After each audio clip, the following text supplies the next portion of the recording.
Welcome to the Ultimate Django course. In this course, I'm going to teach you everything you need to know about Django, from the very basics to more advanced concepts. So by the end of this course, you'll be able to use Django to build production-grade backends for your web and mobile apps. If you have always wanted to learn web development with Python, you are in the right place. We'll use Python and Django to build and deploy the backend for an e-commerce application. If you're looking for a comprehensive, organized, and practical course that takes you from zero to hero and prepares you for the job, this is the right Django course for you. Everything you need to know about Django is in one place in the right order, so you don't need to jump back and forth between random tutorials. I'm Mosh Hamedani, and I've taught millions of people how to advance their software engineering skills through my YouTube channel and online school, codewithmosh.com. If you're new here, be sure to subscribe as I upload new videos all the time. Now let's jump in and get started.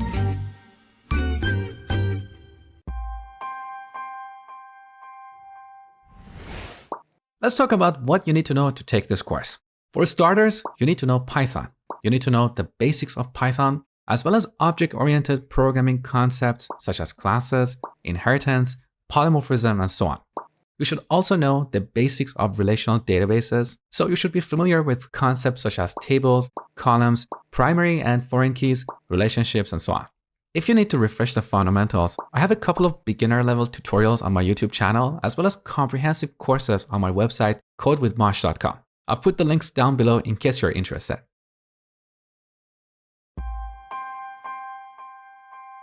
Alright, so I'm assuming that you're the right student for this course. Now let's talk about how you should take this course.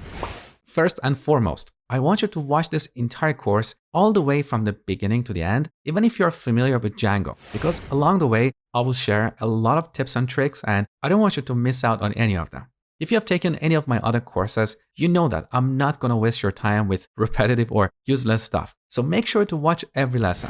Now, while watching each lesson, I want you to take notes. You can just write down some keywords on a piece of paper if you don't want to write a lot of notes. I strongly believe that the act of writing things down will help you remember new things that you learn. Then, after each lesson, go through your notes and repeat the same steps I show you in the video. This is exactly how I personally learn new things. Also, I've carefully designed tons of exercises that help you understand and remember the materials. So make sure to do all these exercises, because the more you practice, the better you'll be at Django or coding in general. Welcome back to the Ultimate Django course. In this section, we're going to talk about the basics of Django. First, I will give you a quick introduction to what Django is and why it's so popular. Then we'll talk about the fundamental web development concepts that every web developer must know. Next, we'll set up our machine for development and create our first Django project. Once that project is up and running, I will show you 2 essential techniques for debugging Django applications. This is going to be a short and sweet introduction to Django, so let's jump in and get started.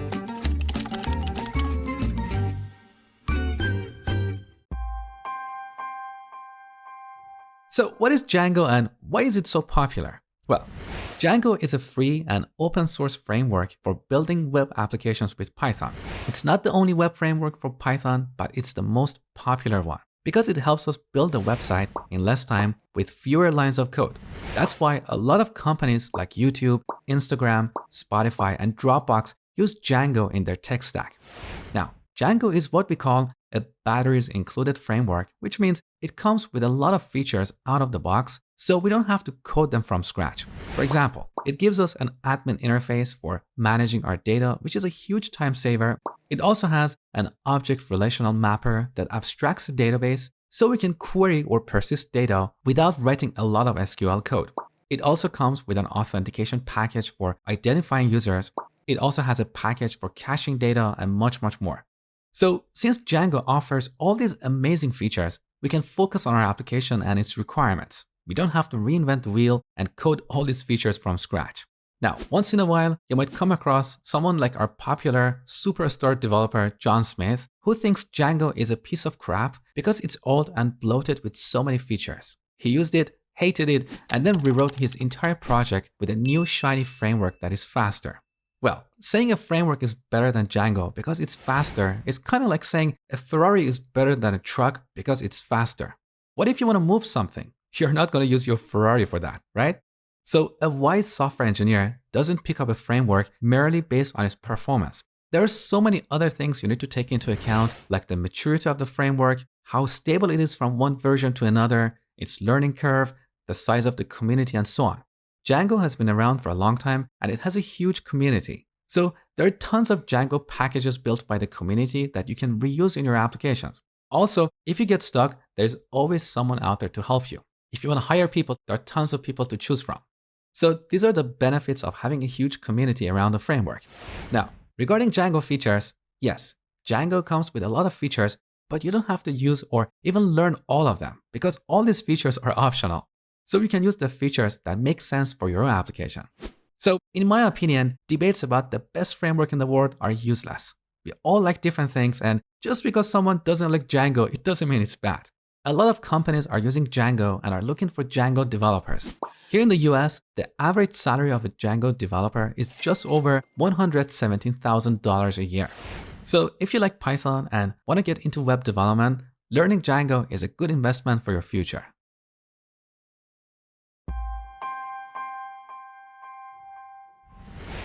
So you learned that Django is a framework for building web applications with Python. Now let's talk about some of the fundamental concepts you need to understand to build web applications. Let's say we're going to build an online store and publish it at moshbuy.com. Now this website is going to have two parts or two applications, a front end and a back end. The front end is the part that is loaded inside a web browser on a client machine. It's the part that the user sees and interacts with. The backend is the part that runs on a web server and is responsible for data processing, validating business rules, and so on. Now let's imagine that Alice wants to visit our website. So she points her browser to moshbuy.com. This address is also called a URL, which is short for Uniform Resource Locator. It's basically a way to locate a resource on our internet. A resource can be a web page, an image, a video, a PDF, and so on. So Alice types moshbuy.com in her browser and presses enter. At this moment, her browser sends a request to the web server that hosts our website and says, hey, Alice wants to see the homepage. So the web server should take this request, process it, and return a response back to the client. This data exchange is defined by a protocol called HTTP, which is short for Hypertext Transfer Protocol. It defines how clients and servers can communicate. So this is the big picture. As Alice navigates our website, for each page, her browser sends an HTTP request to the server and receives an HTTP response. Now, as part of building the backend for this website, we need to decide how we're going to respond to clients. One option is to generate the requested page on the server and return it to the client. We use HTML for that.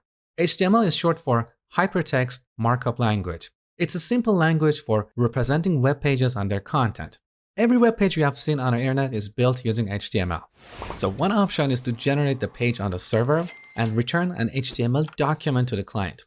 The other option is to return only the data needed on the requested page and have the client generate the page. So instead of putting a complete page or a complete HTML document in an HTTP response, we only return the data like the list of products. Now, what is the difference? Well, if we push this responsibility to the client, we can free up the server so it can serve more clients. Our application will be more scalable. That's why, over the past few years, this approach has become more trendy and is now considered the industry best practice. These days, we have tools like React, Angular, and Vue for generating web pages on the client. These are all client-side tools that are used by front-end developers. In contrast, we have server-side tools for building backends. Django falls in this category, so you should not compare Django with, let's say, React. You may compare Django with other server-side frameworks like ASP.NET Core, which is used by C# developers, Express, used by JavaScript developers, and so on. So if we push the responsibility of generating web pages to the client, the server essentially becomes a gateway to the data. On the server, we can provide endpoints that the client can talk to get or save various pieces of data. For example, we can provide one endpoint to get the list of products and another endpoint to get the list of orders someone has placed. Now, all these endpoints together represent the interface that clients use to talk to the server. In technical terms, we say the server provides an API or an application programming interface to clients. This API is essentially like the buttons on a remote control. all these buttons together represent the interface or the API we use to interact with the TV, okay? So in this course, our focus will be on using Django to build an API for our online store. Client applications can use this API to get or save the data. How these clients are built is irrelevant here. We can use React, Angular, or even plain JavaScript. That falls under front-end development, which has nothing to do with Django. Once we build this API, if you know front-end development, you can always build a client app that talks to this API. All right, now that you understand the big picture, we are ready to set up our development environment. And that's what we will do next.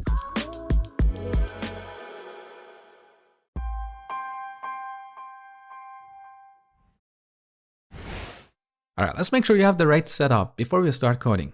The first thing I want you to do is upgrade your Python to the latest version. So head over to python.org/downloads and download the latest version of Python for your operating system. Once you do that, then open up your terminal window and run python-version to make sure you have upgraded your Python correctly. Now here we see Python 2.7. Because on Mac, we have two different versions of Python running side by side. We have the old Python 2, which is now deprecated, and we also have Python 3. So if you're using a Mac, you have to run Python 3 -- version. But if you're on Windows or Linux, you have to run Python -- version, okay? So here I'm using Python 3.9.5, great. Next, we're gonna use pip or pip3 if you're on Mac to install pipenv. I talked about pipenv in my Python course. It's basically a dependency management tool for installing our application dependencies in virtual environments.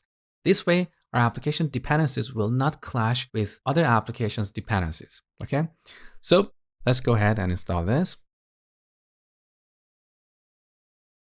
Now in this course, just like my other courses, I'm going to use Visual Studio Code or VS Code as my editor. It's just my personal preference. If you have a preference for a different tool like PyCharm, that's totally fine. Having said that, I highly encourage you to use VS Code because throughout the course, I'm going to show you a lot of shortcuts and time-saving tips that will not apply to your editor. In case you don't have VS Code, you can get it from code.visualstudio.com. Now, once you run it, I want you to go to the extensions panel over here and search for Python. Make sure to install this extension because with this, we get features such as IntelliSense, debugging, code navigation, and so on.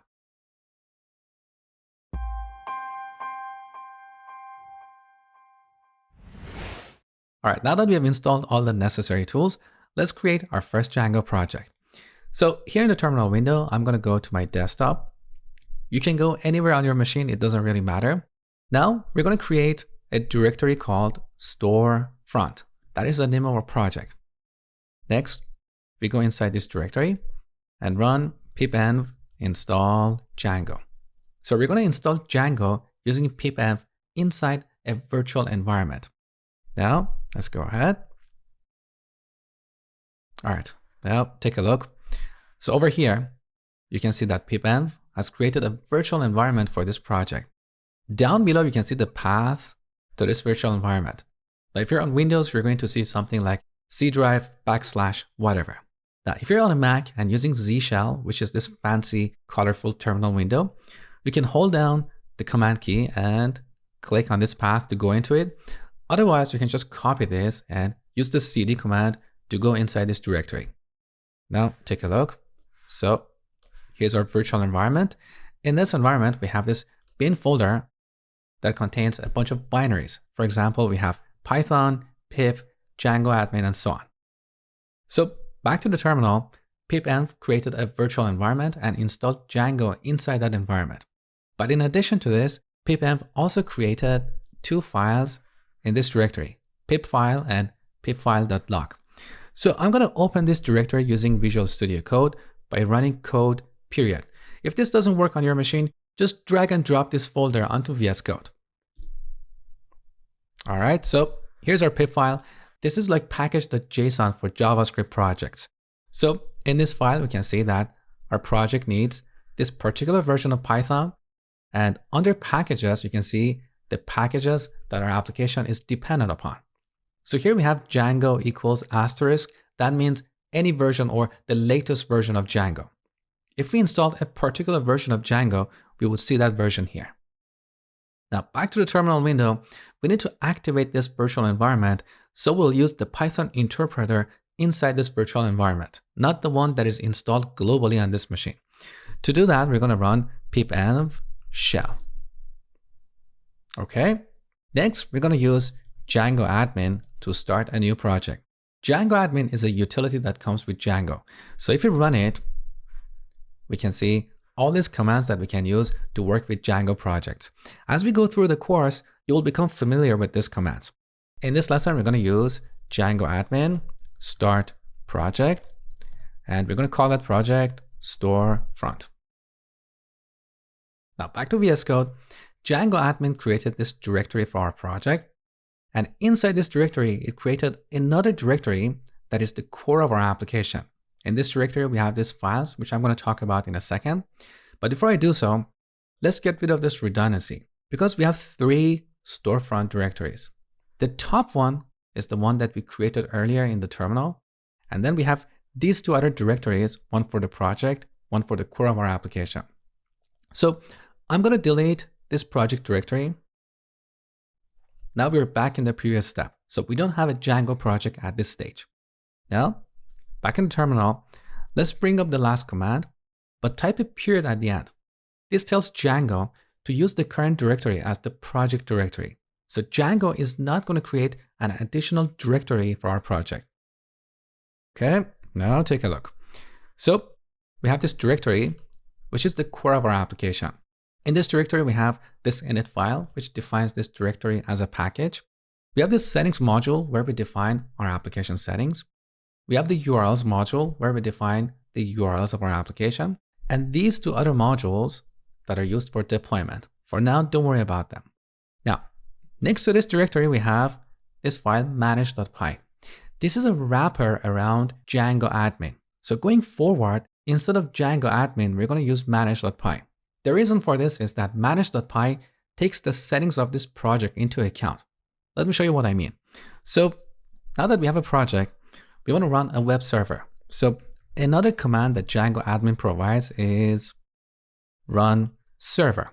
However, if we run Django admin, run server, we get an error saying requested setting debug, but settings are not configured because at this point, Django admin doesn't know about the settings of our project. So now that we have a project, instead of Django admin, we're going to run python manage.py.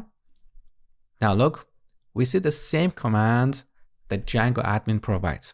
So here we can say python manage.py run server. Now optionally, we can supply a port number. If we don't supply this, by default, this will use port 8000, but you might have another application running on port 8000. In that case, you might want to explicitly set the port number. So let's go ahead with that. Now we don't get an error because manage.py knows about the settings of our project. Now here we get this warning saying you have 18 unapplied migrations. Don't worry about this yet. We'll talk about this soon. So if you look over here, you can see that Django has started a development server at this address. So we can copy this and paste it into browser, or if you're on a Mac and using Z Shell, you can hold down the command key and click this. All right, beautiful. Our first Django project is running successfully. So let's move on to the next lesson.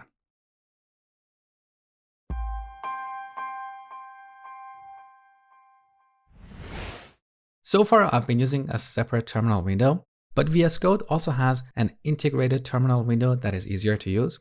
But to use that, we have to properly configure it to use the Python interpreter inside our virtual environment. Let me show you how to do this. So back to our terminal window. First, we're going to stop the web server by pressing Ctrl and C. Okay. Now back in VS Code, on the top, under the View menu, look, we have this command palette. The shortcut on Mac is Shift, Command, and P. Now here we're going to search for Python interpreter.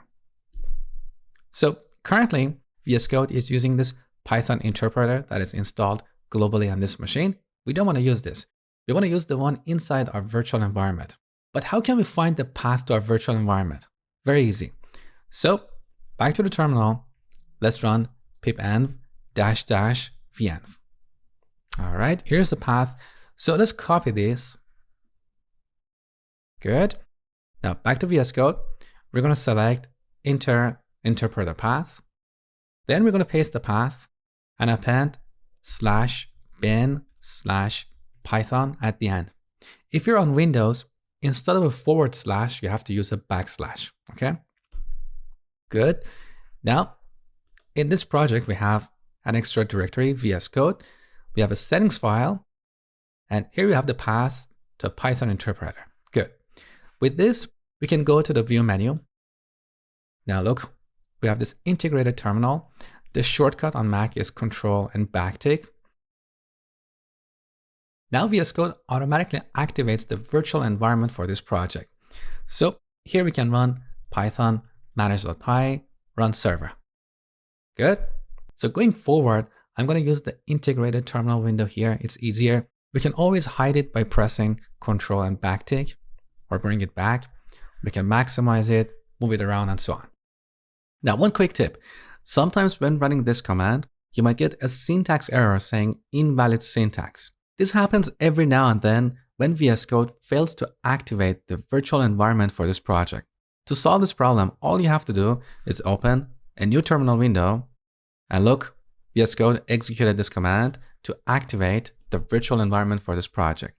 Now we can run Python manage.py run server. Great.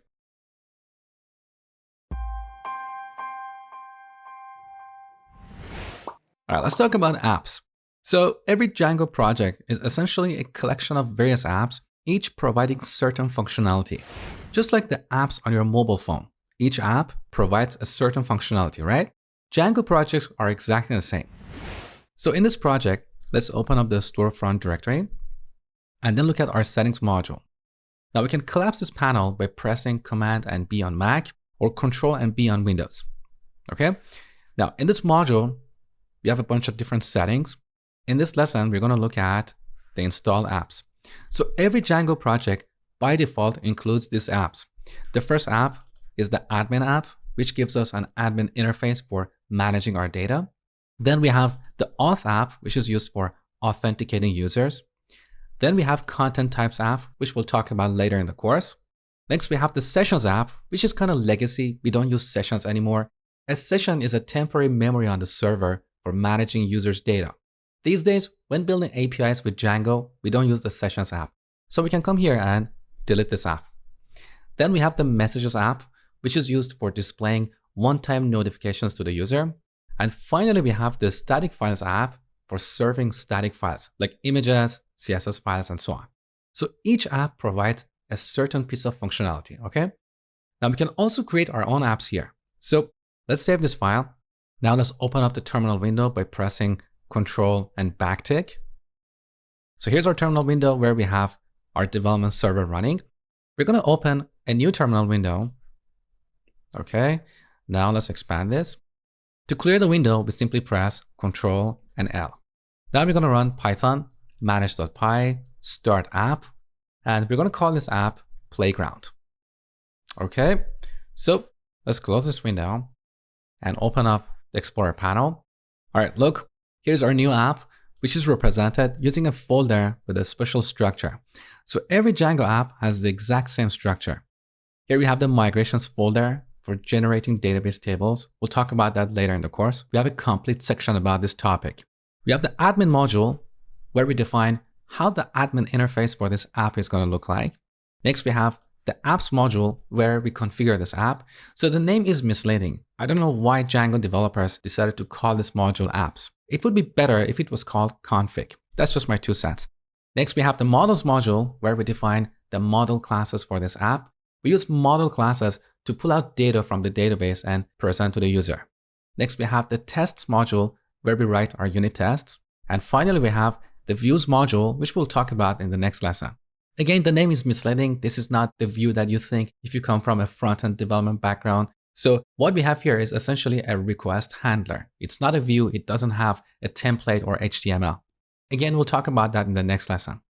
So we created a new app. Now we need to register this app in the settings module. So every time you create a new app, you need to register it here in the list of installed apps. we simply add the name of the app, which is called Playground. Save the changes, done. In the next lesson, we're going to talk about views.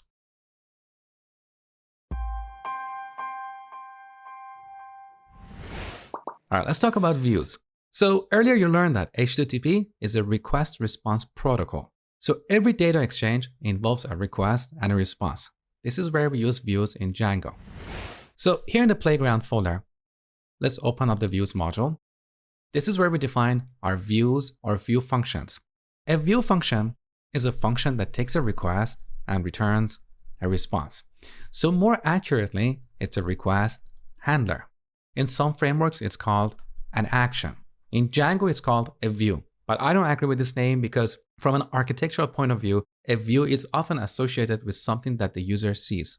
That part in Django is called a template, and we'll talk about that later in this section. Now, that aside, let's create our first view function. So we're going to create a function. We can call it anything we want. I'm going to call it, say, hello. Now, this function should take a request object and return a response. So first, on the top, from Django.http package, we're going to import the HTTP response class. Now, in this function, we can do anything we want. In a real-world scenario, we can pull data from a database, we can transform data, we can send emails, and so on. For now, let's just return a simple response. So we're going to return an instance of the HTTP response class. And in this object, in this response, you want to add a simple string. So let's say hello world. Okay, so this is our first view or first view function. Now we need to map this view to a URL. So when we get a request at that URL, this function will be called. And that's what we're going to do next.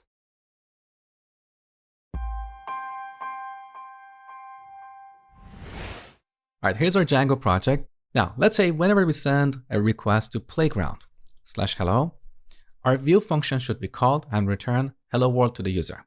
Let's see how we can do that. So back to our project. Here in the Playground folder, we're going to add a new file called urls.py. We could call it anything. The name doesn't matter. But by convention, we call it URLs.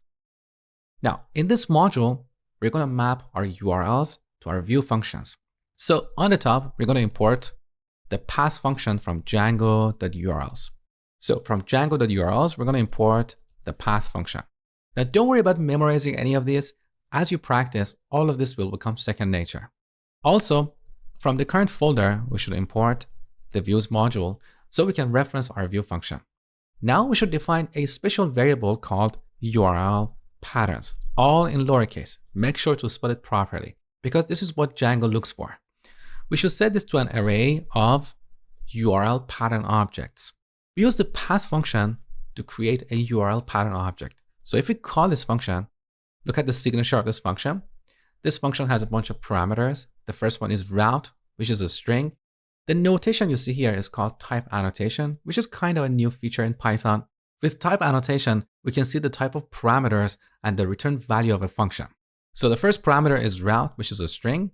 The second parameter is view, which is a function that returns HTTP response object. Now look over here. This notation represents the return type of this function. So the path function returns a URL pattern object. So I'm going to call this function and give it two arguments. A route or a URL, which is playground/hello, and a view function. So from the views module, we're going to get say hello. Note that I'm not calling this function, so here we don't have a pair of parentheses. We're just passing a reference to this function. Okay? So what we have here is called a URL conf module. That basically means URL configuration. So every app can have its own URL configuration. But now we need to import this URL configuration into the main URL configuration for this project. Where is it? You saw it earlier. So back to the Explorer panel. Here in the storefront folder, we have another URLs module. Up here, we have a bunch of comments about how we should use this module. Now look over here. If you want to include another URL conf, there are two things we need to do. First, we need to import the include function from Django.urls. So over here, we have from Django.urls, we're going to import the include function. Next, we need to add a URL to URL patterns. So in this module, we also have a URL patterns object, which is an array of URL patterns object. So here we're going to call path, give it a route, and then we use the include function to reference the URL configuration module in this app. So we're going to call path and say any URLs that start with playground followed by a / should be routed to our playground app. So this is where we use the include function. Now, the include function requires a parameter that is a string. Here we're going to reference playground.urls. So if we send a request to playground/hello, Django knows that all requests that start with playground should be handled by this app. So it's going to chop off the first part of this URL and pass the rest to the URL configuration module in the playground app. So back to this URLs module, we no longer need to add playground here because we added it once in the main URL configuration module. So we simply add hello followed by a /. I forgot to add that. We always end our routes with a /. So let's save the changes. Now, whenever we change our code, Django web server automatically restarts itself. So let's open up the terminal window. Make sure we don't have any errors. Good. So back to the browser. Let's send a request to this endpoint. Great. We see hello world on the screen. So this is how we can map URLs to view functions. Next, we're going to talk about templates.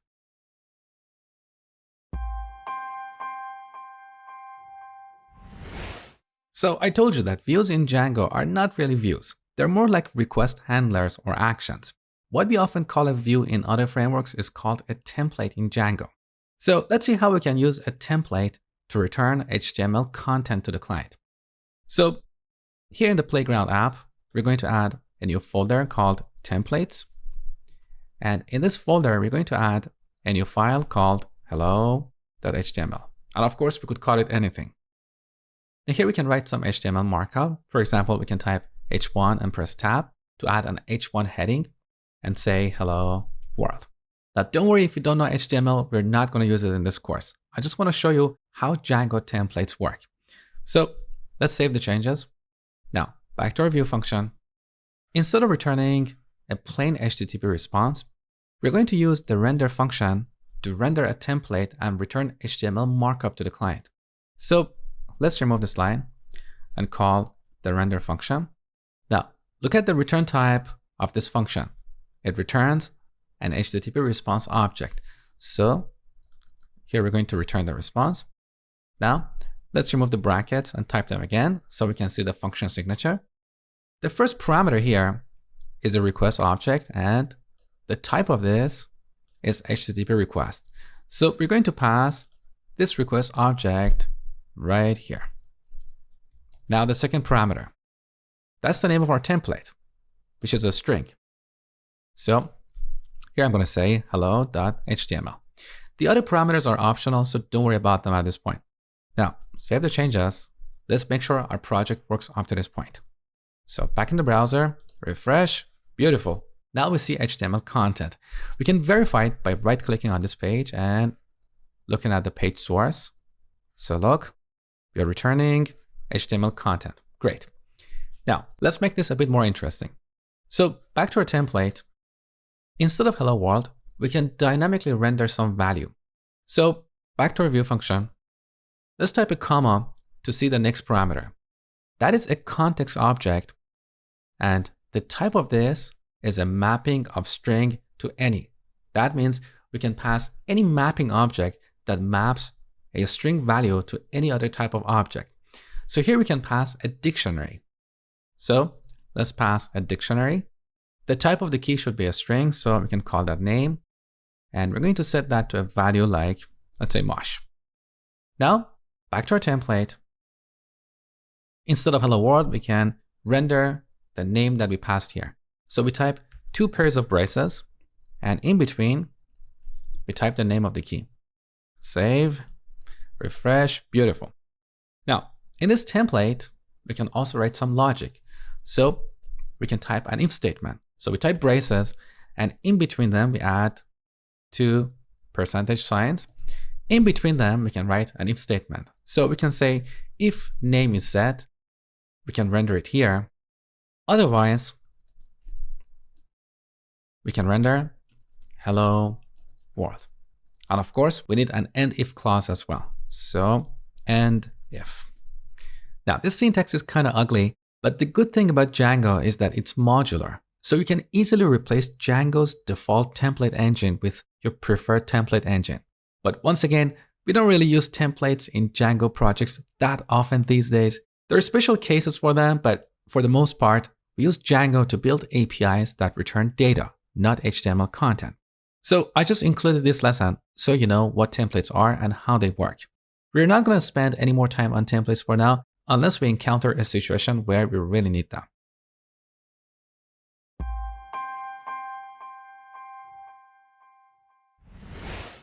Let's talk about debugging Django applications in VS Code. This is particularly useful if our application doesn't produce the right result and we want to run it line by line and see where exactly something has gone wrong. So click on this icon to open the Run and Debug panel. Now, the first time you see this message saying we should create a launch.json file.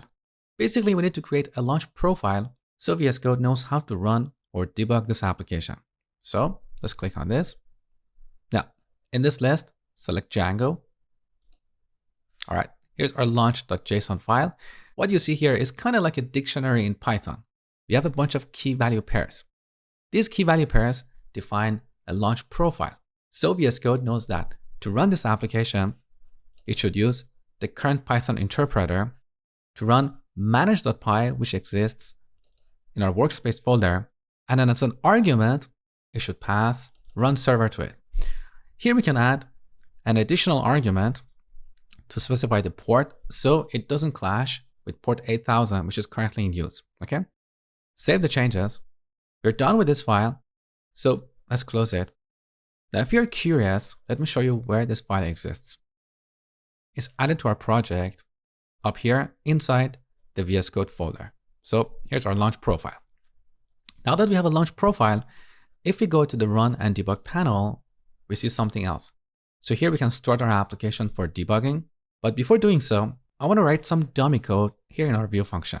So let's set x to 1 and y to 2. Now I'm going to click on this line to insert a breakpoint. When we add a breakpoint, VS Code will execute every line of code until it hits our breakpoint. From that point onward, we can execute our code line by line. So let's add a breakpoint and then start the application for debugging. All right, let me collapse this window. Good. So in this new terminal window, we have a development server listening on port 9000. So let's hold down the command key on Mac or Control on Windows and click on this link. All right, here's what we get. The homepage of our project is gone because we have registered a custom route that is playground/hello. So we see the homepage only the first time we run our Django project. So let's go to playground/hello. All right, our breakpoint is activated and we are on this line. Now on the left side, in the variables section, you can see the local variables. So currently we have the request object. That is the request object that we receive in this function.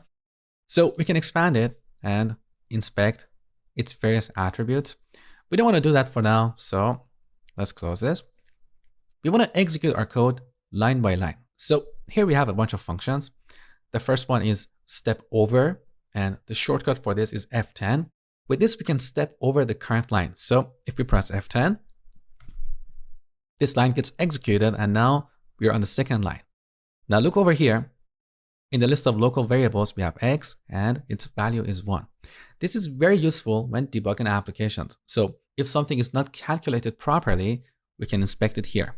Now most of the time you can see your local variables here, but if not, you can always add them in the watch window. So before recording this video, I was practicing. That's why you see x here. Let me select this and delete it. So in your watch section, you're not going to have any variables. To add one, we simply click on this and then type the name of our variable. Okay. So this is how we can step over various lines. So we can press F10 again and again. So this function is executed and now Back in the browser, we see the final result. Now let's do something more interesting. So back to our code. Let's close the terminal window so we have more space. I'm going to define a function here called calculate. And here we're going to set x to 1, y to 2, and return x. Just some dummy code. Now over here, we're going to call the calculate function. Okay. Now save the changes. Back in the browser, let's refresh. So our view function gets called. Now we are right here. Now this time, instead of stepping over this line, we want to step into it. Because if we step over this line, we're not going to see what happened in the calculate function. We see the final result. So we see x is set to 1, and we can verify that over here as well. But sometimes we need to step into a function to see what is happening there. Maybe there is a bug inside the calculate function. So let's restart the debugger. Okay, I'm going to close this. Back in the browser, let's refresh this page. Okay, we're back to this line. Now this time, we're going to step into this function. So look over here. This is the icon for stepping into a function. And as you can see, the shortcut is F11. So if you press F11, we go inside the calculate function. Now we can execute each line using F10 or step over and see where something has gone wrong. Now let's imagine this calculate function is a large function with a lot of code. At some point, we want to step out of it without having to execute every line of code in this function. There's a shortcut for this. So look over here. That is step out.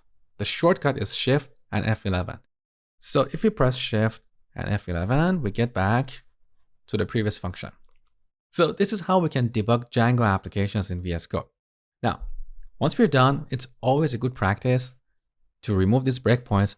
Otherwise, they get in the way. So as you debug your applications, you place various breakpoints in different parts of your code, and you will hit them all the time.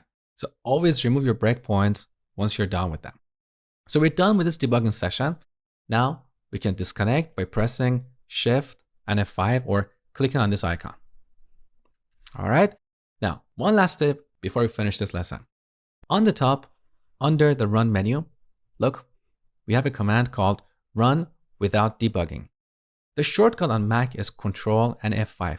So if we use this shortcut, we can start our application without having to run Python manage.py run server. Let me show you what I mean. So first, let's bring up our terminal window. Here's the second terminal window that we use for debugging. I'm going to delete this. Here's the first terminal window where we started our application by running Python manage.py run server. So let's press Control and C to stop the server. Good. I'm also going to delete this terminal window. Let's imagine we just opened this project in VS Code, day one. Now, to run this application without debugging, we can press Control and F5. Now our application has started on port 9000. So we can go to this address and then hit playground/hello. So this is how we can run our application without debugging. Just remember that if you use this command, your breakpoints are not going to get hit. So if you want to debug your applications, you should start it in the debug mode.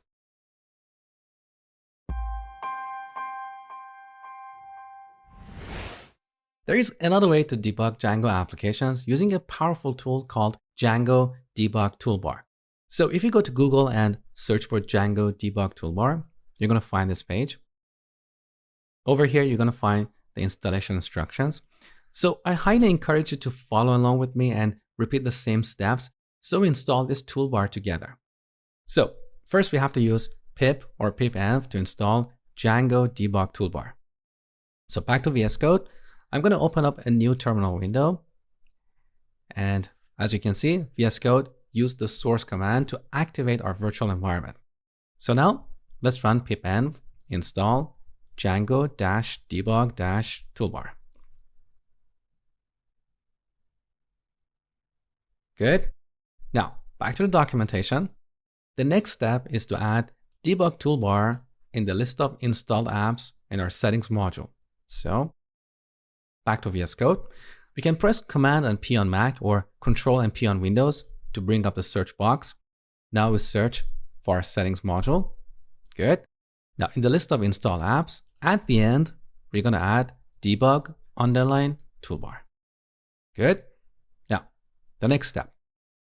The next step is to add a new URL pattern in our main URL conf module. So I'm going to copy this line and back to VS Code. Let's bring up the URLs module. We're going to pick the one in the storefront folder. Okay. Now we add a comma here and paste that line. Now here we have a compilation error because debug toolbar is a module that we have to import on the top. So if you look at the documentation, you can see that over here, import debug toolbar. So copy this and paste it right here. Good. Now back to the documentation. The next step is to add a middleware. We use middleware to hook into Django's request response processing. So in our settings module, we have a setting for middleware. We're going to add this line in that file. So copy this. Back to the settings module. Here we have the install apps. Right after that, you can see the middleware setting. So we're going to add that on the top. Now the final step is to add our IP address in the internal IP setting. So for local development, we should use 127.0.0.1. So I'm going to copy this entire setting because by default, this doesn't exist in a new Django project. So copy this and we're going to paste it anywhere in this settings file. It doesn't really matter. Okay, save. So we have completed all the steps. Now back in the browser, if you go to this URL, playground/hello, we don't see the toolbar. It should appear here because the toolbar only appears when we return a proper HTML document. If you right click here and look at the page source, you can see that we are not returning a proper HTML document. So we don't have the HTML head and body elements. So let's open up hello.html. Now on the top, we type HTML, press tab. Now inside these elements, we're going to add a body. And then inside the body, we're going to add the code that we had earlier. So let's move that right here. Good. Now we have a proper HTML document. Of course, the head element is missing, but it doesn't really matter. Now back to the browser, refresh, and here's Django debug toolbar. Here we have different panels like history for seeing the URLs we have hit so far. We have versions to see the version of Django, Python, and debug toolbar we're running. We have processing time, we have our settings, we have request headers, and so on. Now my personal favorite panel is the SQL or SQL panel. Here we can see the queries that are sent to the database. So later in the course, where we talk about querying the database using Django's object relational mapper, we're going to come back to this panel and see what queries Django will generate and send to the database. So that's it for this lesson. We're done with this section. In the next section, we're going to talk about building a data model. So I will see you in the next section. Welcome back to another section of the Ultimate Django course. In this section, we're going to talk about models which are used to store and retrieve data. We'll start off by a quick introduction to data modeling to make sure you know the essential concepts. Then we're going to design the data model for an e-commerce application. Next, we're going to talk about organizing our models in apps to improve reusability. This is one of the areas that is often misunderstood, so I'm going to demystify it once for all. And then we'll spend the rest of this section encoding model classes. We'll use these classes to store and retrieve data throughout the course. So let's jump in and get started.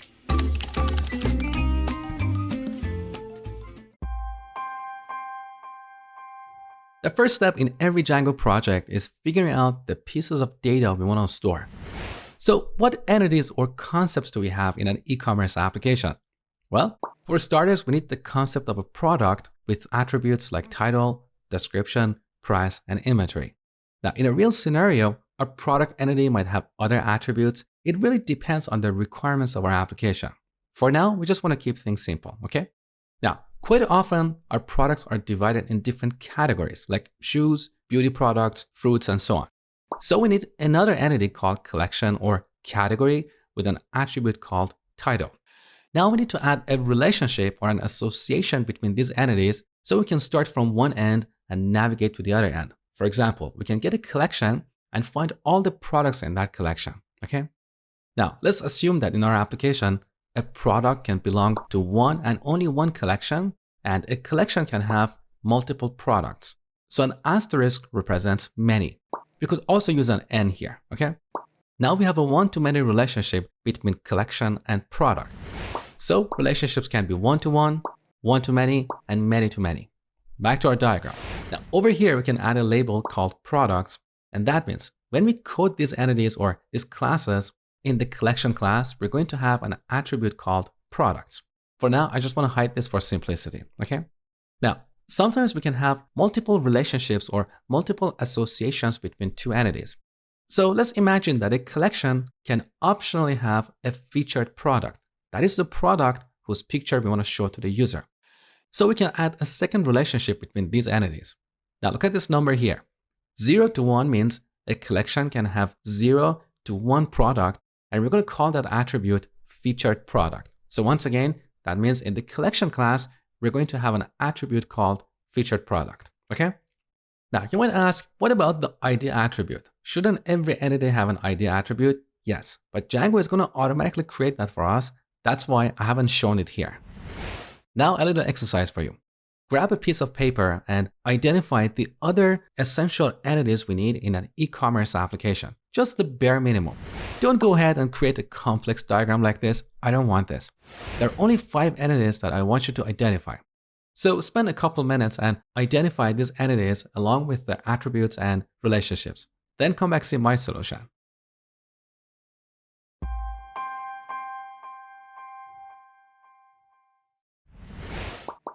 All right, so this is what we ended up with in the previous lesson. We have a one-to-many relationship between collections and products. Now, don't take this as a hard and fast rule. Maybe in your application, a product can belong to many collections. Then you're going to have a many-to-many relationship between products and collections, okay? So back to our model. I'm going to remove the collection from here so we have some free space on the screen. Now, what else do we need here? Well, in every e-commerce application, we have the concept of a shopping cart, right?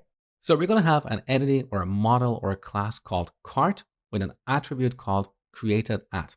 Let's assume that we need to know when each cart is created. So every now and then we can do a cleanup and remove carts that are 30 days old. I just made this up, but in a real scenario, you should always design your models based on the requirements of your project. Don't make up your own rules, okay? Now, we need a relationship or an association between products and carts because a cart can have multiple products and a product might be in different carts. So here we have a many-to-many relationship between products and carts. Now, sometimes the relationship between two entities can have attributes. For example, if a product is in a shopping cart, we need to know how many instances of that product we have in the shopping cart. So this relationship itself should have an attribute called quantity. So we're going to add a new entity here called cart item. Now look at the notation I've used to represent this concept. I've connected cart item to the relationship using a dashed line. That means cart item represents the relationship between these two entities, product and cart. This is what we call an association class. So cart item is an association class, okay? Now there's another way to show this. Instead of using an association class, we can add a relationship between cart and cart item because a cart might contain multiple items and an item belongs to one and only one cart. And similarly, we can add a relationship between product and cart item because each cart item represents a single product and a product might be referenced by many cart items. So here we have two one-to-many relationships between these entities. Now compare this with the association class notation. So we can either add a many-to-many relationship with an association class or two one-to-many relationships. It's a matter of personal preference, okay? So we're done with the shopping cart, but you might ask, what about the user or the customer that owns this cart? Where is that in the diagram? Well, I haven't connected cart with an entity like customer because we don't want to force people to register and log in before they can add products to their shopping cart, okay? So there is no relationship between carts and customers. So carts are essentially anonymous. Anyone can have a cart, whether they're anonymous users or registered customers, okay? So we're done with the cart. Now let's talk about customers. So our customer entity can have attributes like name, email, username, password, and so on. Now for simplicity, I'm only showing name and email here. Now a customer can have many orders and each order belongs to one and only one customer. So we need a one-to-many relationship between customers and orders. Now, once again, the order entity might have multiple attributes. For now, we just want to know when this order was placed, okay? Now, an order can contain multiple products, and a product can be in multiple orders. So we have a many-to-many relationship between orders and products. And similar to the shopping cart example, this relationship itself needs attributes. So here we need another entity called order item with an attribute called quantity. That's our association class. Alternatively, we could add a relationship between order and order item because each order may contain multiple items and each order item belongs to one and only one order. Similarly, an order item references one and only one product, while a given product might be referenced by multiple order items. So two one-to-many relationships. So these are the entities that I wanted you to identify. But to make this project more interesting, I decided to throw in one more entity, tag. Here we have a many-to-many relationship between products and tags. Because a product can have many tags, and a tag might be referenced by different products. We'll come back to this entity in the next lesson.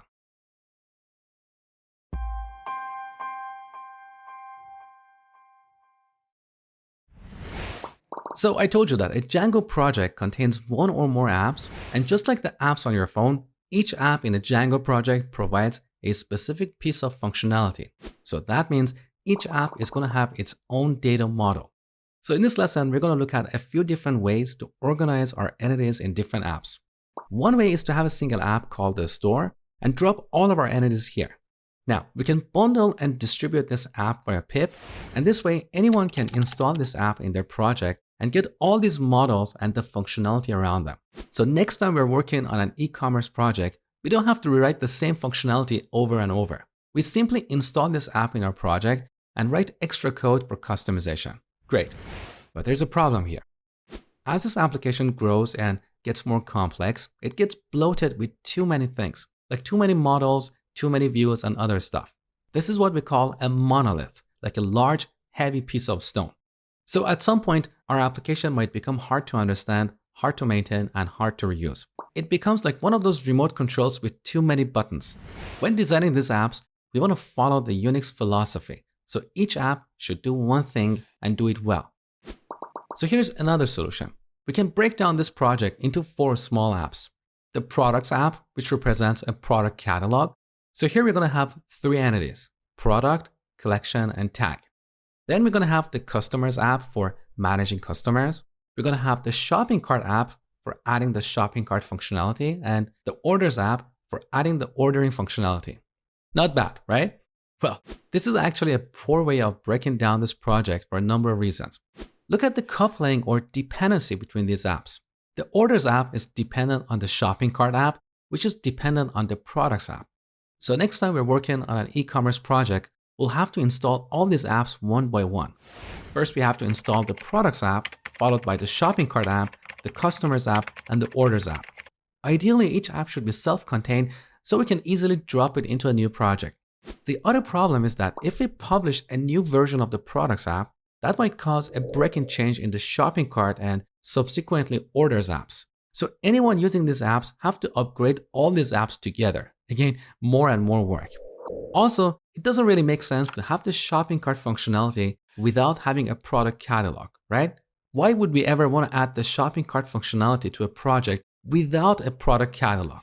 So shopping cart functionality and product catalog always go together. By the same token, why would we ever want to add the shopping cart functionality to a project without the ability to place an order? Just to allow people to add something to their shopping cart? Then what? Again, it doesn't really make sense. So these concepts are highly related and should be bundled together. If we separate them, we increase coupling between apps and we end up with the problems I just talked about. So does it mean we have to go back to the monolithic design? No, there is a middle ground here. Look at the tag entity. The ability to tag products is optional. We don't necessarily need it in every e-commerce application.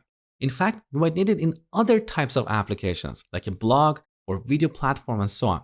So tagging is not specific to products or an e-commerce application. It's a separate piece of functionality. So I'm going to move the tag entity to a separate app called tags. And here we're going to have another entity called tagged item, which represents an item that is tagged. It can be a product an article, a video, and so on. It's an abstract concept. Now, with this separation, each app is self-contained and provides a specific piece of functionality.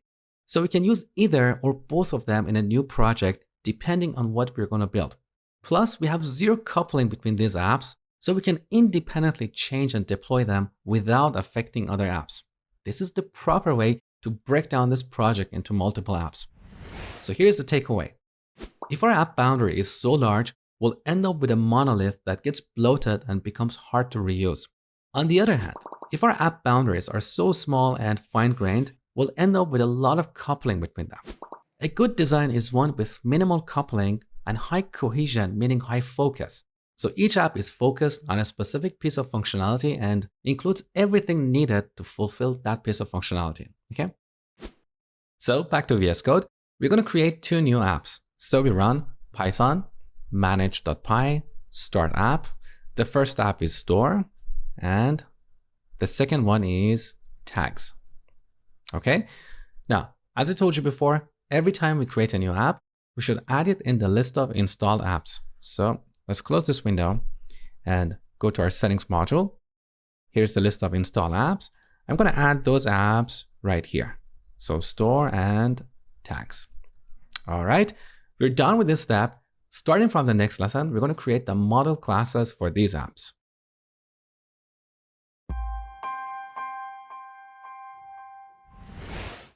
All right, in this lesson, we're going to create our first model class. So let's go to the store app and open the models module.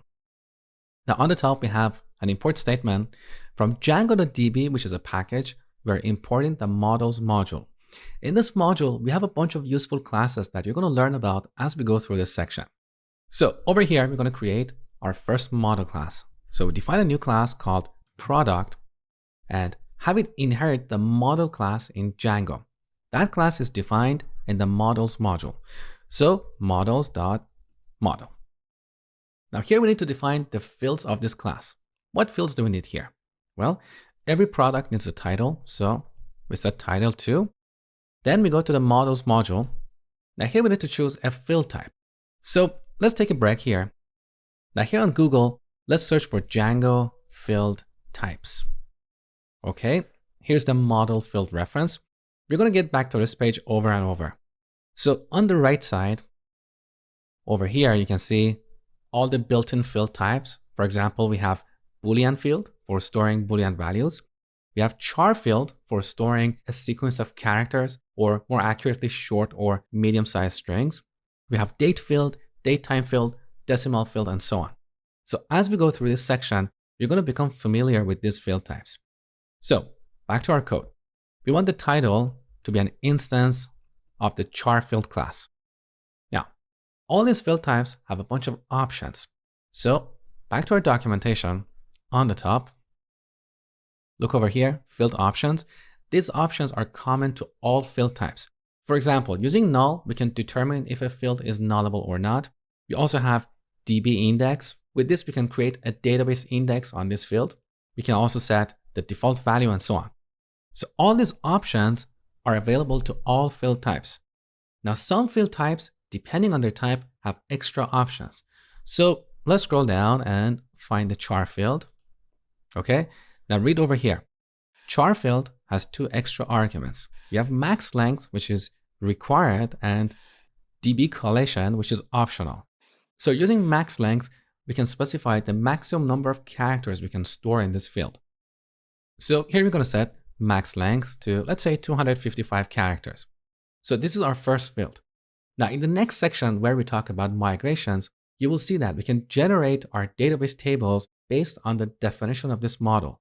So then we're going to have a table called product, and in that table, we're going to have a column called title, and the type of that column is going to be varchar of 255. For now, let's not worry about this. So that's our first field. What else do we need here? We need a description. That description can be long text. So instead of a char field, we're going to use a text field. Okay. The text field doesn't have any required arguments. So here we don't have to set the max length. Okay. What else? Next, we need to add the price field. For this, I'm going to use decimal field. Always use decimal field for monetary values. We also have float field, but floats have rounding issues. So for storing monetary values, we should always use decimal field. Now, decimal field, if you look at the documentation, has two required arguments. So as an example, let's say the maximum price we support in this system is going to be 999.99. I'm just making this up. So how many digits do we have here? 6 digits. How many digits do we have after the decimal point? 2 digits. We need to specify these values as arguments here. So max digits equals 6 and decimal places equals 2. These two arguments are always required for decimal fields, okay? Now let's remove the comment. Another field is inventory.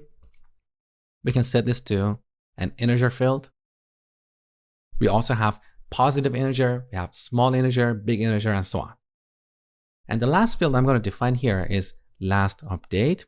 Let's say every time we update this product, we want to store the current date time here. So we're going to set this to models.datetime field. And optionally, we can set auto underline now to true. That means every time we update a product object, Django automatically stores the current date time in this field. We also have auto now underline add. With this, only the first time we create a product object, Django stores the current date time here. Okay, so we don't want this. We're done with the definition of the product class. Now a little exercise for you. I want you to create the customer class with these fields: first name, last name, email, which should be unique, phone, and birth date, which should be nullable. So we'll spend a couple of minutes on this and then come back see my solution. All right, here's my implementation of the customer class. So first and last name fields, these are both char fields with a maximum length of 255 characters. Next, we have email, which is an instance of the email field. And here I've set unique to true, so we don't end up with duplicate emails. Next, we have phone, which is also a char field with a max length of 255 characters. And finally, we have birth date, which is an instance of date field. And here I've set null to true, so this field is nullable. Now for birth date, I've used a date field, not a date time field, because we don't care about the time someone was born, okay? Now you might be curious why we don't have an ID field in any of these classes. Because as I said earlier, Django creates it for us automatically. So every entity or every model class is going to have an ID field that is going to be a primary key. But what if we don't want to have an ID field? What if in this product class, we need a field called SKU, and this is going to be our primary key. So we can set this to, let's say, a char field with a max length of, let's say, 10 characters. Now here we can set primary key to true. With this, Django is not going to create an ID field and make it the primary key. So SKU is going to be our primary key, okay? So since we don't need this field for now, I'm going to remove it. Good. So this is how we create model classes. Next, we're going to talk about choice fields.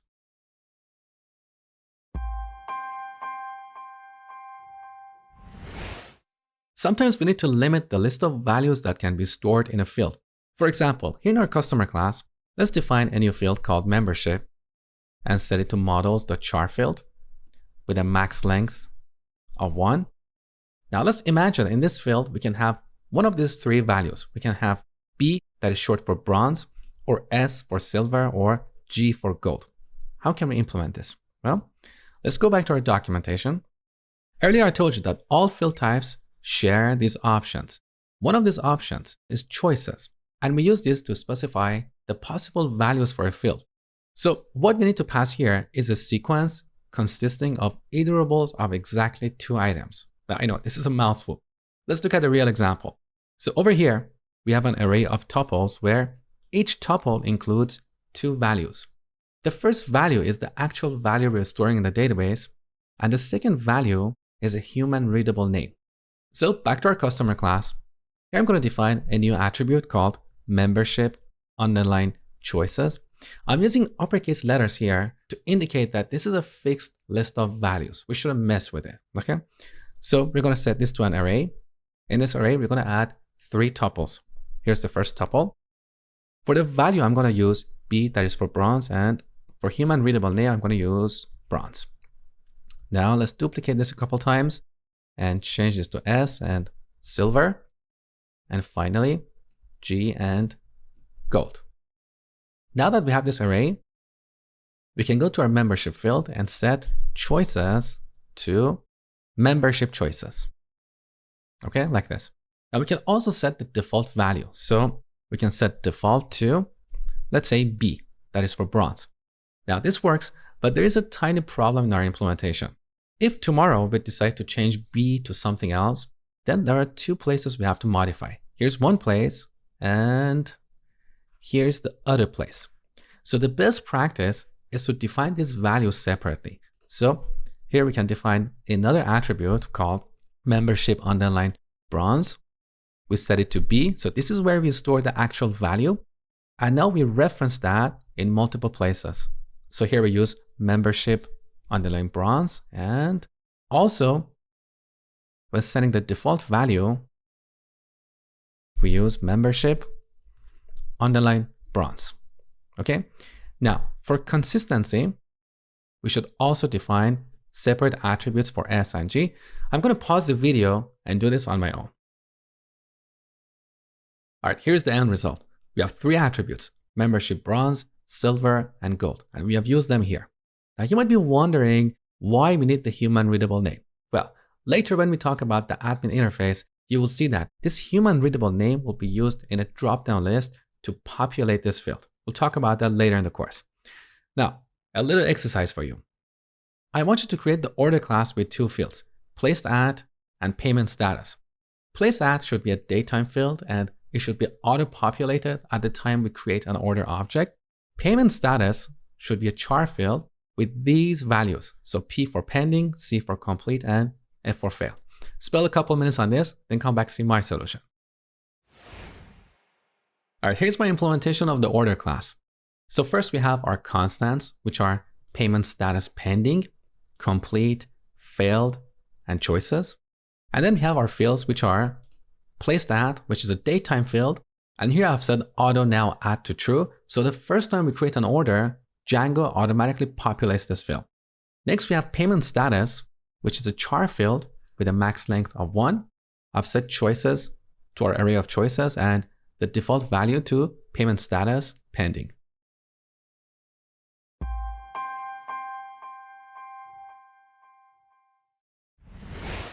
So you have learned how to create model classes. Now let's see how we can implement a one-to-one relationship between two models. So here in the models module, let's define a new class called address and assume that every customer should have one and only one address, and each address should belong to one and only one customer. So here we have a one-to-one relationship between customers and addresses, right? Now let's add a couple of fields here, like street, which is going to be a char field with a max length of 255 characters, and city with the same definition. Now, as you probably know, a database relationship has two ends, a parent and a child. The parent should exist before we can store the child, right? Now, I've got a question for you. In this relationship, which class or which entity is the parent?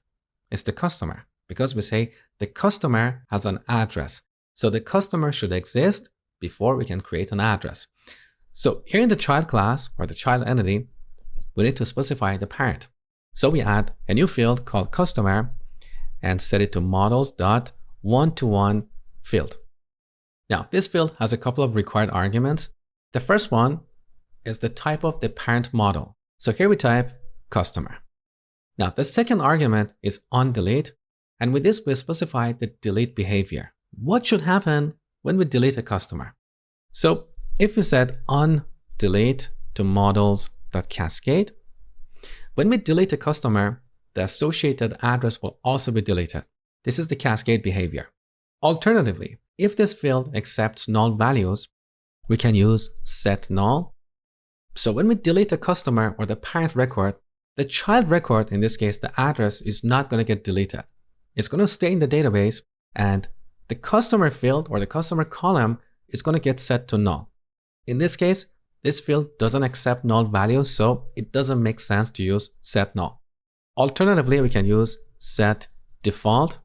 So this field will be set to its default value. And one other option we have is protect. And with this, we can prevent the deletion. So if there is a child associated with this parent, we cannot delete that parent. First, we have to delete the child. Now, which value we use really depends on the requirements. There is no one size fits all. In this case, I believe we should use cascade, because if we delete a customer, the associated address should also be deleted. Now, there is one more argument we need to set here, and that is primary key equals true. If we don't set this, Django will create another field here called ID. So every address is going to have an ID, and that means we're going to end up with a one-to-many relationship between customers and addresses, because we can have many addresses with the same customer. But if we make this field the primary key, we can only have one address for each customer, because primary keys don't allow duplicate values, right? So this is how we can implement a one-to-one relationship between two models. Now, you might be wondering if we should define the reverse relationship in the customer class. In other words, do we have to go to the customer class and add a new field called address for the reverse relationship? No, we don't have to do that because Django automatically creates this for us. So we're done with this lesson. Next, I'm going to show you how to implement a one-to-many relationship.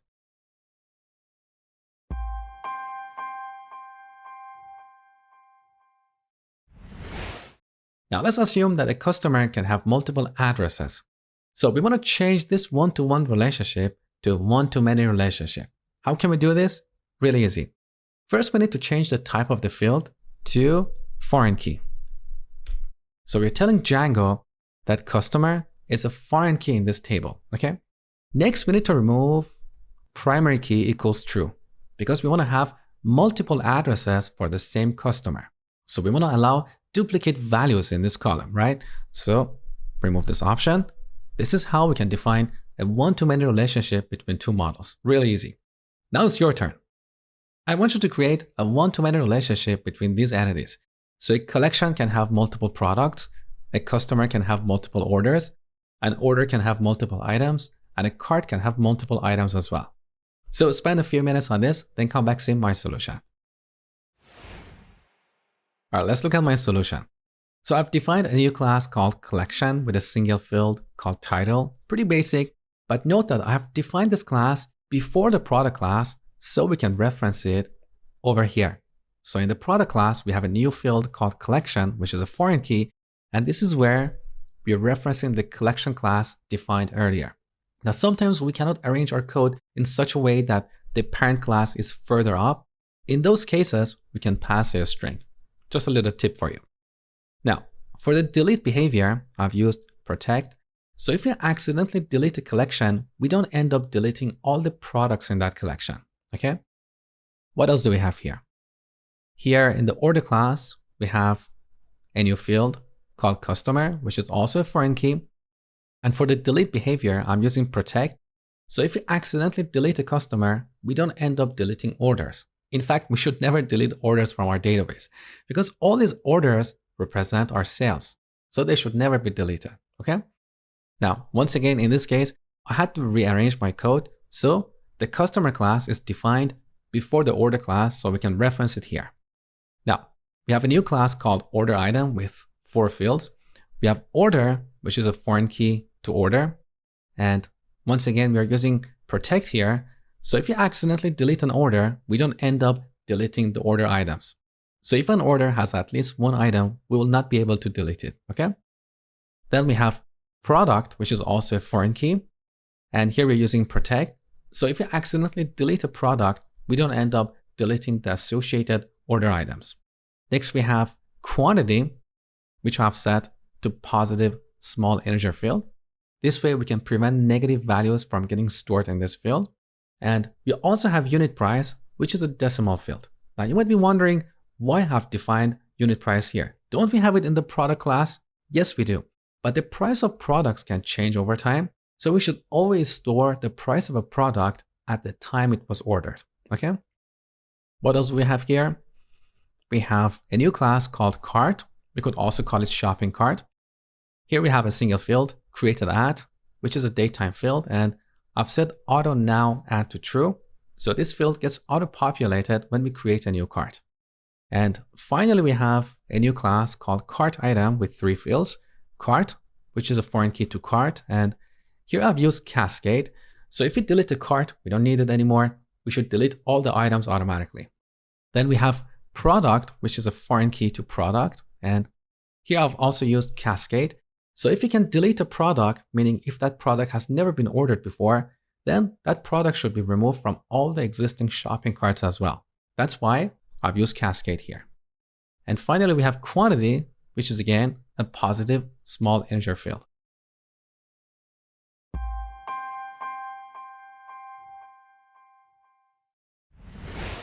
All right, let's talk about many-to-many relationships.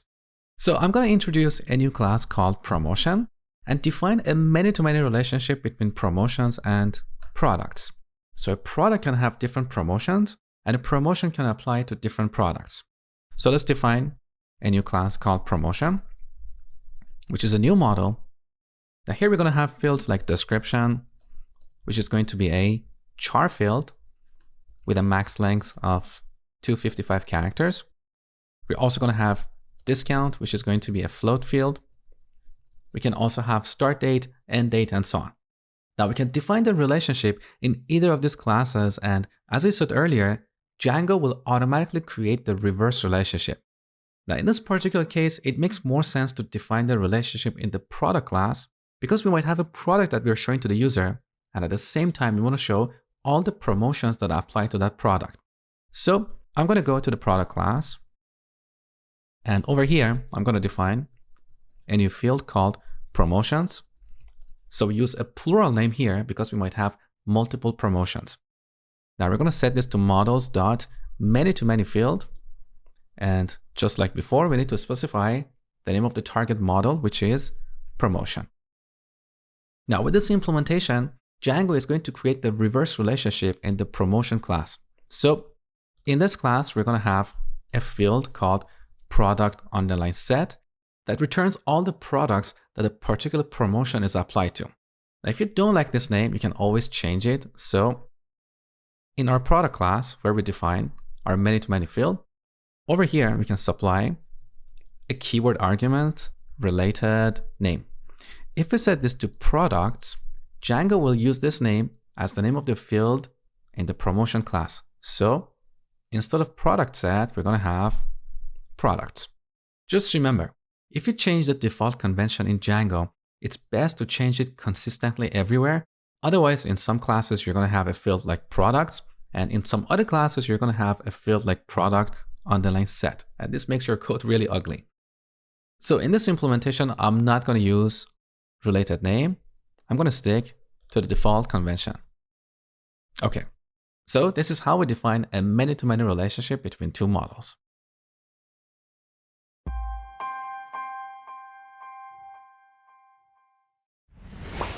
Earlier, I told you that sometimes we can have multiple relationships between two models. So here we have two relationships between collection and product. Now, out of the two, we have only implemented the one-to-many relationship. Now, as part of implementing the other relationship, we're going to face a situation called a circular dependency, which is something we should avoid. A circular dependency happens when two classes depend on each other at the same time. So the product class is going to be dependent on the collection class, and at the same time, the collection class is going to be dependent on the product class. So let me show you how to handle this situation. So back in the code, here in the product class, we have this field called collection, which is a foreign key to the collection class.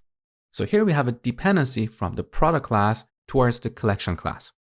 Now, to implement the other relationship, we have to go to the collection class and add a new field here called featured_product, which is going to be a foreign key to the product class. Now, here we're going to set onDelete to, well, if we delete a product and that product happens to be the featured product for a collection, here we want to set this field to null. So I'm going to set this to models.setNull. And that means we should make this field nullable. So here we pass another keyword argument, null equals true. Now look over here, we have an error saying product is not defined. We are seeing this error because the product class is defined after the collection class. Now this is where we have a circular dependency. So in the product class, we have a dependency to the collection class, and that's why we define the collection class before the product class. However, because of the circular dependency, now the collection class also needs to be dependent on the product class, which is not possible.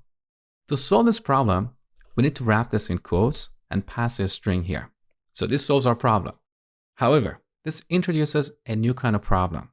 If tomorrow we decide to rename this product class to something else, this string is not going to get updated. Let me show you. So we put the cursor here, press F2 to rename product to something else. Let's say product 1. Now look, this string is not updated. So use this technique only if you have to, okay? Now let's rename this back to product. Good. Save the changes. Now let's open up the terminal window. We have an error saying reverse query name for featured product clashes with field name collection. What is going on here? Let me explain. So in the collection class, we have a field called featured product, right?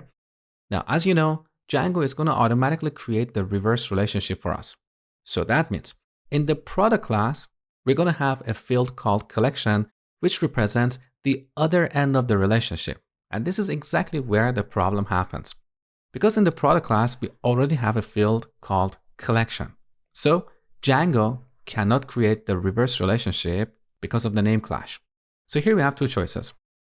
One solution is to set related name to something other than collection. Or if we don't care about the reverse relationship, we can simply type a plus sign here. This tells Django not to create that reverse relationship. Well, let's save the changes. Look at the terminal. The error is gone and our server has started at this address. Perfect.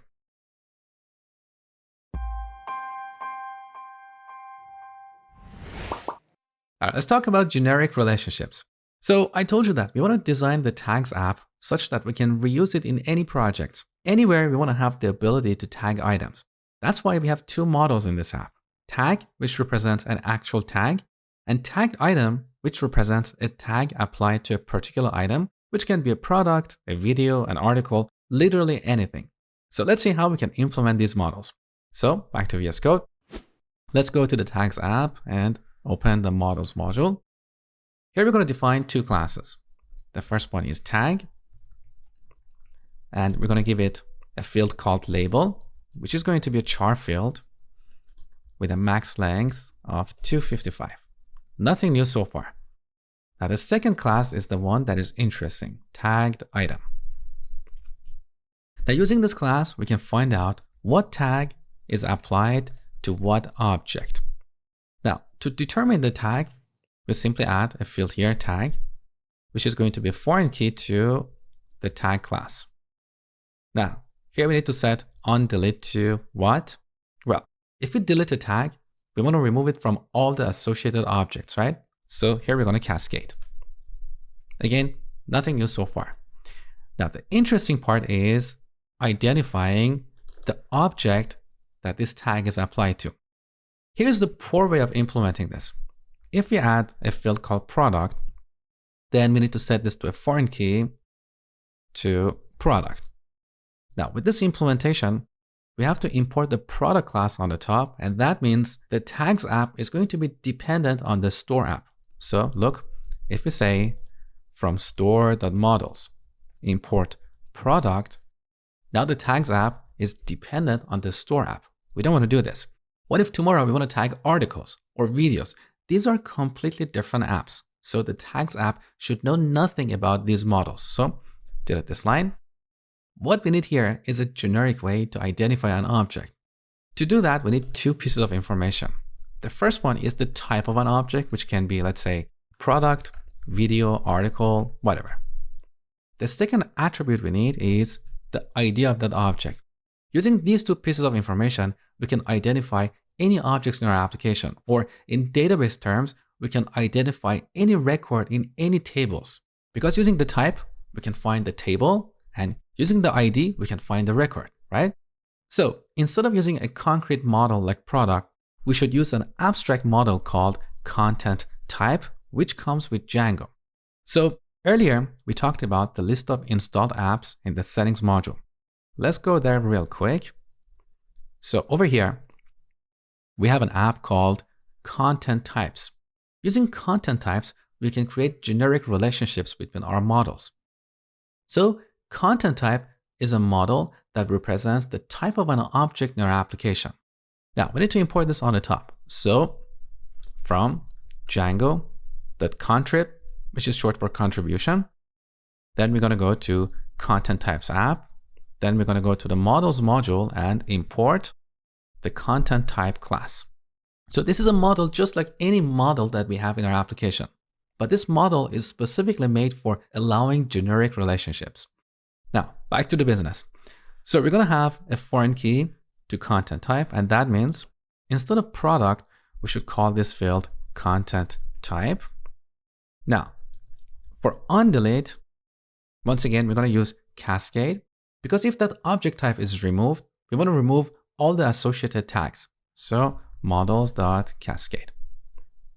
Now, the second attribute we need here is the ID of that target object. So we can call this field object_ID, and this has to be a positive integer field, because we're assuming that every table is going to have a primary key, and all primary keys are positive integers. Now, what if in a particular table, our primary key is not an integer? Let's say it's a GUID. Well, this solution is not going to work. So this is the limitation of this solution. So now, with these two pieces of information, we can identify any object in our application. Now, one last thing. When querying data, we might want to get the actual object that this tag is applied to, like the actual product. To do that, we're going to add another field here called content_object. And of course, we could call it anything. Now, we should set this to a particular type of field called generic foreign key. Now, we need to import this on the top. So I'm going to duplicate this line and change models to fields and content type to generic foreign key. Now, using this field, content object, we can read the actual object that a particular tag is applied to. So let's quickly recap. To define a generic relationship, there are three fields we need to define: content type, object ID, and content object. Now a little exercise for you.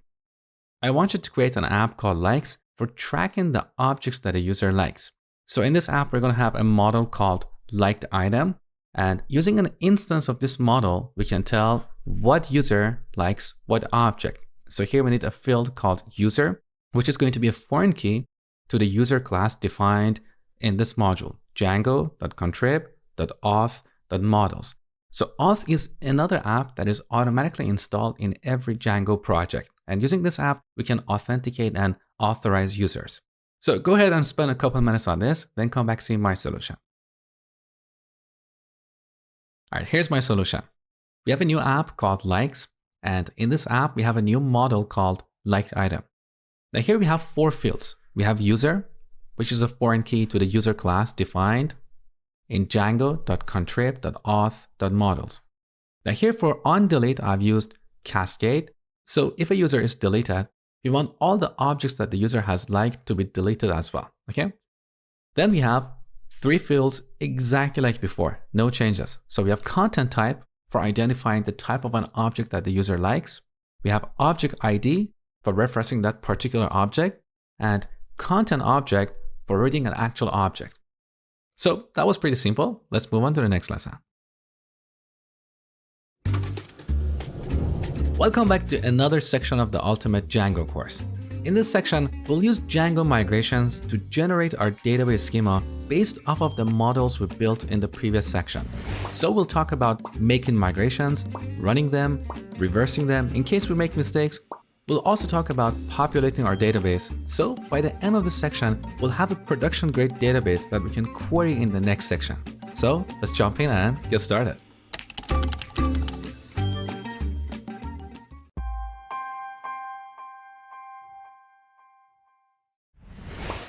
Django supports many database management systems.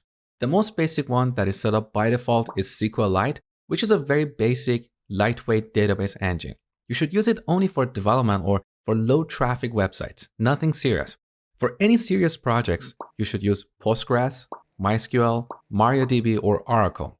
These database engines are officially supported by Django, but there are also third-party libraries for other database engines like Microsoft SQL Server.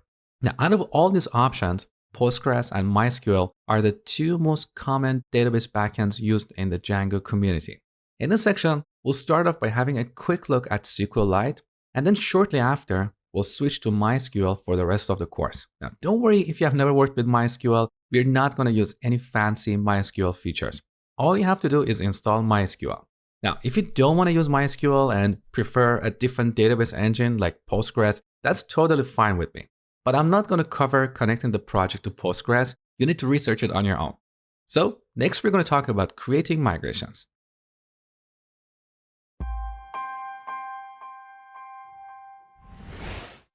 All right, let's talk about migrations.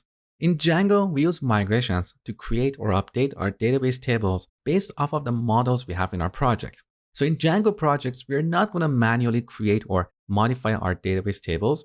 We're going to let Django take care of that. Let me show you how this works. So open up a new terminal window and run Python manage.py make migrations. Make sure to spell it properly. All right, let's see what's going on here. Django looked at all the installed apps in our project, and for each app, it created a new migration file. So here we have the migrations for the store app. We have a new file at this location, store/migration/ here's the name of the file. So every migration file has a sequence number like 1, 2, 3, 4, and a descriptive name. If you're on a Mac, you can hold down the command, or if you're on Windows, you can hold down the control key and then click to open this file. So let's have a quick look here. As you can see, this migration file is just a Python module. So here we have a class called migration with a bunch of operations. So here's the first operation for creating a model called cart with two fields, ID, which is a big auto field, which translates to a big auto incremented column in a database. And as you can see, this field is used as a primary key. So earlier I told you that we don't have to explicitly define a primary key for each model because Django is going to do that for us. Okay. Now in the same model, we have another field called created at, which is a datetime field. Now similarly, we have other operations for creating other models like collection, customer, and so on. Now, at some point, we're going to run these migrations against a database. At that point, Django is going to translate this Python code into SQL code and run it on top of our database. We'll see that soon. So here's what I want you to take away. As you build new models or modify existing ones, you run the make migrations command to generate a new migration. Let's go through this exercise a couple more times. So let me show you a cool trick.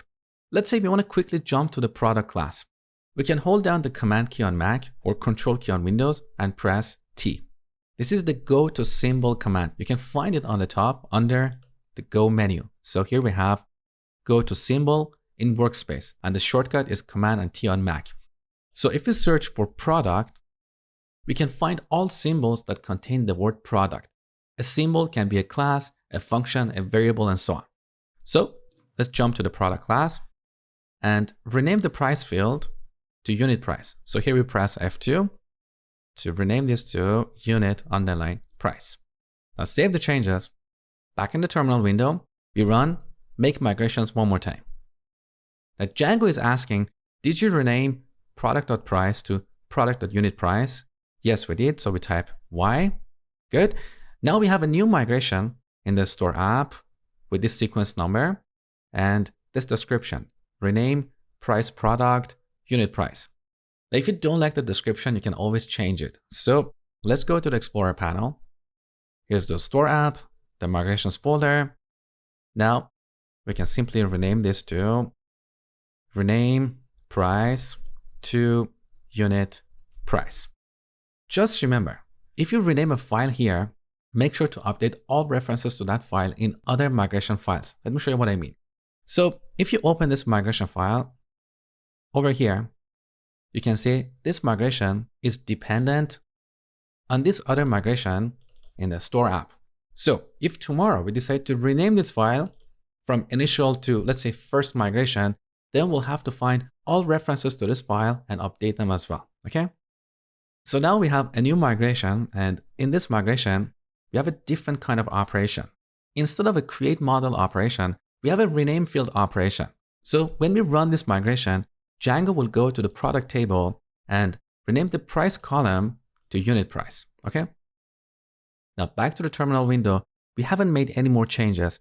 So if you run make migrations one more time, Django says no changes detected. Now, sometimes you see this message even though you have changed your models. Why does this happen? This happens if you forget to add the app in the list of installed apps. So one more time, we're going to use our shortcut, which is Command and T, to jump to the installed apps variable. Okay, so over here, we have all the apps we have created so far: store, tags, and likes. If likes was missing here, Django wouldn't detect any changes in this app, okay? Now, let's go back to the product class and make a different kind of change. We want to introduce a new field called slug. Now, a lot of people don't know what a slug is. Let me show you. So here on Stack Overflow, if you search for a question, in the address bar, you can see the ID of the question and the actual question itself. What you see here is called a slug.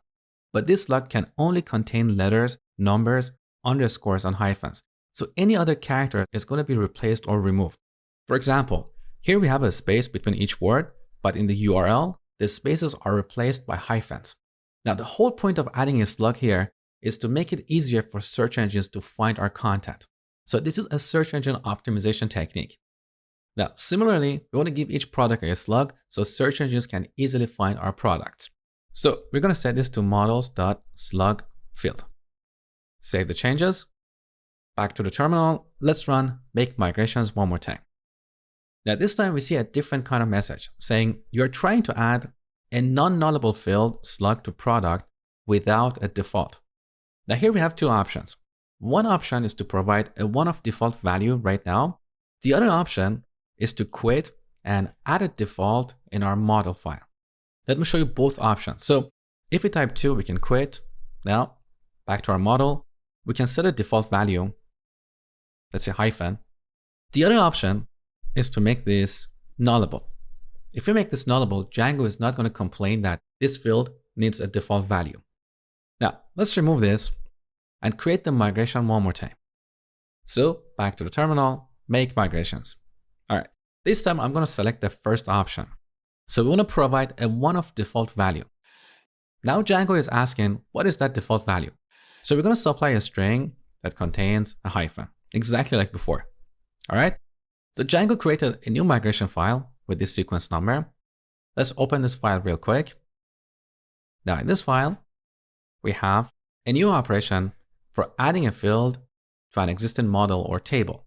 So when we run this migration, Django is going to go to the product table and it's going to add a new field called slug, and it's going to populate it with a hyphen. So the difference between this option and the previous option is that this default value is not in our model. It's only in the migration file. It will be used only once, okay? So this is all about migrations. Now, before we finish this lesson, let's give this migration file a more descriptive name. So, because this is our last migration file, we don't have any other migrations that are dependent on this file, so we can safely rename this file to, let's say, add slug to product. Okay, so now we have a bunch of migrations in our project. Next, I'm going to show you how to run these migrations.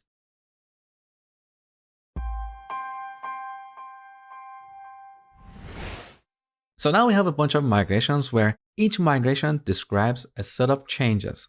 So each migration is like a commit in a version control system like Git, right? Now we're going to run these migrations to generate our database schema. So here in the terminal, we run Python manage.py migrate. All right, so Django went through all the installed apps and executed all the pending migrations. So as you can see, we have a migration that comes from the content types app. We have another migration that comes from the auth app. We have a bunch of migrations from the admin app and so on. Now, where is our database? Well, if you look at the Explorer panel over here, you can see a file called db.sqlite3. So this is our SQLite database, which is a very lightweight database you should only use for development or very small websites.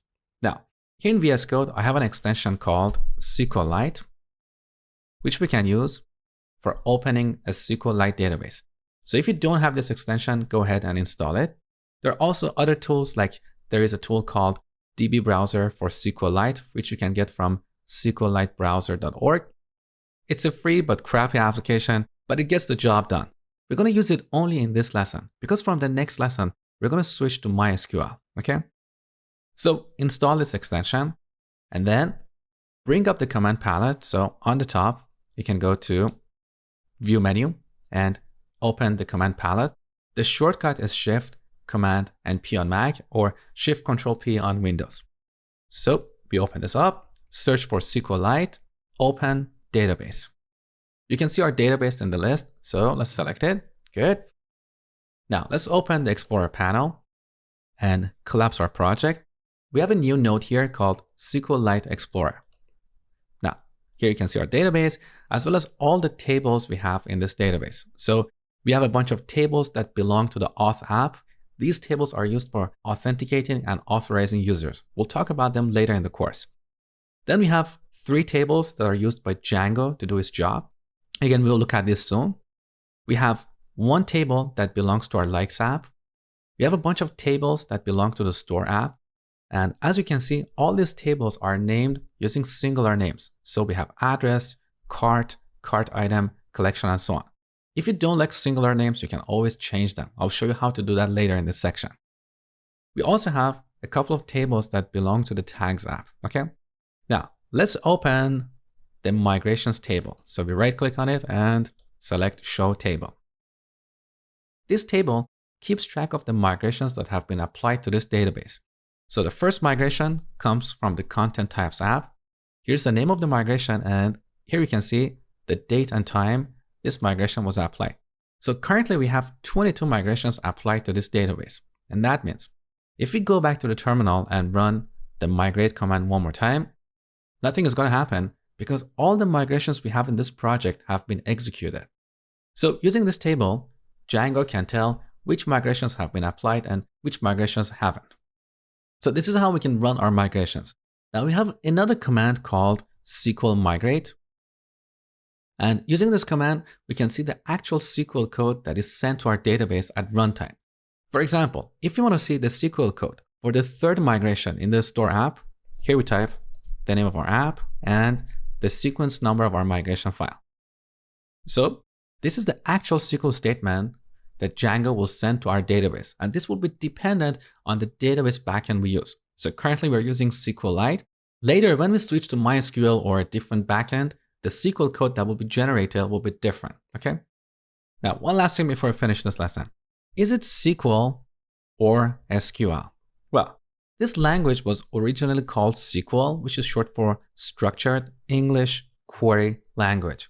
But SQL was a trademark of an aircraft company. So IBM didn't want to get into legal issues. That's why it changed the language to SQL. Now, some people prefer to call it SQL. Other people call it SQL. So don't hate me for calling it SQL. That's just my preference. Now, what about MySQL? Isn't that MySQL? Well, according to MySQL team, they prefer their tool to be called MySQL, but they don't mind it if you call it MySQL. So I personally call this tool MySQL, but I prefer to refer to the language as SQL. And now a little exercise for you. Add the zip field to the address class, create a migration, run it, and then inspect the migrations table so you see the whole workflow in action.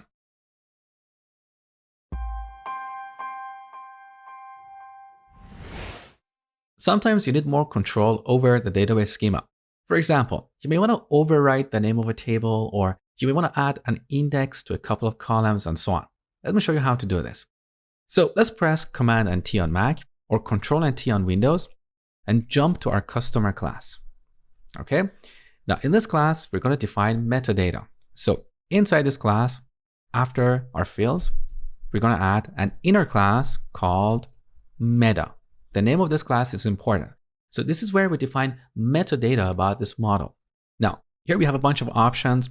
If you simply search for Django model metadata on this page, you can find all the available options here. So we have DB underline table for specifying the table name. We can also set the ordering that will be used by default when querying objects. We can also create indexes and so on. So let's look at a couple of examples. So back to our code. Here I'm going to set DB underline table to store underline customers. So here I'm using a plural name. Now, even though this is possible, it's not something that I personally recommend. Because if you want to use plural names, then you would have to set the table name for every model in your project. I find it unnecessary. The whole reason we use Django is because it comes with a lot of conventions that we can follow to quickly build applications. If you want to constantly override these conventions and customize things, maybe Django is not the right tool for you. That's just my personal opinion. So here we can set the table name. We can also create indexes. So we set indexes to an array of index objects. To create an index object, we can use models.index. Now here we set a keyword argument called fields. We set it to an array of strings. So we can add an index on last name and first name columns. Now, if you're not familiar with indexes, basically we use them to speed up our queries. I cover them in detail in my SQL course in case you want to learn more. So we have made a couple of changes. Now it's time for what? It's time for creating a migration. So save the changes. Back to the terminal, we run Python manage.py make migrations. Great. So Django created a new migration file, but it couldn't come up with a good name for this file because we have mixed two different types of operations here. On the one hand, we're creating an index. On the other hand, we are renaming a table. So it's best if you don't mix up different types of operations. Write a bit of code to solve a specific problem, create a migration, and then move on to the next problem, okay? So I'm gonna leave this file as is. Now let's run this migration. So Python manage.py migrate. Good. Now let's open up our database one more time. So here in the Explorer panel, here's our database. I'm going to refresh. Good. Now look at the name of our table. Now we have a plural name here. But look, this is not consistent with other tables. That's why I personally think we should stick to the default convention in Django. So in the next lesson, I'm going to show you how to undo the last migration.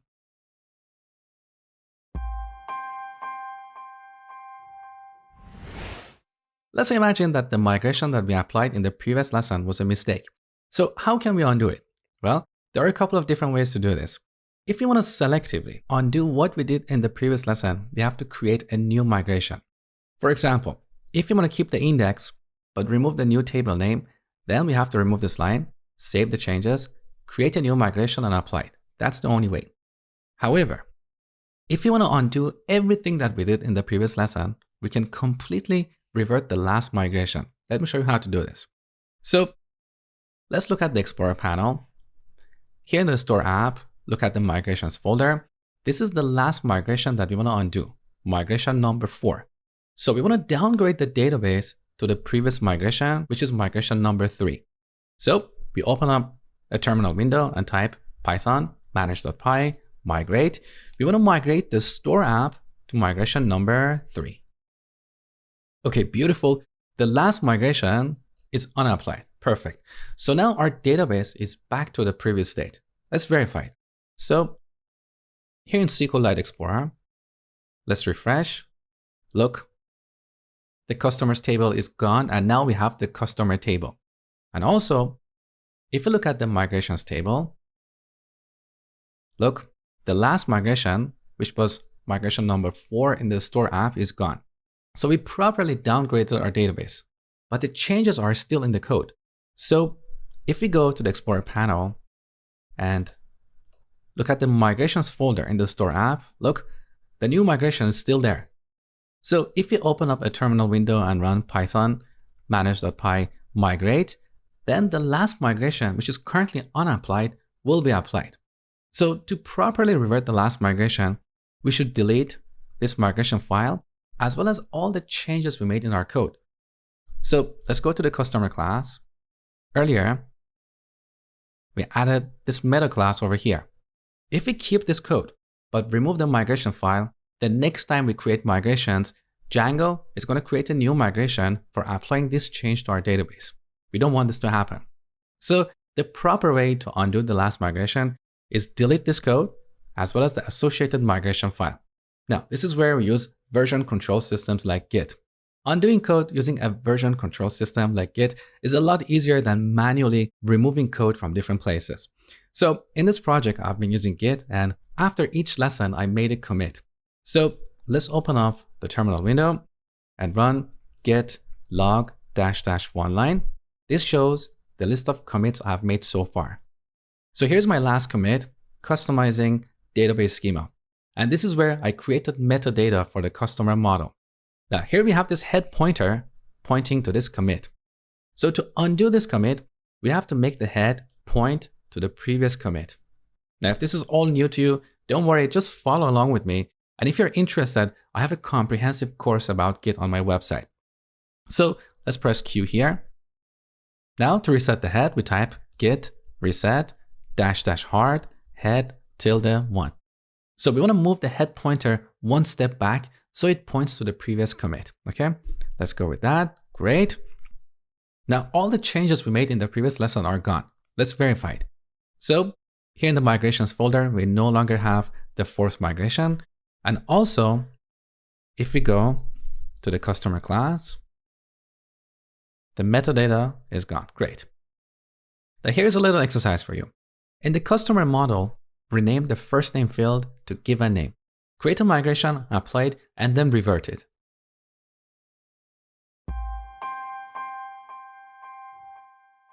All right, from this lesson, we're going to switch to MySQL. If you don't like MySQL, you can use someone else's SQL. That's totally fine with me. But let's see how we can install MySQL on your machine. If you already have MySQL, feel free to move on to the next lesson. So open up your browser and head over to mysql.com. Then go to downloads. On this page, down the bottom, you'll see a link called MySQL Community Downloads. Now over here, we're going to download MySQL Community Server. Now on this page, you can select your operating system. So I'm on a Mac, and then we're going to download the latest version. Now on this page, you don't have to sign up or log in. There is a link down the bottom. So let's just start the download. Great.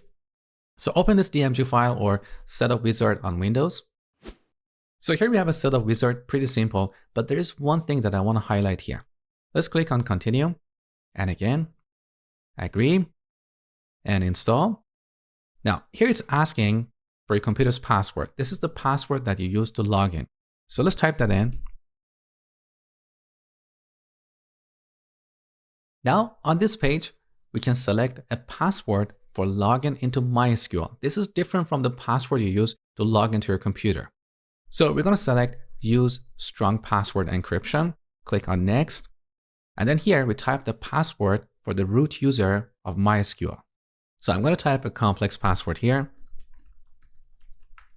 and then finish. Now once again, it's asking for my computer's password, so let's type that in.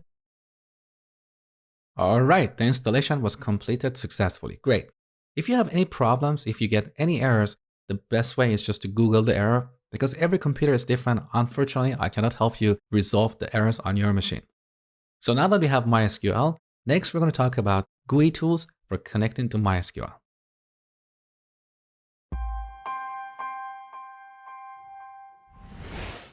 All right, now we need a tool to connect to MySQL and manage our database. There are many different tools out there. You can use MySQL Workbench, which is absolutely free, and you can get it from mysql.com. Personally, I've used it a lot in the past. It gets the job done, but quite frankly, it's not the best tool out there. We also have Table Plus, which is a great tool. It's very lightweight and it supports many different database engines. So it's not limited to MySQL. And of course, that comes with a price. At the time of recording this video, the license for Table Plus is $59. And by the way, I'm not an affiliate for Table Plus or any other products. These are the tools that I've personally used and introduced in my courses. And of course, there are many other tools out there. You can research and find your favorite tool. We also have DataGrip, which is my favorite tool. I believe this is the best database tool in the market because it's built by JetBrains, which is the same company that has built IntelliJ, WebStorm, ReSharper, and many other amazing tools. And of course, this is the most expensive product. You can get a license for $89 for the first year, but for the second and third years, the price will reduce to $70 and $50. So every year you have to pay to use DataGrip. Having said that, you can download a trial version and use it for free. So if you want to follow along with me, you can just download it. You don't need to provide a credit card. Just download it and use it for 30 days. So the first time you open it, you're going to see this window. You're going to evaluate it for free. Now you can optionally supply your email address, then evaluate. Great. So this is our tool. We're going to create a new project. We can call that storefront. Now over here, we're going to click on the plus sign to create a new data source, which is going to be MySQL. So look, there's so many data sources available here. You can use Amazon Redshift, Apache Cassandra, and so many other data sources. So let's go with MySQL. Now on this dialog box, you can give your connection a name. I'm going to accept the default. Next, we're going to specify the host, which is localhost. The port by default is 3306. The user should be root, and the password should be the password that you set when installing MySQL server. So I'm going to type my password here. Now pay attention to this error. We have missing driver files. So let's download them. Good. Now let's test the connection. We get this error saying server returns invalid time zone. So let's set the time zone. Over here, let's set the time zone to UTC. Press tab and test the connection one more time. Okay, we successfully connected to MySQL server. Perfect. Let's click on OK. Now let's right click on localhost and go to new query console. Now in this console window, we can type SQL commands. So for this course, we're going to create a database called storefront. We have to create the database first before we can connect with it using Django. So even if you're not using DataGrip, let's say if you're using MySQL Workbench, you need to create a database called storefront or whatever you want to call it. Now to execute this, we click on this icon. Good. So we have a new database called storefront, and we're going to use this in the next lesson.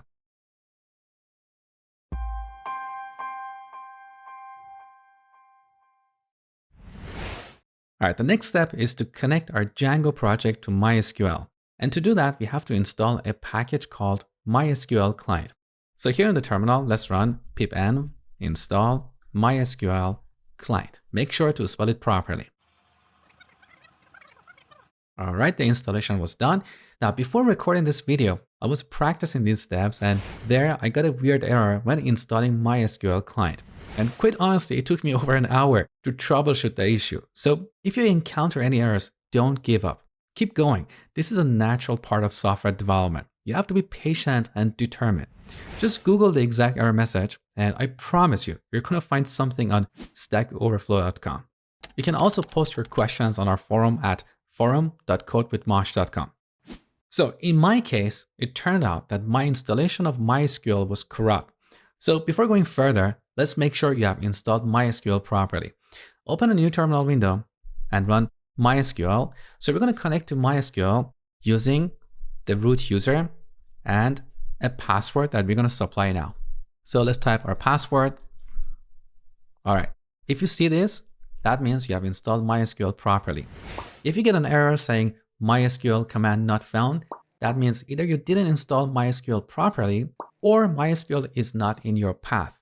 So then, depending on the operating system you're running, you need to research how to add MySQL to your path. All right, so let's stop this by pressing Ctrl and D. Good. Now, we installed MySQL client package. Great. The next step is to change our database settings. So we're going to go to our settings module. Now let me show you a new shortcut. Under the Go menu, look at this command. Go to symbol in editor. The shortcut is Shift, Command, and O on Mac.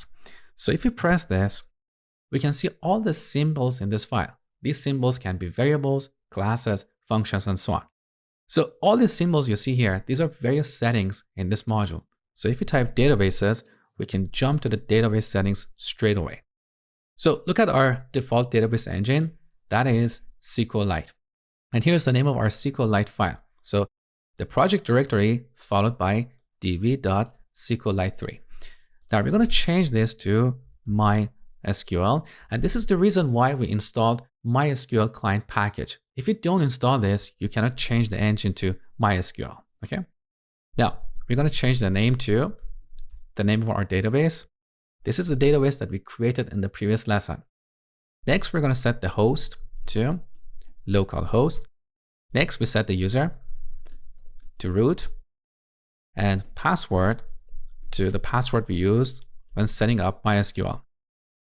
Now, this is purely for development, so we're not going to use this in production. In production, we're not going to include our password as plain text in this file.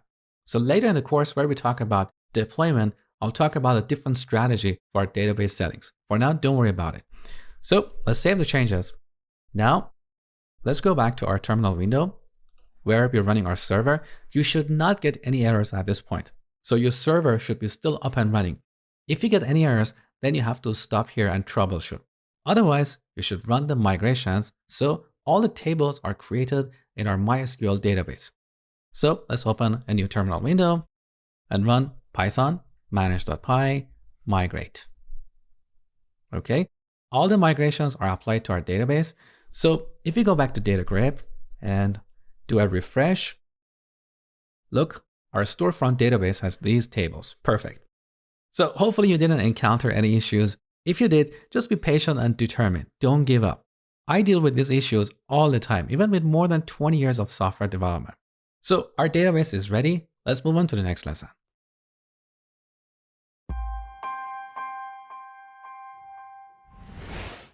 Sometimes we need full control over generating or updating our database schema. This is really easy with Django.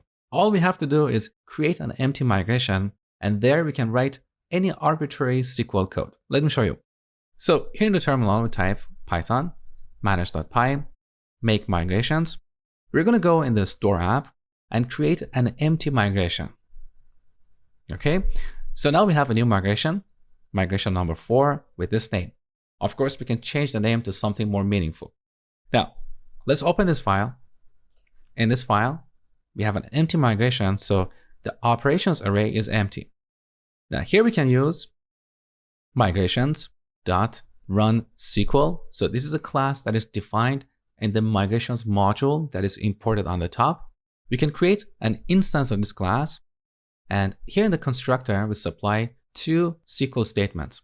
The first one is for upgrading our database. The second one is for downgrading it. So here we can use triple quotes in Python to break down our SQL statements into multiple lines. So for this demo, I'm going to insert a new record into the collection table. So store underline collection. We want to set the title column. And for the value, I'm going to use collection 1. Okay. Now using the same technique, we could also create a stored procedure, a function, a view, and so on. Now, as I said, this first argument is for upgrading our database. So as a best practice, we should supply a second argument, even though it's optional, because if you fail to do this, then you won't be able to revert this migration, okay? So in the second statement, we want to undo what we did earlier. So we want to delete the collection with this name. So we say delete from store underline collection, where title equals collection 1.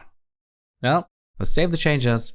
Back in the terminal, we run Python manage.py migrate. Okay, the last migration is applied. So let's go to DataGrip and look at our collection table. So double click on this and here's our new collection. Beautiful. Now let's unapply the last migration to make sure our implementation is right. So we want to downgrade the store app to migration number 3. So here in the terminal, we say Python manage.py migrate store to migration number 3. Perfect. Now back to our database. Let's refresh the collection table. Our new collection is gone. Great.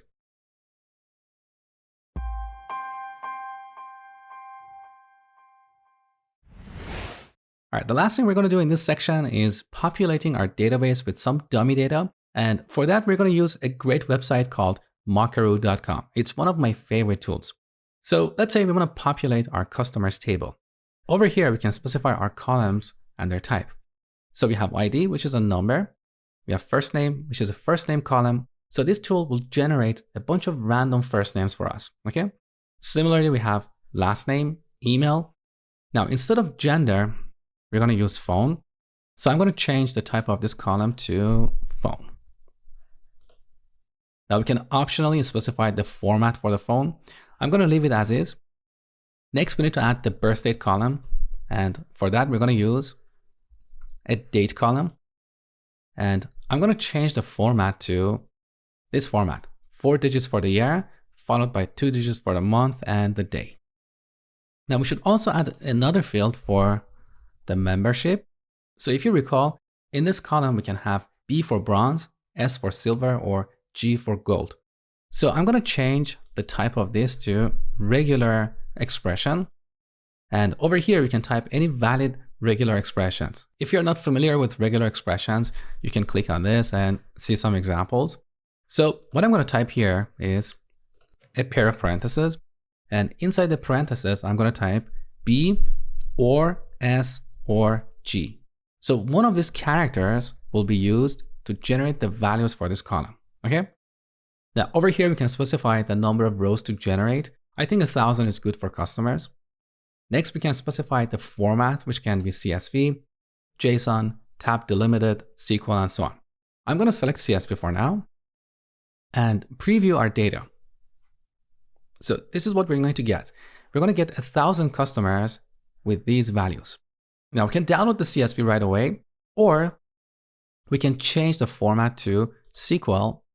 And over here, we specify the name of our table, which is going to be store underline customer. And then we can download our data.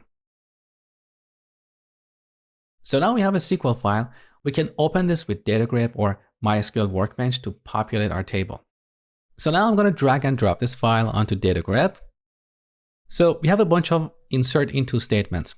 Now on the top, make sure the current schema is storefront. If it's not, just select it over here. Then select all these rows and execute them.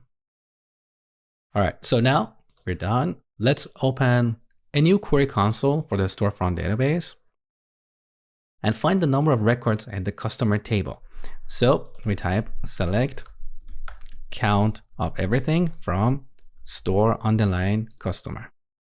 So as you can see over here, we have 1,000 records in this table. Beautiful. So we have reached the end of this section. Now I'm going to stop recording and generate data for a bunch of tables we're going to work with in the next section.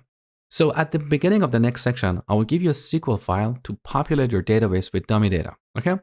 So that's it for now. I hope you learned a lot, and I will see you in the next section. Welcome back to another section of the Ultimate Django course. In this section, you will learn how to query and manipulate data using Django ORM or Object Relational Mapper. We'll start off this section by a quick overview of Django ORM and the problem it solves. Then we'll spend the rest of the section on various ways to query and manipulate data. We'll cover filtering, sorting, grouping data, and much, much more. So by the end of this section, you'll be able to confidently pull out data or store it in a relational database. So let's jump in and get started.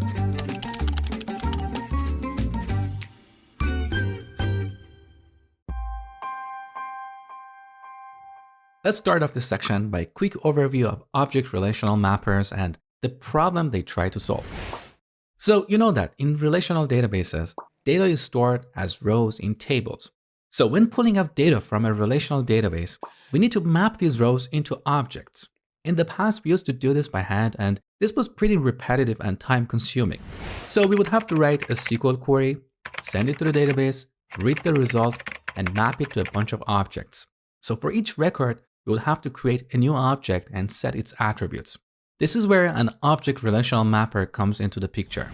An object relational mapper, as the name implies, maps objects to relational records, and that frees us from writing a lot of repetitive code. So using an object relational mapper, we don't have to write SQL code to query or manipulate data. We can code in an object-oriented programming language like Python. The ORM will then translate our Python code into SQL code at runtime. So does it mean we never need to write SQL? No. When dealing with complex problems, ORMs can't produce efficient SQL queries. So that's when we need to jump in and write optimized SQL queries by hand. But overall, ORMs help us reduce complexity in our code, make it more understandable, and get more done in less time. A good example of that is Django migrations. Using these migrations, we generated our database tables almost instantly. We didn't have to write any SQL code or use a tool like DataGrip to create our tables, add relationships, indexes, and so on. Django migrations took care of all of that for us. So migrations are part of Django ORM. Also, all the model classes we have created so far inherit from the model class in Django. This model class is also part of Django ORM. So as you will see in this section, all our model classes inherit the functionality to query or manipulate data from the base model class. Now, once in a while, you see someone like our popular John Smith who hates ORMs and prefers to write every bit of code by hand because he believes ORMs are slow. What John is missing here is that he doesn't understand that the more code he writes, the more bugs he or someone else has to fix in the future. There is an old saying that says, the best code is no code. Writing and maintaining all that extra code costs time and money. Someone is paying for it, your employer or your client. If you were that person, you wouldn't want someone else wasting your money writing code that was unnecessary, right? Throughout my career, I've seen so many projects over-engineered by people like John that never made it into production. In my opinion, a good software engineer is one who delivers working software in time. Building the best, most optimized solution that will never make it to production is not something to be proud of. So use the right tool for the job. As I said, ORMs don't perform well when dealing with complex queries. But that doesn't mean we should never use ORMs. We can use them in a lot of cases, perhaps for the most part. Remember the old saying, premature optimization is the root of all evils. So don't optimize your code unless you have proof that it's slow. So that's it for the Django ORM. Let's move on to the next lesson.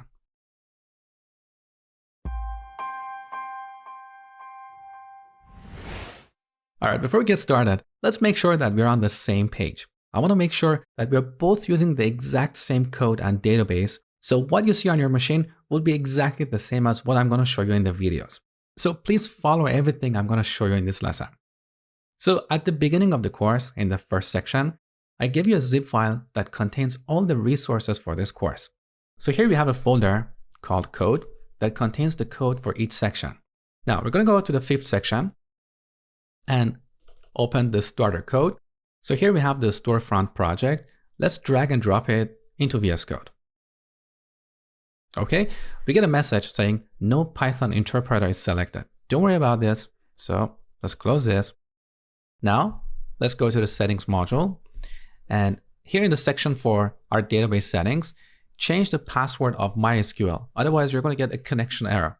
So use the password for the root user. Next, we open a terminal window. And here we're going to run pipenv install. So this is going to create a new virtual environment and install all of our dependencies there. Okay, great. Now let's open up DataGrip or any tool you use for managing your database. Here we have the storefront database. I'm going to delete this database and recreate it from scratch. So delete. Good. Now you're going to right click on localhost and open a new query console. And here we're going to type create database storefront. Make sure to spell it properly because this is the name that we use in our project. Okay. So now we have a new database. Let's verify it. Great. So this database is currently empty. The next step is to run all of our migrations to create our tables. So back to our project. Here in the terminal, we run python manage.py migrate. Now we get an error saying invalid syntax because in this window, our virtual environment is not activated. So back to our project, let's activate our virtual environment. Good. Now we're going to run python manage.py migrate. Okay, all of our migrations are applied. So back to DataGrip, let's refresh. All of our tables are created, beautiful, but these tables are currently empty. So the next step is to populate them with data. But before doing so, I want to close all the sessions I have open in DataGrip. So down the bottom, over here, we have the services tab. I'm going to right click on localhost and close all sessions. Now I'm going to right click on storefront and open a new query console. Now back in the resources folder, we have this data folder. And here we have a seed file that will populate 5 of our tables: collection, product, customer, order, and order item. So let's drag and drop this into this window. Good. Now on the top, we have to select the schema. So I'm going to select storefront. Good. Now make sure that all these statements are selected. So currently all of them are selected.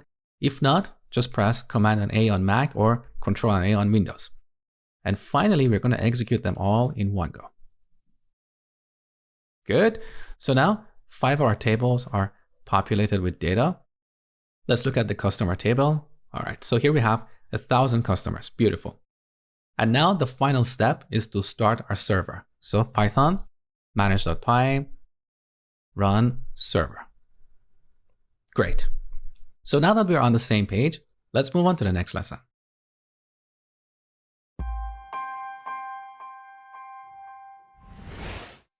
All right, the first thing you need to understand about Django ORM is the concept of managers and query sets. So let's press Command and T on Mac or Control and T on Windows and jump to our say hello function. So we're going to go back to our playground and write all the code here. Now for this section, we don't really need the calculate function, so I'm going to delete it. And I'm going to delete this line as well.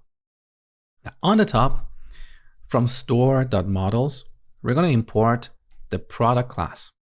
Now, every model in Django has an attribute called objects, and this returns a manager object. A manager is an interface to the database. It's like a remote control with a bunch of buttons that we can use to talk to our database. So here we have a bunch of methods for querying or updating data. For example, we have all for pulling out all the objects in the products table. We also have get for getting a single object. We have filter for filtering data and so on. Now, most of these methods, like the all method, return a query set. So when we call this method, we don't get a list of products. We get a query set object. A query set is an object that encapsulates a query. So at some point, Django is going to evaluate this query set, and this is when Django will generate the right SQL statement to send to our database. But when will this happen? Well, under a few scenarios. One scenario is when we iterate over a query set.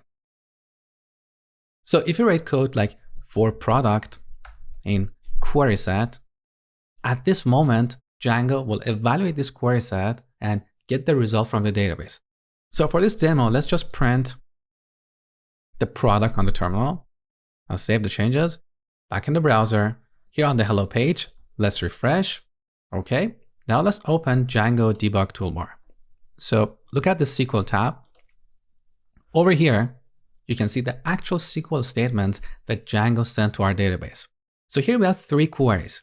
The first 2 are just used by Django to do its job. The third query is our select statement to get all the products from the products table. So let's expand this. This is the exact query that Django has sent to our database. So select ID, title, slug, and other fields from product table. Now over here, we can click on the select button to see the actual result that is returned from the database. So this is very useful when debugging applications. Now back to our code. So one scenario where a query set is evaluated is when we iterate over it. Another scenario is when we convert it to a list. So if we call the list function and give it this query set will be evaluated. Another scenario is when we access an individual element, like the first element, or when we slice this. So if we use the slice operator and pick the first 5 elements, then the query set will be evaluated. So because of this, we say query sets are lazy, which means they're evaluated at a later point. Now you might be wondering why query sets are lazy. Why doesn't Django simply call the database the moment we call the all method? Well, the reason for this is that we can use query set methods to build complex queries. So over here, we can call query set.filter to filter the result, and this will return a new query set. So once again, the query is not going to get evaluated at this point. So we get a new query set, and then right away we can call the filter method to apply a second filter. Now similarly, we can call the order by method to sort the result. So by chaining all these methods, we'll build a complex query, and at some point when we iterate over that query or convert it to a list, that query will be evaluated. Now imagine if query sets were not lazy.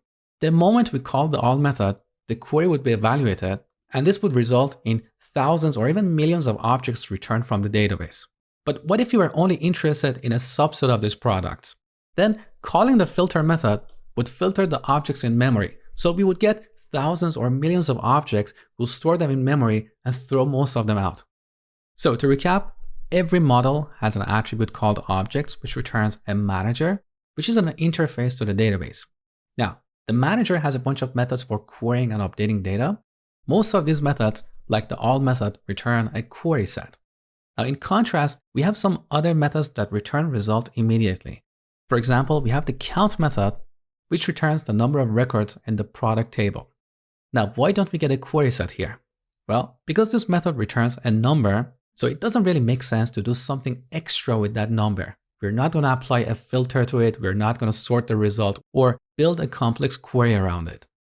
So this was the basics of managers and query sets. As we go through the section, you will learn more about these query sets. Next, we're going to talk about retrieving objects in detail.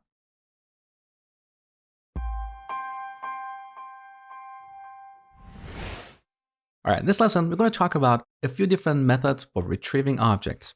The first method is the all method that we briefly talked about in the previous lesson. This method returns a query set, and when this query set gets evaluated, we get all the objects in a given table, like the product table. Now, sometimes we want to get a single object, like the product with the ID 1. To do that, we use the get method, and here we pass a lookup parameter like ID equals 1. Then we could also use PK, that's a special argument. So when we use PK, Django will automatically translate this to the name of the primary key field. So our primary key field might be ID, it might be code, whatever. We don't have to remember. This is the benefit of using the PK argument, okay? Now, unlike the all method, the get method returns an actual object, not a query set. The reason for this is because once we get an object, it doesn't really make sense to do anything extra with it. We're not going to sort the result. We're not going to apply additional filters and so on. So here we get a product, and that means we should rename this variable to product. So always pay great attention to the name of your variables and functions. I cannot emphasize this enough, because this is one of the main issues I see in a lot of people's code. They have a function like get airplane. So you see that function and you think you're going to get an airplane. But when debugging the application, you realize that this function actually returns an orange, and that orange ends up getting stored in an object called book. Don't do this. So always pay great attention to the name of your variables, okay? So let's save this and see what we get. Back to the browser, refresh. Let's look at the SQL tab. So here's our select statement. So we're selecting all these columns from the product table, and here we have a where clause to select the product with the ID 1. Now Django also adds a limit clause, a limit of 21. I'm not entirely sure why they use 21 here. To me, it looks like a magic number, but this is something you can find in Django source code. So for now, don't worry about it. This limit doesn't really make a difference for us. Now, one thing you need to know about the get method is that if it cannot find this object, it will throw an exception. So if we set PK to 0, look, we get an exception of type does not exist. So to handle this, we have to wrap our code inside a try-catch block. So back to the code. First, we're going to import the type of the exception on the top. So from django.core.exceptions, we're going to import object does not exist. Now note that I've put all my Django import statements next to each other, so my code is cleaner and more organized. Compare this with this. So we are importing something from Django, then something from another app, then we're going back to Django. Again, this is a little bit ugly. So I prefer to put all Django import statements next to each other. Now we need to wrap this line inside a try-catch block. Don't tell me that you don't know what a try-catch block is, because I covered it in detail in my Python course. So here we type try, then we type except, followed by the type of exception, which is object does not exist. Also, note that you don't have to type the full name of the class. So here I'm typing objDNE, and with that we can easily look up this class. So we can use abbreviations, okay? Enter. Now in a real scenario, here we want to show an error to the user, but for now, don't worry about it. So I just want to pass, okay? Yeah, back to the browser, refresh. This time we didn't get an exception. Great. Now, this try-catch block looks a little bit ugly. We don't want to repeat this pattern over and over in our code. So let me show you a better way. First, I'm going to delete the try-catch block. Good. Now, instead of the get method, we can use the filter method. Now, this method returns a query set. So right away, we can call the first method of the query set. Now, if the query set is empty, the first method returns none. So in this case, product is going to be none. We're not going to get an exception. Check this out. So save and refresh. Great. Now, sometimes we want to check the existence of an object. So over here, right after the filter method, instead of the first method, we can call another method called exists. So first we apply a filter, and then we check to see if there is an object in our query set with this criteria. So in this case, we're not going to get a product object. We get a Boolean value. So we should rename this variable to something like exists. Okay? So these are various ways to retrieve objects. Now in the next lesson, we're going to talk about filtering in detail.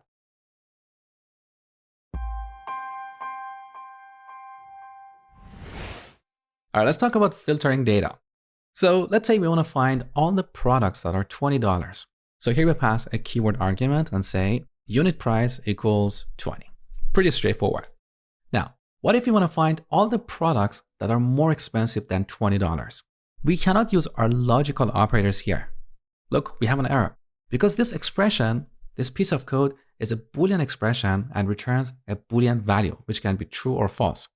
But when calling the filter method, we need to pass a keyword argument.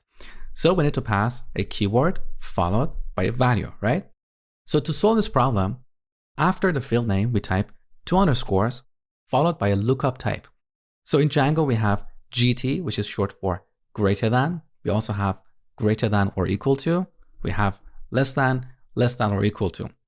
So for this demo, I'm going to change this to GT equals 20. Now we're passing a keyword argument to this method, but the name of our keyword is kind of special, right? Save the changes. Now to find all these lookup types, you can search for query set API, and on this page, look over here. Where is it? It's right here, field lookups. So we have various lookup types for numbers, strings, and dates. In this lesson, we're going to cover a lot of them, and I'm going to leave the rest to you. So back to our code. Another useful lookup type is range. And with this, we can find the products whose price is in a given range. So over here, we cannot pass a single value. We need to pass 2 values, a minimum and a maximum. So we need to pass a tuple with 2 values, let's say 20 and 30. Now, out of curiosity, let's render these products in our template and see what we get. So here's the context, the object that we're passing to our template.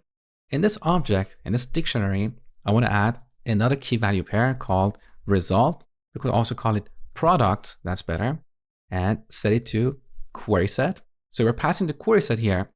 Now it would be better to convert this to a list, so the name of the key reflects the type of the value. Once again, we don't want to get an airplane and store it in a book, right? So save the changes. Now let's go to hello.html. And after our if block, we're going to render an unordered list, which represents a list of bullet points. So tab. Inside the unordered list, we're going to add a for loop. So we add a pair of braces with ampersand. And here we say for product in products. We don't need a colon here, just the expression, okay? Now, in our for loop, we're going to type a list item for rendering a bullet point. And over here, we add 2 braces to render product.title. Finally, we need to close our for loop. So once again, braces with ampersand. And here we type and for. Now back to the browser. Here are the products whose price is between $20 to $30. Great. Now we can also filter across relationships. So let's remove this argument. Let's say we want to find all the products in collection number 1. So here we type collection, followed by 2 underscores. So we navigate the relationship. And over here, we can type the name of any of the attributes or fields of the collection class. So we can say ID equals 1. We can also use our lookup types. So we can add 2 underscores followed by a lookup type, like greater than. or range. And then we can set this to a tuple of, let's say, 3 values. So with this, we get all the products in any of these collections, okay? So these were the lookup types for dealing with numbers. Now let's look at an example involving a string. So I'm going to remove this argument. So let's say we want to find the products that contain coffee in their title. So over here, we can type 2 underscores and use the contains lookup type. We set this to coffee. And with this, we don't get anything because this lookup type is case sensitive.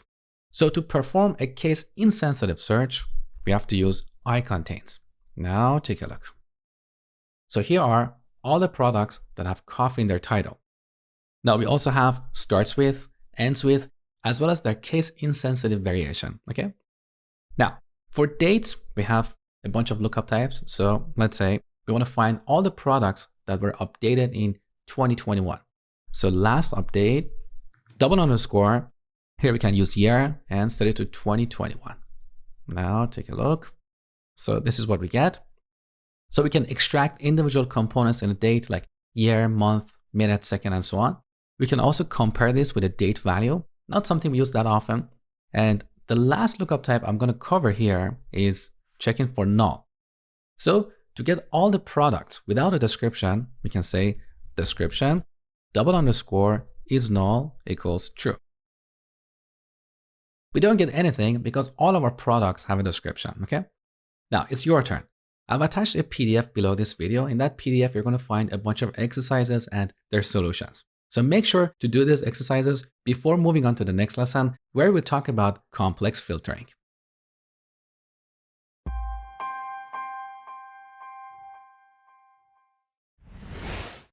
All right, let's see how we can apply multiple filters.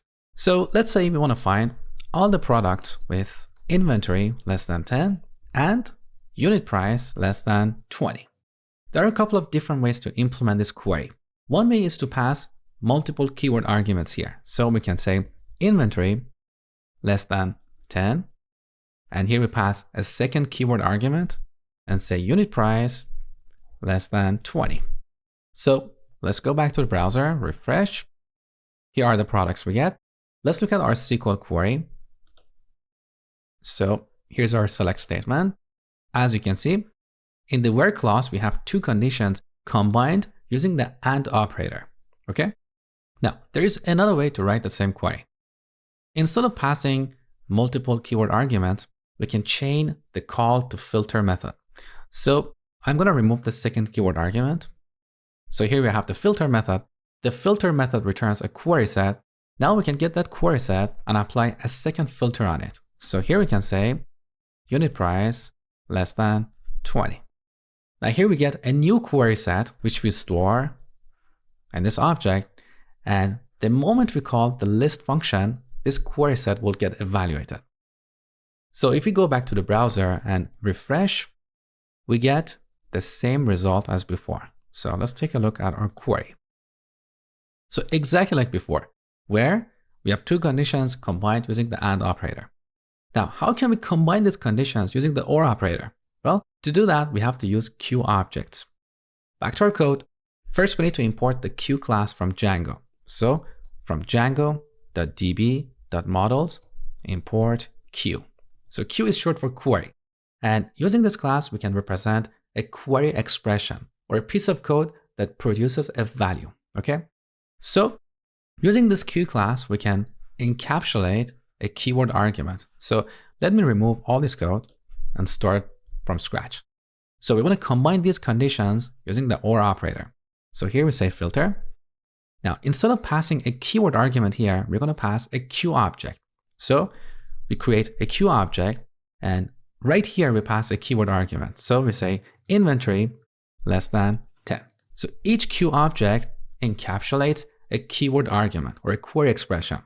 Now we can combine this Q object with another Q object using the bitwise operators. So if we use the bitwise OR operator, this will translate to a logical OR in a SQL query.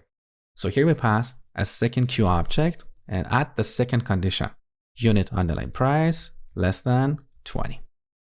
Now, let's save the changes. So here's what we have implemented.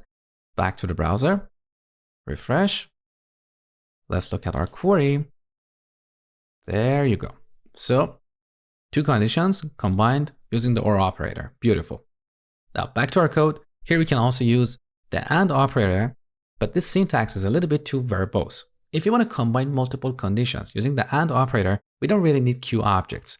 We can simply pass multiple keyword arguments to the filter method, just like before. Now here we can also negate a QObject. So this will translate to the NOT operator in SQL. So when we execute this, we'll get all the products whose inventory is less than 10 and their unit price is not less than 20, okay? So this is how we can build complex lookups using QObjects.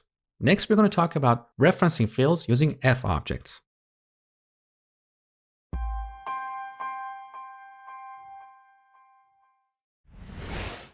Sometimes when filtering data, we need to reference a particular field. For example, let's say we want to find all the products where their inventory equals their unit price. Now, I know this doesn't really make sense in terms of a business rule, but let's just imagine that we want to compare 2 fields. So here in the filter method, if we say inventory equals unit price, we get an error because unit price is not a valid value for this keyword argument. Where is unit price defined? We don't know, right? Now, if we convert this to a string, that's not going to work either because the inventory field is a number and we cannot compare a number with a string. So to solve this problem, we need to use an FObject. So first on the top, from the same models module, we're going to import the F class. Now using this class, we can reference a particular field. That's why it's called F. So over here, we're going to create an FObject, and in the constructor, we're going to pass the name of a field. Okay, so let's run this query and see what we get. Refresh. Obviously, we don't have any products that satisfy this criteria, but let's look at our SQL query. So over here, look at the where clause. We're finding products whose inventory equals their unit price. Now using FObjects, we can also reference a field in a related table. For example, here we can say collection, _ID, and with this we'll compare the inventory of a product with the ID of its collection, okay? So this is how we can reference fields using FObjects. Pretty simple. Next, we're going to talk about sorting data.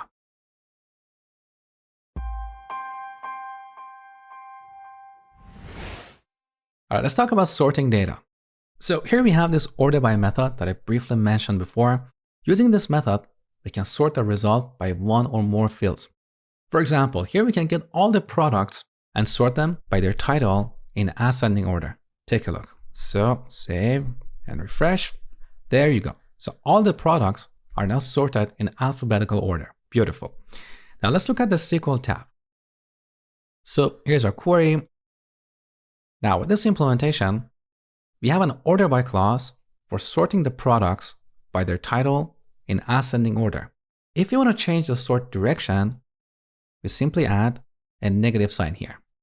Now we can also sort by multiple fields. For example, we can sort by unit price in ascending order and then by title in descending order. So with this implementation, we're going to sort our products from the cheapest to most expensive ones. And if we have multiple products with the exact same price, within that group, our products are going to be sorted by their title in descending order. Okay?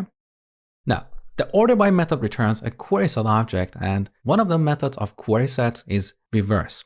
So if we call the reverse method here, this will reverse the direction of the sort. So with this implementation, we're going to sort the products by unit price in descending order and then by title in ascending order. Now we can also call the order by method after filtering data because the filter method returns a query set object and order by is one of the methods of query set objects. So here on query set API reference, over here, you can see all the methods of query set objects. So we have filter, exclude, order by, and so on. So as an example, we can filter all our products to get products in collection 1 and then sort them by their unit price. Pretty straightforward. Now, sometimes we want to sort the result and pick only the first object. So let's remove the filter method here. We're simply sorting our products by their unit price, and then we're going to pick the first product. So with this implementation, we're not going to get a query set because we're accessing an individual element. So up to this point, when we call the order by method, we get a query set object, but the moment we access an individual element in this query set, the query set gets evaluated and then we get an actual object. So we should rename this variable to product. And of course, we need to make a change here because we're not going to convert this to a list. So instead of products, we're going to pass product to our context. And of course, we need to change our template to accommodate this, but let's not worry about that in this video. What I want to show you instead is a convenience method called earliest. So another way to rewrite the same query is like this. Instead of order by, we can call the earliest method to sort the result by unit price and get the first object. So with the second implementation, we're not going to access an individual element because the earliest method returns an object. In contrast, order by returns a query set. Now, similarly, we have another method called latest, which sorts the products by unit price in descending order, and then it will return the first object. Okay? So this is all about sorting data. Next, we're going to talk about limiting results.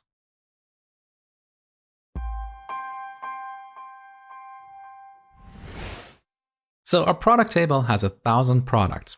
Now, quite often, we don't want to show all these products to the user in one list. We want to show pages of products. So let's say our page size is 5 and we want to show the products on the first page. To do that, we use Python's array slicing syntax. So if we type :5 here, this is going to return the first 5 objects in this array. So more accurately, we're going to get objects at these indexes, 0, 1, 2, 3, and 4. So excluding 5, okay? Now, let's go back to the browser and refresh. So here are the first 5 objects or first 5 products. Now let's look at the SQL tab. So now in our query, we have the limit clause for getting the first 5 products. Now to get the products on the second page, we can start from 5 and finish before 10. So this is going to return the product objects at these indexes, 5, 6, 7, 8, and 9. Now refresh. With this implementation, our query is going to have an additional clause. So we have limit 5 followed by offset 5 for skipping 5 records.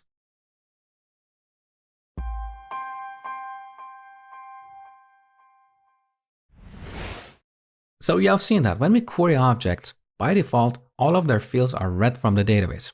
But what if you're only interested in a subset of these fields? For example, look at our product table. Our product table has a bunch of fields or columns. Some of these columns, like the description column, contain a lot of text. What if we don't care about the values in this column? What if we only want to return the ID and the title of each product to the user? This is where we use the values method. So we call the values method and specify the fields we want to query. Let's say ID and title.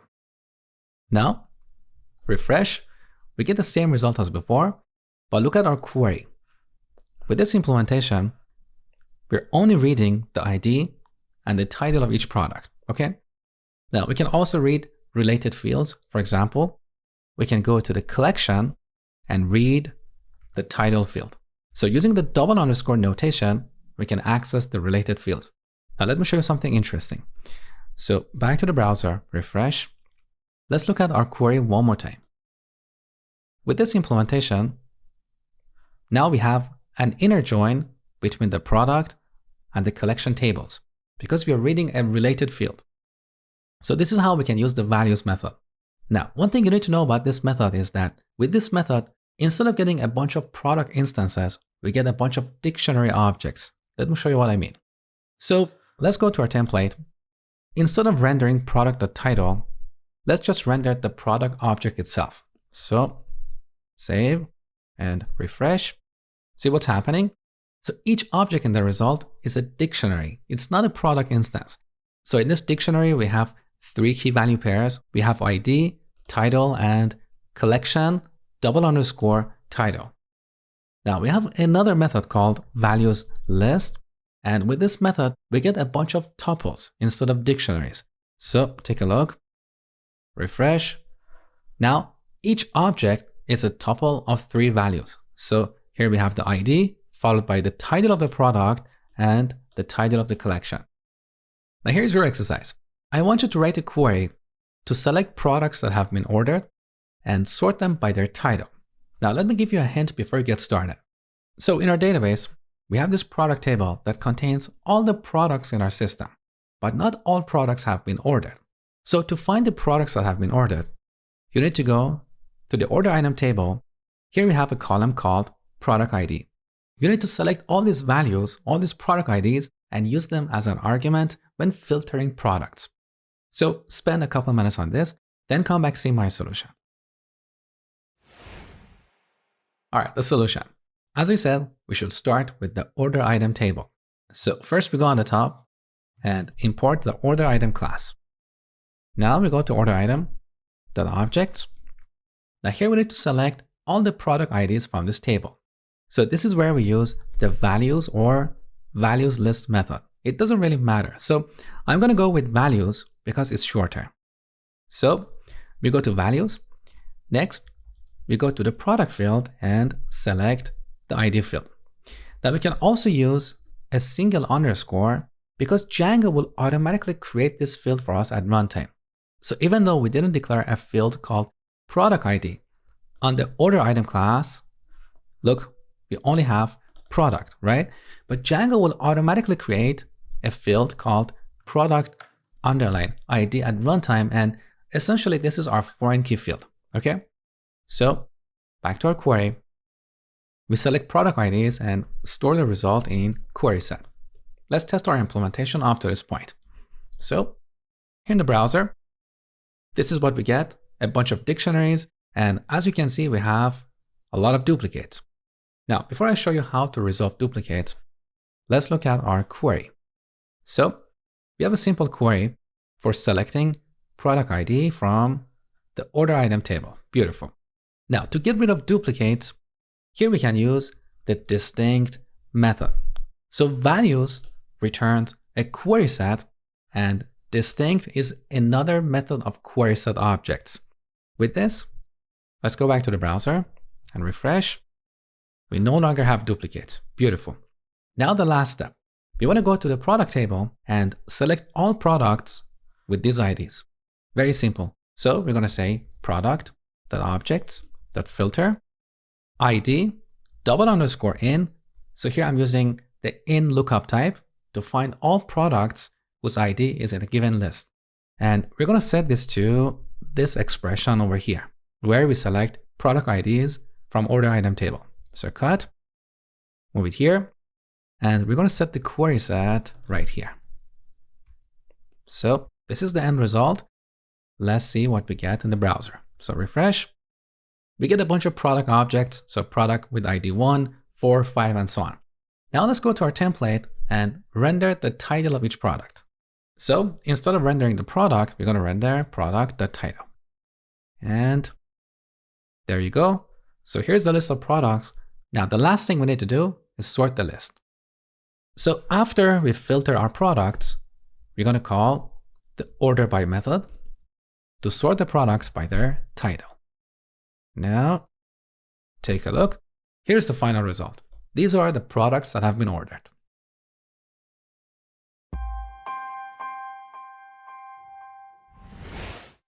So in the last lesson, you learned how we can optimize our queries by specifying the fields we want to query.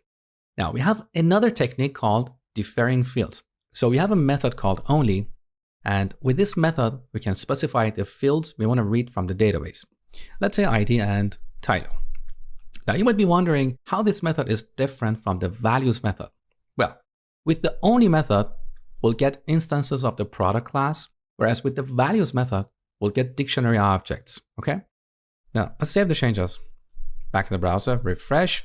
So we get the same result as before. Let's look at our SQL tab. So here's our query. Pretty simple. We're selecting the ID and title from the product table. Great. So this is how the only method works. Now you got to be careful with this method. If you don't know what you're doing, you will end up with a lot of queries sent to the database under the hood. Let me show you what I mean. So let's go to our template. And after the title of each product, render its price. So we had a $sign here, followed by 2 braces. And here we render product.unit_price. Let's save, back in the browser, refresh. Look what's happening. Our application is freezing. So it's going to take several seconds until we see the result. All right, here's the result. Now let's look at our SQL tab. How many queries do we have here? 1,002. Let's see what's going on here.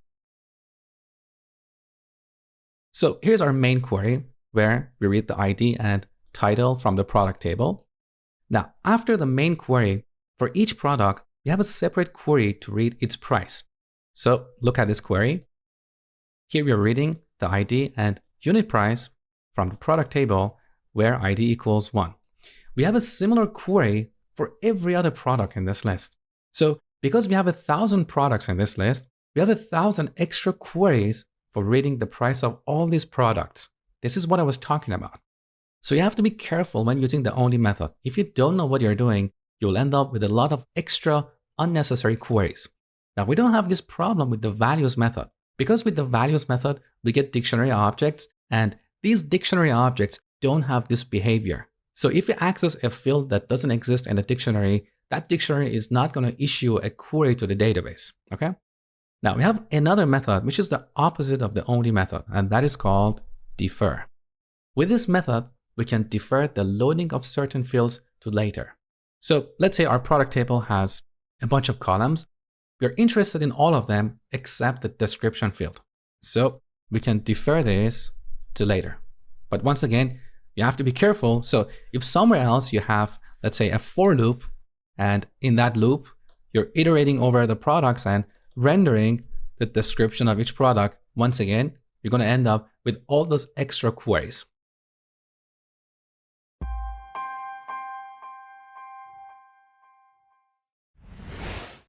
Sometimes we need to preload a bunch of objects together. For example, here we're loading all the products. Now, let's go to our template and render the collection of each product next to its title.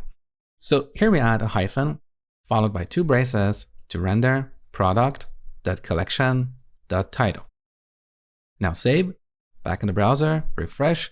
Look, we have the same problem as before. Our application is hanging because Django is sending 1,000 extra queries to the database to read the collection of all these products.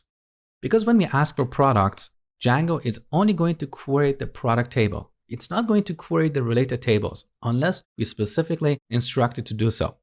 So here we want to preload the products with their collection. To do that, before we call the all method, we call select related. And here we specify the field we want to preload. So that field is collection. Then we call the all method. Now, back to the browser, refresh. Our products loaded instantly. Now, let's look at our SQL tab. So here's our query. See what's going on here? We're selecting all these fields from the product table, followed by these 3 fields from the collection table.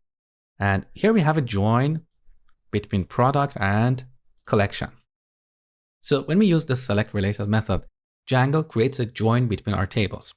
Now, we can also span relationships. So let's say collection has another field that we want to preload as part of this query. So we add 2 underscores here and then type the name of that other field, okay? So this is select related. Now we have another method called prefetch related. So we use select related when the other end of the relationship has 1 instance, like in this case, a product has 1 collection, right? But we use prefetch related when the other end of the relationship has many objects. What is an example of that? The promotions of a product. So let's go to the product class real quick. Look, each product has 1 collection, but it can have many promotions. So to preload the promotions, we use the prefetch method. So back to our playground, I'm going to replace this with prefetch related, and the field we want to preload is promotions. Now, before we go back to the browser, I'm going to go back to the template and remove the collection of these products. Otherwise, we're going to end up with all those extra queries. So save. Now refresh. All right, let's look at our SQL tab. So now we have two queries. Here's the first query to read all these columns from the product table.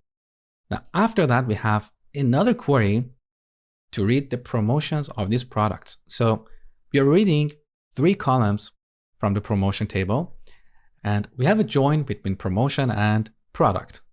So essentially, we have 2 result sets.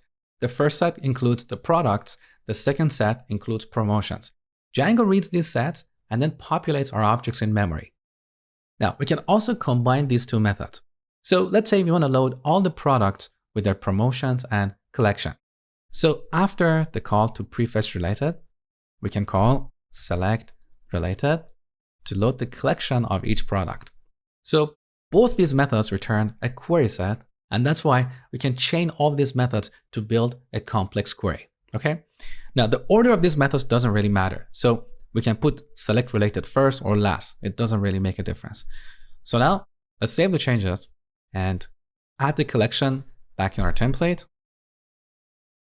So product.collection.title.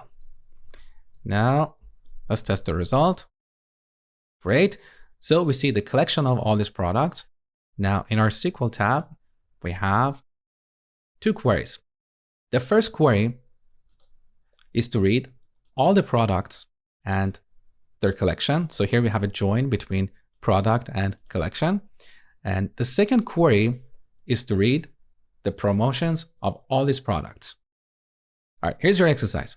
I want you to write a query to get the last 5 orders with their customer and items, including the product referenced in each order item. So pause the video, spend a couple minutes on this, then come back, see my solution. All right, here's the solution. We want to get a list of orders, so we should start with the order class. Then we go to objects. Now we want to preload these orders with their customer. So this is where we call select related to preload the customer field. Now we don't want to show all the orders, we want to show the last 5 orders. So first we need to sort them by place that in descending order, so the latest orders come first. And then we use array slicing syntax to pick the top 5 orders, okay? Now let's test our implementation up to this point. So we store the result in query set, and then to keep our code clean, we should change the name of this key from products to orders. Next, we go to our template and rename products to orders and product to order. Now here we can render the ID of each product followed by, let's say, the first name of the customer. So 2 pairs of braces to render order.customer.firstname. Save. Now here we can see the last 5 orders and the customer. Beautiful. Let's look at our SQL tab to make sure we don't have any extra queries. So we have a single query to read the orders and their customer. So we're selecting all these columns from the order table, followed by all these columns from the customer table. And here we have a join between order and customer tables. Great. So let's move on to the next step. Now we should preload the items of these orders. So here we call prefetch related because each order can have many items. Now, what is the name of the field we're going to query? Well, let's have a quick look at our order class. So each order has 3 fields: placed at, payment status, and customer. We don't have a field called items. But look at the order item class. Here we have order, which is a foreign key to order. So Django is going to create the reverse relationship for us. Now, what is the name of that relationship? That is order item underline set. This is the convention that Django uses to create the reverse relationship. If you don't like this name, you can set it using the related name argument. So over here, we can set related name to items. So with this implementation, the order class is going to have a field called items. Now, I don't want to set this because we're going to end up with inconsistency in our code. and I don't want to change the name for every relationship. So for the purpose of this exercise, let's go with Django's convention. So back to our playground, we want to prefetch order item underline set.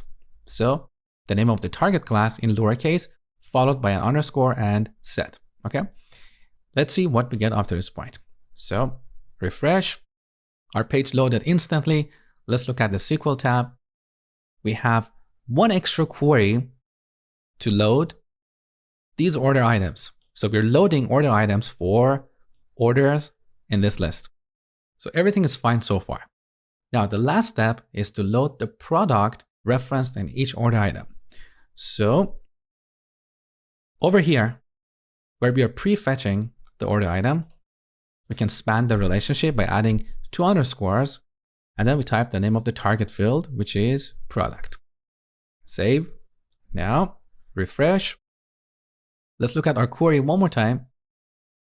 Now we have one extra query to read the products referenced in these order items. So we are reading all the columns from the product table where the ID of the product is in this list. And this list is the list of order items we have queried so far.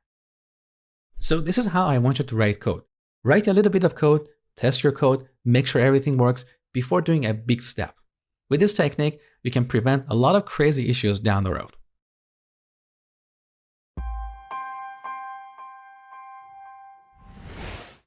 Sometimes we want to compute summaries like max or average price of our products. This is where we use the aggregate method. So we call product.objects.aggregate. And here we pass an aggregate object. So first on the top, we import an aggregate class. So from Django.db.models.aggregate, we import one of these classes. So we have count, we have max, min, average, and sum. So let's say we want to count our products. Here we create a count object and specify the field we want to use for counting. If we use ID, we can count the total number of products because every product has an ID. But if we use a different column, let's say description, and assume that description can be null, this will count the number of products that have a description. Okay? So the proper way to count the total number of records is to use the ID or the primary key field. Now, the aggregate method doesn't return a query set because once we calculate a summary value, it doesn't really make sense to do anything extra with it. We're not going to add filters or sort data and so on. So here we get a dictionary. Let's call that result and add that to our context object over here. So I'm going to add a new key called result and set it to result. Okay. Now we go to our template and I cleaned up the code from the previous lesson. So we don't have a for loop for rendering the list of orders. So right after our hello world message, we can render the result object. Now let's see what we get. Refresh. So we get a dictionary with one key value pair. Look at the name of the key. It's ID _count because we use the ID column for counting objects. And as you can see, we have 1,000 products in this table. Now we can easily change the name of this key. So back to our code. Over here, we can pass a keyword argument. We can say count equals this. Now take a look. So the key is renamed. Pretty simple. Now we can also calculate multiple summaries. So in addition to the total number of products, we can also calculate the minimum price of our products. So we can pass another keyword argument, say min price, and set it to min of unit underline price. So here's what we have. We have two keyword arguments, count and min price. Let's see what we get in the browser. So refresh. There you go. Min price is a decimal object with this value. Now, one last thing before we finish this lesson. Since aggregate is one of the methods of query sets, we can apply it wherever we have a query set. So we can filter our products and pull out the products in a given collection. Let's say collection number 1, and then calculate these summaries over that data set. All right, so that's all about aggregating objects. Now I've attached a PDF below this video where you can find a bunch of exercises and their solutions. Make sure to do these exercises before moving on to the next lesson.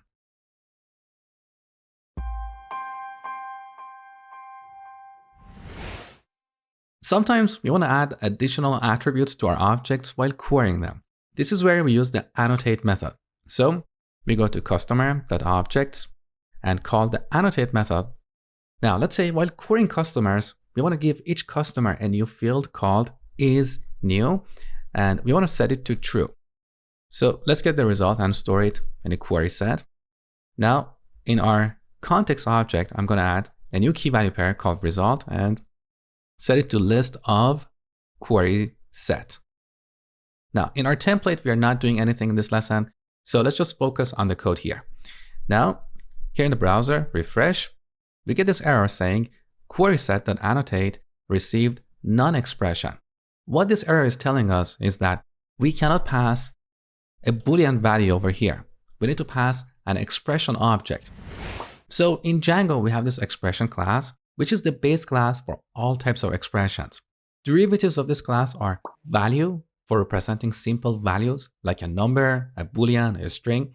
We have f, which you have seen before. Using the f class, we can reference a field in the same or another table, right? So an f object is essentially an expression object.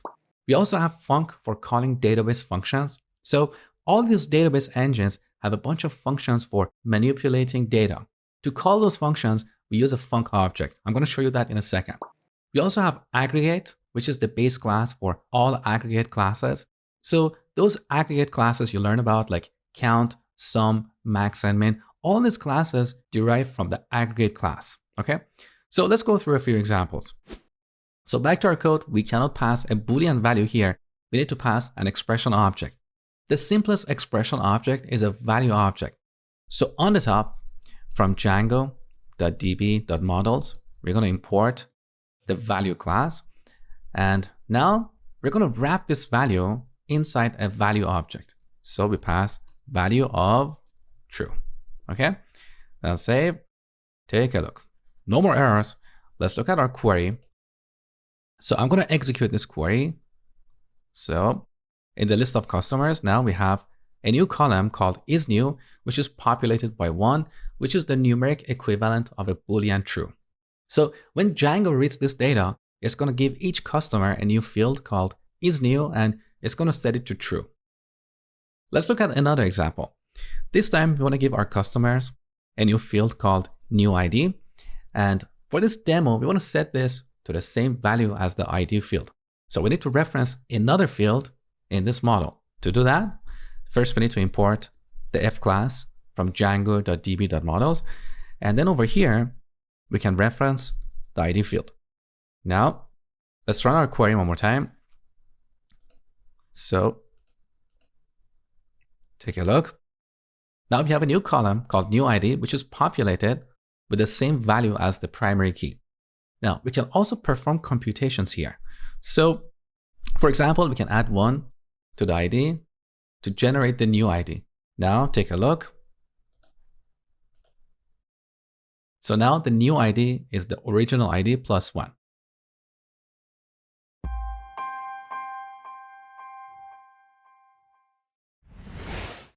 All right, now let's see how we can call a database function. So from the same module, we're going to import the func class. Now we're going to give our customers a new field called full name.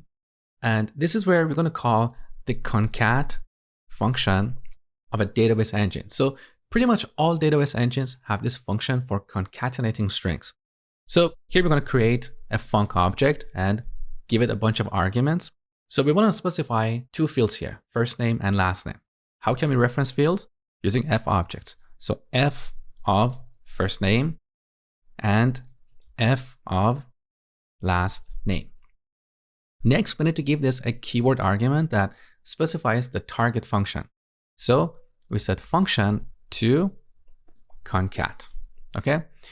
Now, if we run our query, first name and last name are going to be concatenated, but we also need to add a space in between. So we cannot pass a white space here. We need to pass an expression object. So we need to wrap this inside a value object. Okay. Now let's run our query and see what we get. So refresh. And here's our query. Take a look. So in our query, we are selecting all these columns from the product table, but we also have a new computed column using the concat function of MySQL. So we're concatenating first name with a space and last name. And here in this table, we have the full name of each customer. Great. Now there is also a shorthand to achieve the same result. So back to our code. First, we're going to import the concat class from Django. So from django.db.models.functions, we're going to import the concat class. And then we're going to use that class instead of a func class. So let me duplicate this query so you can compare them side by side. In the second implementation, we are not going to create a func object. We're going to create a concat object. Now here we need to specify our fields. So first name and last name. Now note that over here, I'm not wrapping these fields inside an f object. So that is the benefit of using the concat class. But to add a white space, we need to wrap it inside a value object because otherwise Django thinks this is a column in our table. So let's wrap this inside a value object. Good. Now, unlike the first method, we don't have to specify the target function because that is reflected in the class itself.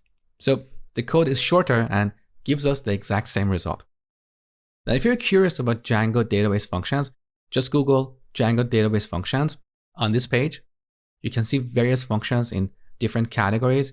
For example, we have a bunch of functions for working with dates. We have mathematical functions. We have functions for manipulating text and so on. These functions are common across all database engines, but different database engines have their own unique functions. So to call those functions, you have to go back and use a func object.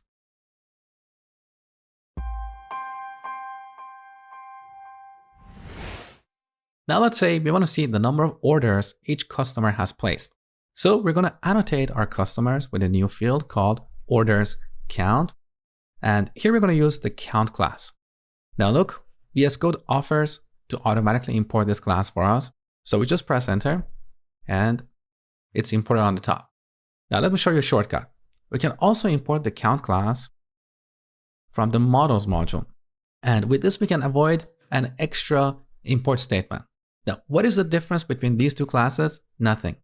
The models module simply imports the count class from the aggregates module and then re-exports it. Okay, so let's delete this line. Good. So we create a count object. Now, what field should we use to count the number of orders? Well, let's go to our customer class.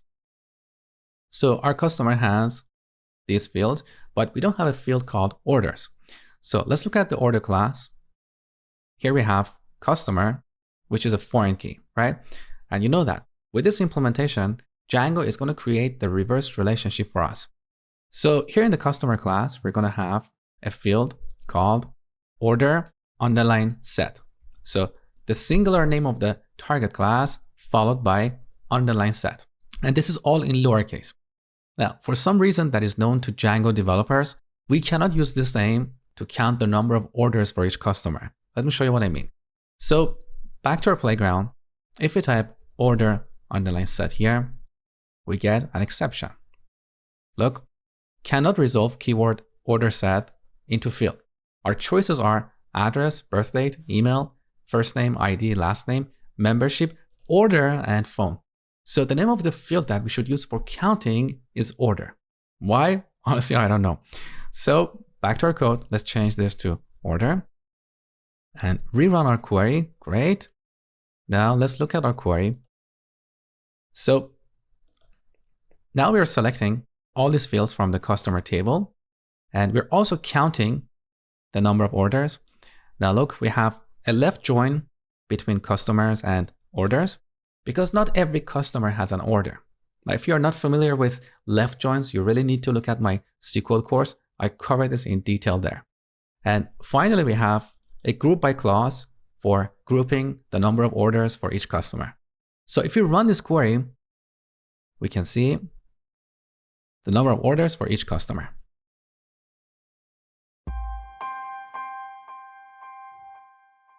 So let's quickly recap what you have learned so far. We talked about the expression class, which is the base class for all types of expressions. derivatives of this class are value for representing simple values like a boolean, a number, a string. We have f for referencing fields, func for calling database functions, aggregate, which is the base class for all aggregate classes like count, sum, and so on.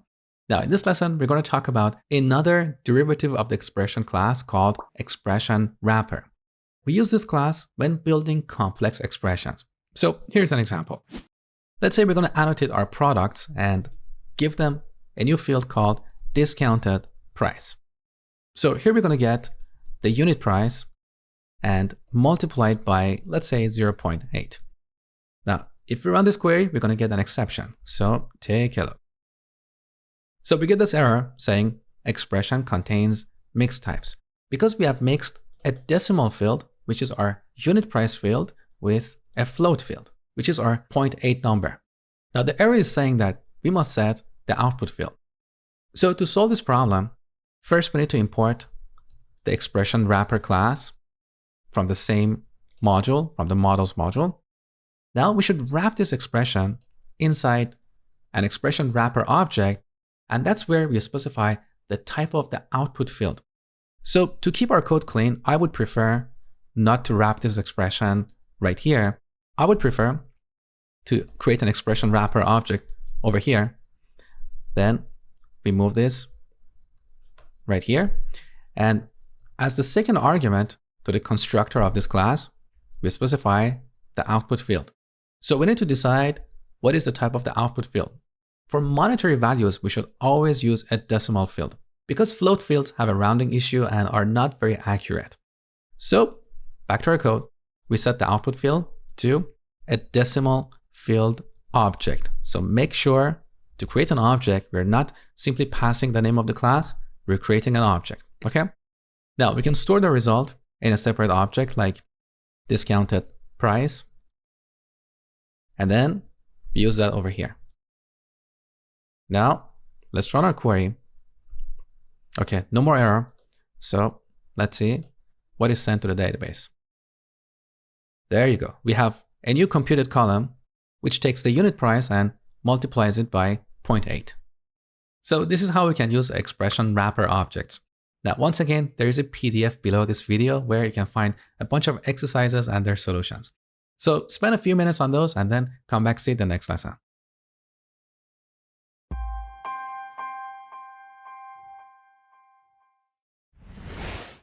All right, let's talk about querying generic relationships. So earlier in the course, we created the tags app with two models. We have tag and tagged item. Now, if you remember, we decided to use the content type framework to decouple this app from the store app. So this app knows absolutely nothing about the store app. It doesn't know we have a model called product. So with this decoupling, we can reuse this app in any kind of project. Tomorrow, we can use it to tag articles, blog posts, videos, and so on. But now let's see how we can find the tags for a given product. So let's go to our database and look at this table, Django content type. In this table, we can see all the models we have in our application. So in the admin app, we have a model called log entry. We didn't create this. This is built into the admin app that comes with every Django project. Similarly, in the auth app, we have three models, group, permission, and user. In the likes app, we have a model called liked item. And in the store app, we have all these models that we have defined so far, okay? So this is the content type table. Now let's look at the tagged item table in the tags app. So here we have a few columns, object ID, content type ID, and tag ID. So to find the tags for a given product, first we have to find the content type ID of the product model. So in this table, currently in my database, we have the product model and the content type ID for this model is 11. So once we find this, then we can go to this table and write a query to filter all records where content type ID equals 11 and object ID equals the ID of the product whose tags we want to find out. That is the big picture. Now let's implement this in code. So back to our playground, first we have to import a few classes. From Django.contrib.contenttypes.models, we're going to import the content type model This is the model that represents the content type table that you just saw. Then from store.models, we're going to import the product class. And finally, from the tags.models module, we're going to import the tagged item class. Now, first we need to find the content type ID for the product model. So here we say content type dot objects. So because content type is a model, it has the objects attribute, just like all the models we have created so far.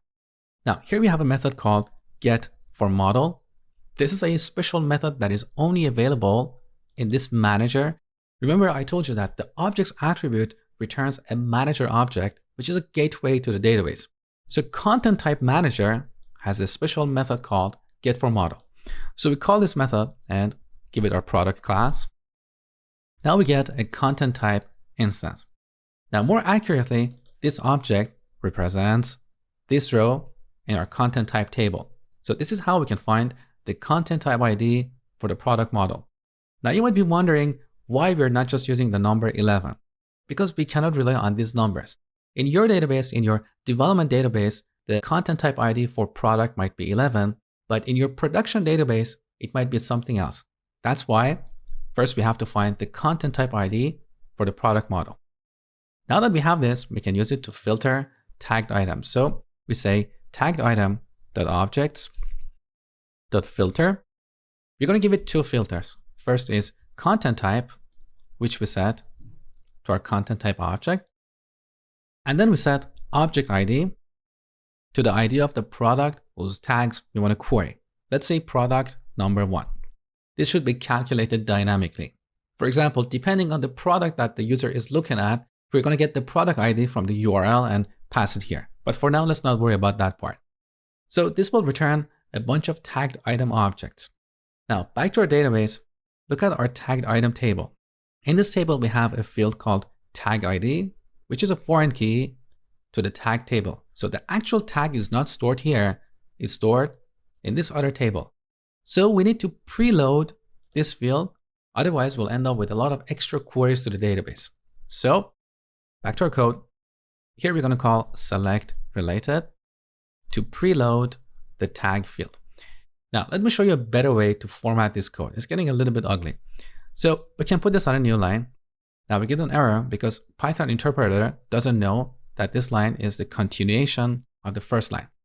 To solve this problem, we add a backslash here, and now the error is gone. So I would like to indent this line, and then one more time, we put filter on a new line and add a backslash here, and then format our code like this. I think this is nicer, especially when we're building a complex query by chaining a bunch of method calls here. So this returns a query set. Let's get it. And now we can add a new key value pair in our context object. So we can call that result, or we can call it tags, and set it to list of our query set, list of query set. Now let's run our query and see what happens. So refresh. Good, no errors. So we have two queries. The first query is for finding the content type ID for our product model. And the second query is for reading the tags for a given product. Like currently, we don't have any data in these tables, but if you're curious, you can just populate these tables and render the tags on the page. So this is how we can get the tags for a given product. Now in the next lesson, I'm going to show you how to encapsulate this logic inside a custom manager, so our code is cleaner and easier to work with.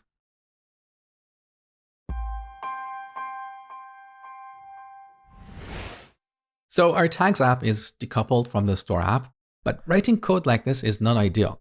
Every time we want to find the tags for a given object, first we have to find the content type, then we have to go to the tagged item model, we have to preload the tag field and apply a filter.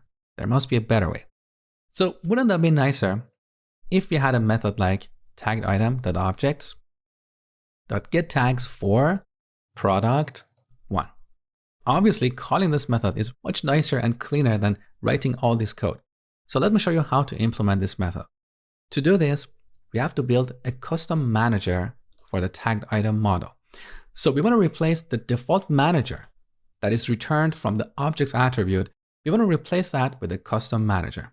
So let's go to this class. Before this class, we have to create a custom manager. So class tagged item manager. This class should inherit from the manager class in the models module. So this class is the base class for all managers.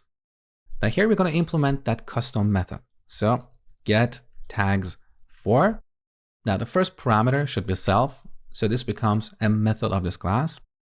We also need two more parameters, object type and object ID.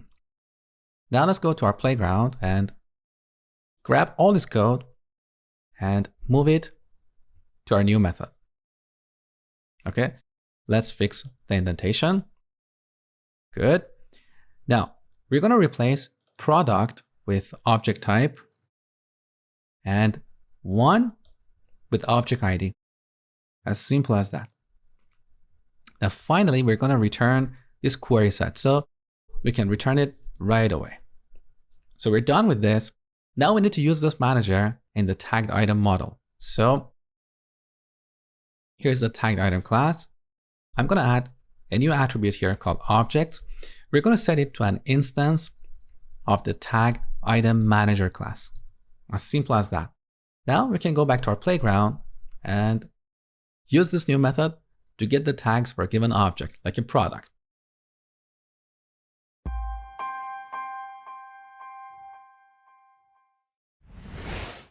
All right, let's talk about the caching mechanism built into query sets. So let's call product.objects.all and store the result in a variable called query set. Now, you know that when we convert this query set to a list, Django is going to evaluate this query set, and that's when it's going to go to the database to get the result. Now, this is an expensive operation because reading data from the disk is always slower than reading it from the memory. So when Django evaluates this query and gets the data from the database, it's going to store it somewhere in memory called the query set cache. So the second time we convert this query set to a list, Django is not going to evaluate this query again. It's not going to go to the database. It's going to read the result from the query set cache. Let me show you. So back to the browser, refresh. Now let's look at our queries. Look, we have a single query for reading the products. So the second time we convert this query set to a list, Django is going to read the result from the query set cache. Now the same thing happens if we access an individual element from this query set. Again, Django is going to read this object from the query set cache. Now, one thing you need to know about caching is that caching happens only if we evaluate the entire query set first. For example, over here, first we're evaluating the entire query set and then accessing an individual element. In contrast, if we accessed an individual element first and then converted our query set to a list, we would end up with two queries to the database. Take a look. So save, refresh, and look, here we have two queries. With the first query, we are reading the first product in this table. And with the second query, we are reading all products. So keep this in mind. Even though caching is a great optimization technique, if you don't structure your code properly, caching is going to come back and bite you. So this is all about caching. Next, we're going to talk about creating objects.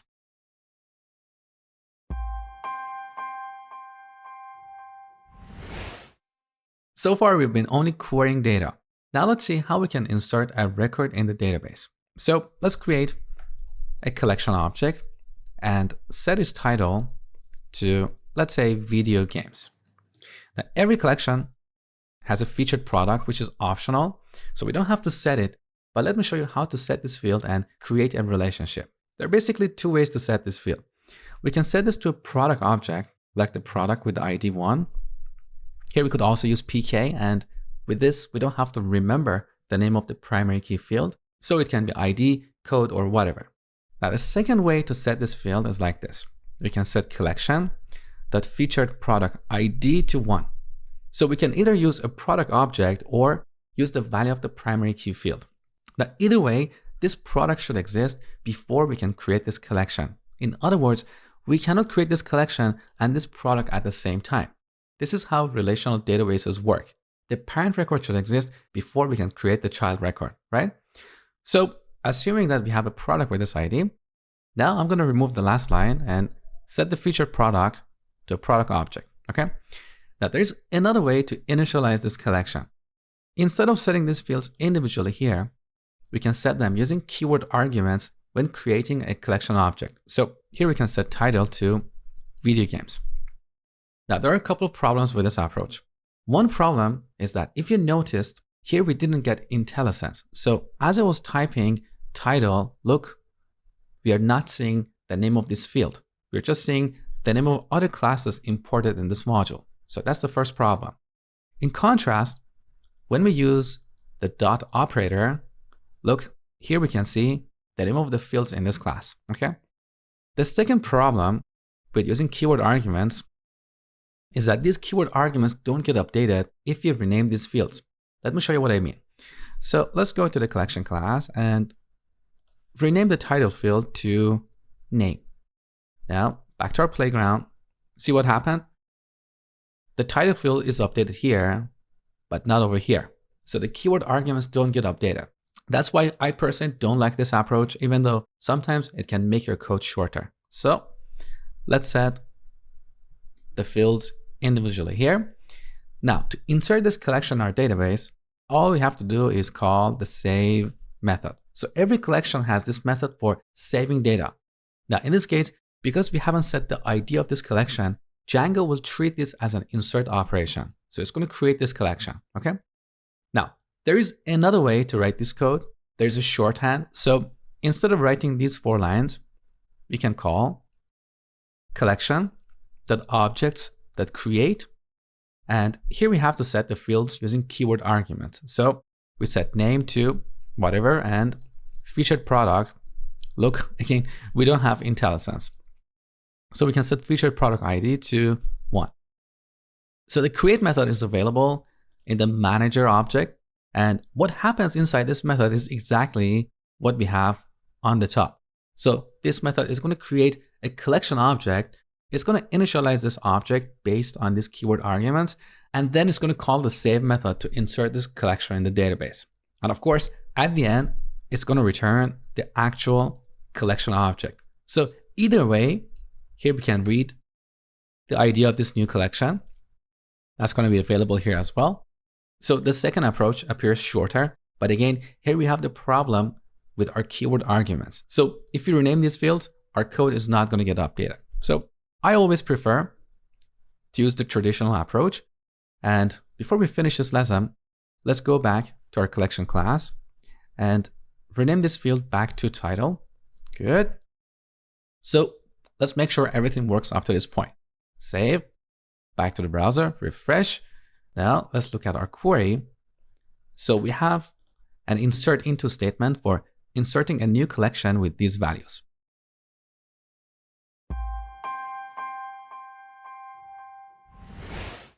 All right, let's talk about updating objects. So here we have this collection. Now to update it, all we have to do is set its ID or primary key. So in my database, this new collection that we created, its ID is 11. So I'm going to set PK to 11. And by the way, even though I'm using a keyword argument here, this is not going to be an issue in the future, because if tomorrow we decide to rename the ID field to something else, our code is not going to break. PK will always work, okay? So here we have an existing collection. Now let's set its title to games and featured product to none. Save, refresh, good. Let's look at our query. So here we have an update statement for setting the title and featured product ID. Perfect. Now let me show you something tricky. Let's say we only want to update the featured product for this collection. So we don't want to set the title. Save, refresh, and look at our query one more time. Now, something crazy is happening here. Can you tell? Look at this line. Django is setting the title of this collection to an empty string, and this causes data loss. So as part of updating this field, we end up losing the title for this collection. But why does this happen? Here's the reason. This collection object that we have in memory, by default, its title is set to an empty string. So even if we don't explicitly update this field, Django is going to include it in our SQL statement. Now this is where Django is different from some of the other ORMs you might have worked with. Some other ORMs out there have this feature called change tracking. So The SQL statement that is generated here will be based on the fields that are updated. So to properly update an object in Django applications, first we have to read it from the database. So we have all the values in memory, then we can update it. So over here, instead of creating a collection object, first we have to get it from the database. So get pk equals 11, good. Now we have a collection with all the values, so we can update certain fields. Now you might worry that reading this object first may cause a performance penalty. But speaking from experience, I'm telling you, this is not an issue in most cases. So don't try to prematurely optimize your code. Always profile first, see if you really have a performance problem in this part of code before optimizing it, okay? So once again, reading this object first before updating it is not an issue in most cases. But let's say in your application, you really have a performance problem in this part of your application. So let me show you how you can avoid this extra read. In the previous lesson, we talked about a convenience method called create. So collection.objects.create. Now, on this manager, we have a similar method called update for updating objects. And with this method, we can avoid reading this collection first before updating it. So we can update it directly in the database. So we call this method and pass one or more keyword arguments. So here we can set featured product to none. And that means here we have that problem with keyword arguments that I told you about. So with this new method, we can avoid reading an object first, but at the cost of making our code a little bit fragile, okay? Now, this update method will update this field for all objects in our query set. So if we use it like this, it's going to update the featured product for all collections in the collection table. But here we want to target a particular collection. So before calling the update method, first we have to filter to get the collection with the ID 11, and then we can update its featured product. So let me comment out these few lines and run our code one more time. Refresh, good. So take a look.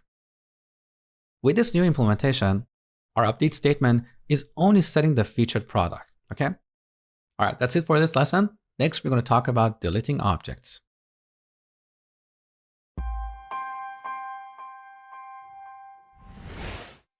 All right, let's talk about deleting objects. Again, we have two options here. We can delete a single object or multiple objects in a query set. So if you have a collection, we can delete that collection by calling collection.delete. Pretty straightforward. Now, to delete multiple objects, first we need to get a query set. For example, we can say collection.objects.filter. Let's say we want to delete all collections whose ID is greater than 5. So here we say ID greater than 5. This returns a query set. Now on that query set, we can call the delete method to delete all these objects in one go. So these are two ways to delete objects in Django. Now it's your turn. Download the PDF below this video and spend a few minutes on the exercises. When you're done, come back, see the next lesson.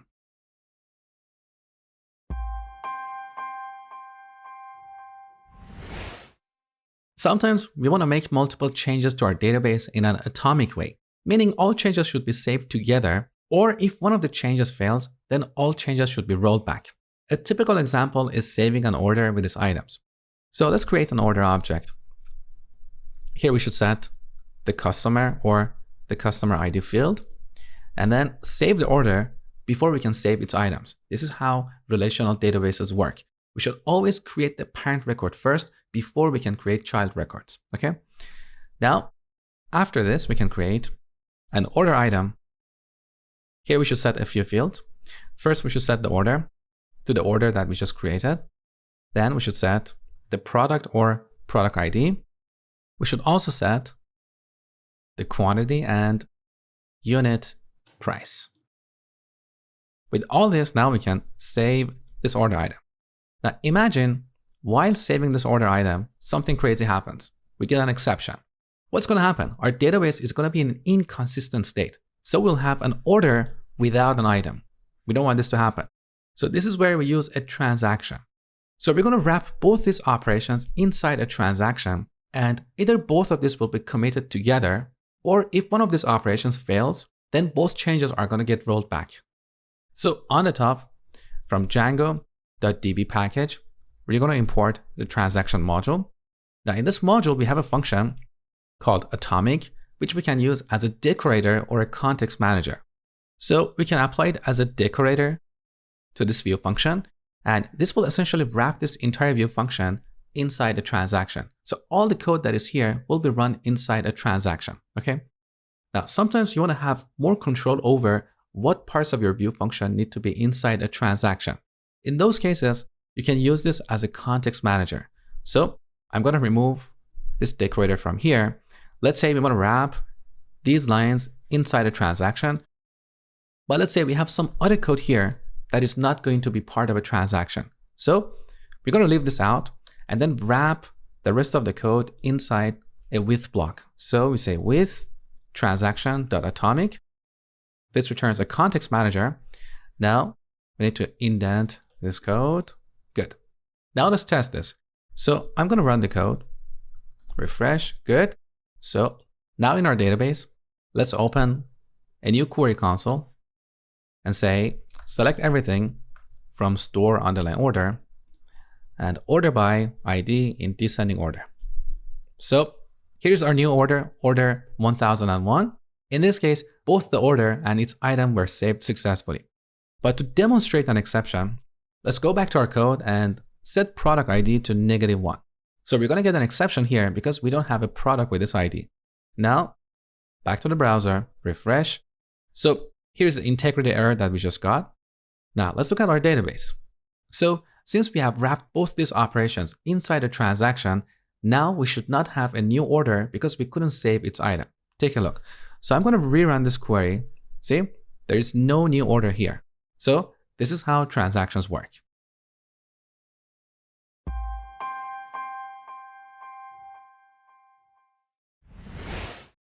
All right, we covered a lot about Django ORM. The last thing we're going to cover in this section is executing raw SQL queries. So sometimes implementing certain queries using Django ORM can get overly complex. You might end up with crazy annotations or filters. In those cases, you can always write your own query by hand and execute it directly using Django ORM. Let me show you. So we're going to call product.objects.raw. So every manager has this raw method for executing raw SQL queries. So we call this and give it a query like select everything from store underline product. So Django is going to execute this query. Then it's going to map the column names to fields of product objects and return a bunch of products. Well, more accurately, it's going to return a raw query set. So we're going to get a query set, but this query set is different from the other query sets you have seen so far. So here we don't have the filter method, we don't have annotate, because these methods don't really make sense here, okay? So for this demo, I'm going to add a new key in this context object called result and set it to list of query set. Now, back to the browser, refresh. So here is our query. Great. Now, a few things I need to highlight here. In this case, there is really no point writing this query because Django can perfectly generate this for us. So use this approach only when dealing with complex queries. If you end up with complex annotations and filters and realize writing the same query using raw SQL is easier and cleaner, then go for this approach. Or if the query that Django generates doesn't perform well, then again, this is another case for using this approach, okay? Now, here we can also specify column names. So instead of selecting all columns, we can select ID and title, and Django is going to load only these two fields. So the other fields are going to be deferred, okay? Now, sometimes we want to execute queries that don't map to our model objects. In those cases, we can access the database directly and bypass the model layer.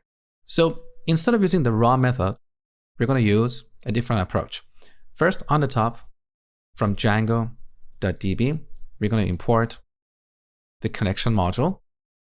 In this module, we have a function, cursor, for creating a cursor object. So we get a cursor. Now this cursor has an execute method, and here we can pass any SQL statements, no limitations. So we can have a select, we can have insert, update, and delete. Now, after executing our query, we should always close the cursor to release the allocated resources.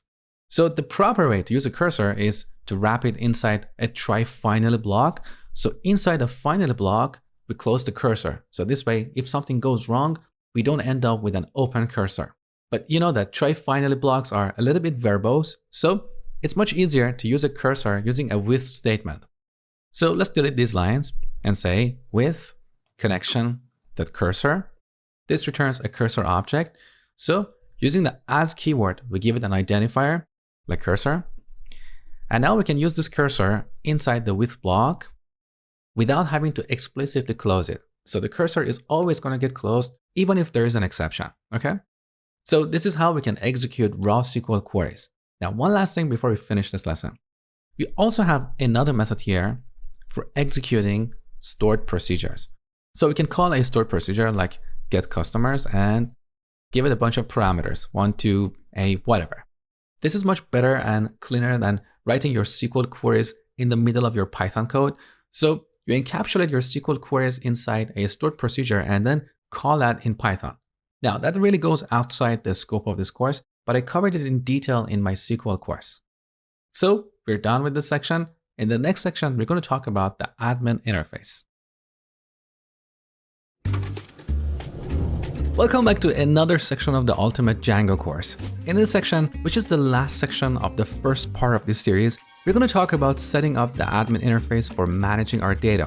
We'll talk about various ways to customize the admin interface, how to add computed columns, load related objects, add searching and filtering, implement custom actions, add data validations, and more. So by the end of this section, we'll have a full-fledged admin interface for managing our data. I'm super excited about this section. I hope you are too. So let's jump in and get started.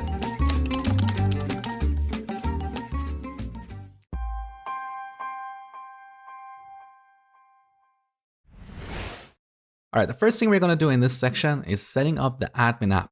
So every Django project comes with an admin interface, which we can access at this address, /admin. So here we have our login screen. Now to create a new user, we have to open a terminal window and run python manage.py create super user. Okay, now it's asking for a username. I'm going to use admin. Next, we need to add the email address, so programmingwithmosh@gmail.com. And for password, I'm going to use 123 and repeat. Now it's complaining that the password is too short and it's not secure. But for this lesson, I'm not going to worry about this. I'm going to bypass the validation by pressing Y. Okay, great. Now we have an admin user. So let's log in. Now we get this error complaining about the session app because the admin app is dependent on the session app. And earlier in the course, we removed this app by accident. So we need to add it back in the list of installed apps. So back to our project, let's open up the settings module. Here in the list of installed apps, we're going to add django.contrib.sessions. And the order doesn't really matter. So save. Now we need to run the migrate command to generate the tables for this app. So back to the terminal, python manage.py migrate. Great. Now back to our database. Let's refresh. Take a look. We have a new table here called Django session. And this table is used for temporarily storing some user data. So currently it's empty because we haven't logged in the admin panel. But once we log in, we're going to see a new record in this table. So back to the browser. Let's refresh. Good. So this is our admin interface where we can manage our groups and users. So currently we have a single user in this database. Let me zoom out a little bit so we can see things more clearly. So we have this admin user with this email. We have a bunch of filters on the right side. We're going to talk about them soon. We also have the list of groups, which is currently empty. So these users and groups are stored in the tables of the auth app. So back to our database. Look, the auth app has a bunch of tables for managing groups, permissions, and users. So let's have a quick look at the user table. Here we have one record that is for the admin user. The password is stored in encrypted format. And here we can see the last login date and time. We can see that this user is a super user, which means it has all the permissions. Here's the username. We don't have the first name and last name. We can set that in the admin interface later. We can see the email. And here we can see is staff, which means this is an admin user for this website. Now, if you forget your password, you can always reset it in the terminal. So back to the terminal, we run python manage.py change password admin. Here we can enter a new password, but I'm going to leave it out. So Control and C to exit. Okay, now back to the browser. Let's go to the home page of our admin panel. So here on the top, we can see Django administration. Let's see how we can change this to something more meaningful. Now back to our project, let's open the storefront folder and go to the URLs module. Now in this module, all the URLs of the admin app are hooked up at this URL. So any URL that starts with admin is going to be routed to the admin app, okay? Now, because the admin module is imported here on the top, this is a good place to apply a bit of customization for the admin app. So we can say admin.site.site_header. We can set it to storefront admin. Now save and refresh. So we change the header on the top. Great.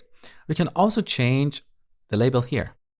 For example, we can set admin.site.indexTitle to, let's say, admin. Now save and refresh. So the title is changed as well. So now that our admin panel is ready, next we're going to register our models so we can manage them here.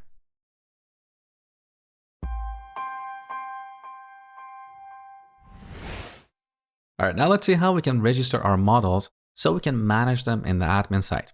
So back to our project, let's go to the store app. Now, every Django app has this module called admin, and this is where we write all the code for customizing the administration panel for that app. So the first thing we need to do is registering our models for the admin site. So the admin module is imported on the top. Here we're going to say admin.site.register. Let's say we want to register the collection model. So on the top, from the current folder, we're going to import the models module. And then here we can pass models.collection. So back to the admin panel, refresh. Now look, we have the store app, and currently only one of our models is registered in this app. So we can look at the list of collections. We can add a new collection or change one of the existing ones. So let's look at our collections.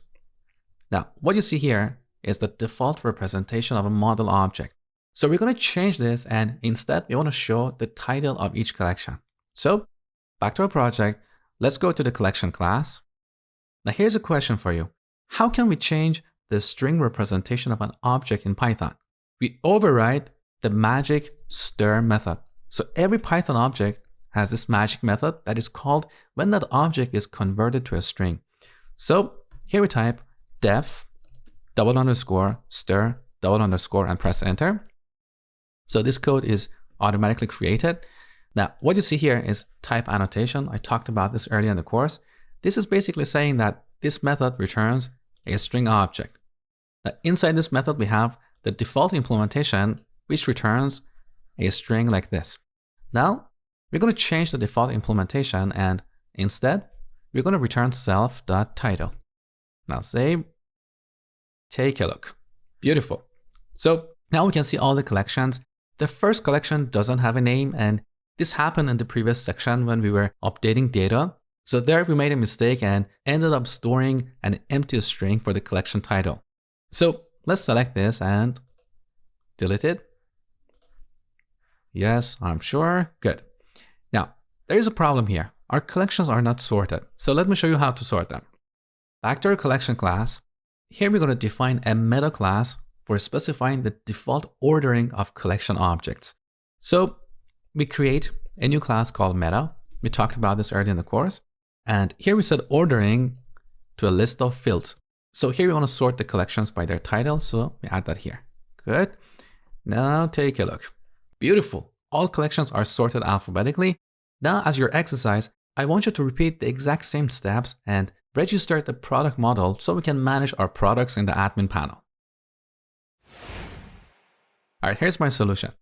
So here in the admin module, I registered the product model. And here in the product class, I overrode the stir method to return the title of each product. And I also implemented this meta class for ordering the products by their title. So now in the admin side, we can see the list of products. And as you can see, our products are sorted alphabetically. Great. So next, I'm going to show you how to customize the list page.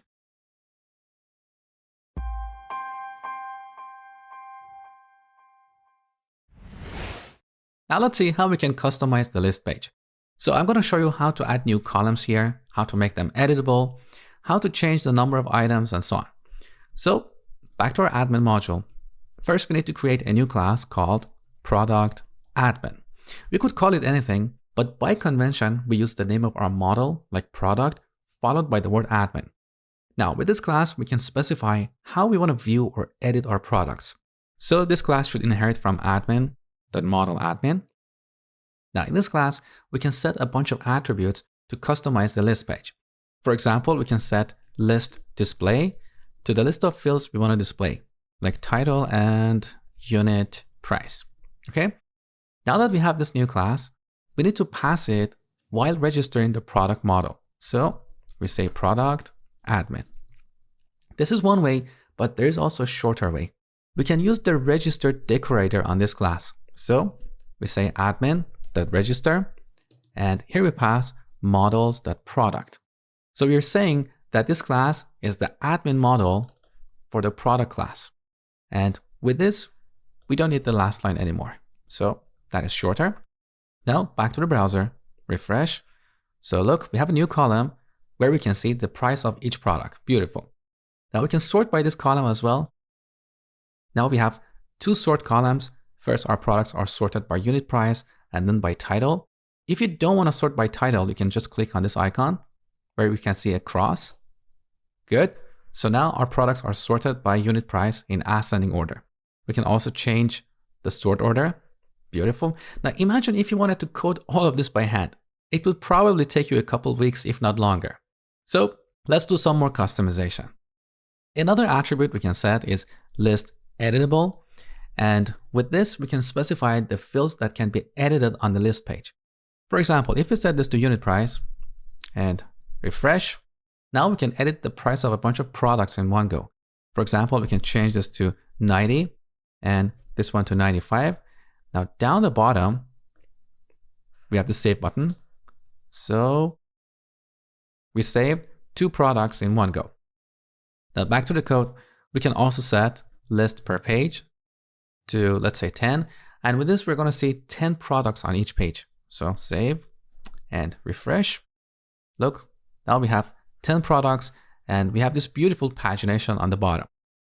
So customizing the list page is really simple. Now, if you want to see the complete list of options you can set here, just Google Django model admin. On this page, on the right side, over here, look, model admin options. Here you can see the complete list of options you can customize. As we go through this section, I'm going to show you many of these, but we don't have time for all of these. So I leave it up to you to read about the other options. All right, now it's your turn. Set up this page where we can view our customers. So here we have 3 columns, first name, last name, and membership.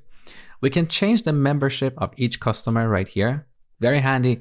Again, imagine if you wanted to code all of this by hand. That would take you a really long time, right? So build this page. Over here, we have 10 items per page, and the default sort order is first name followed by the last name.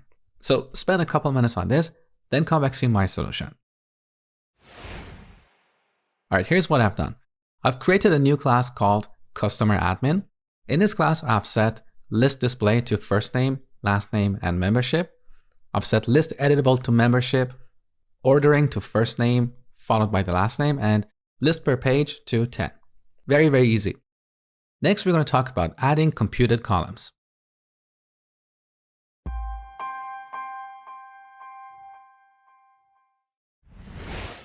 All right, let's see how we can add a computed column to the list of products.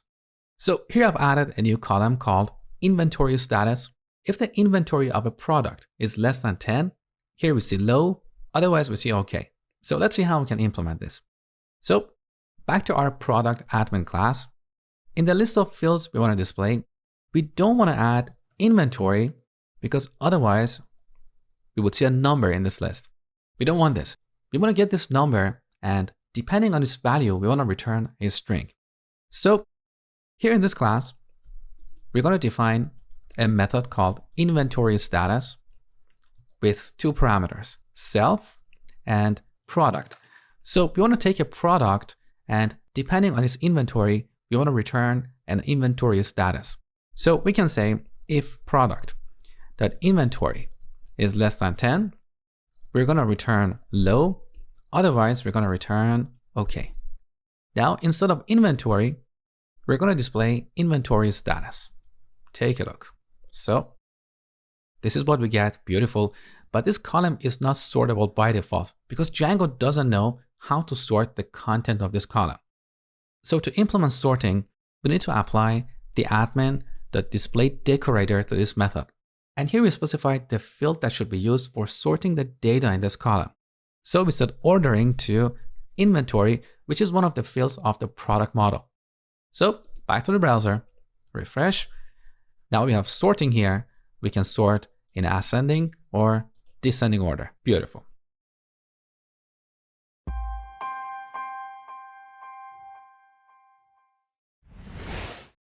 All right, let's talk about loading related objects.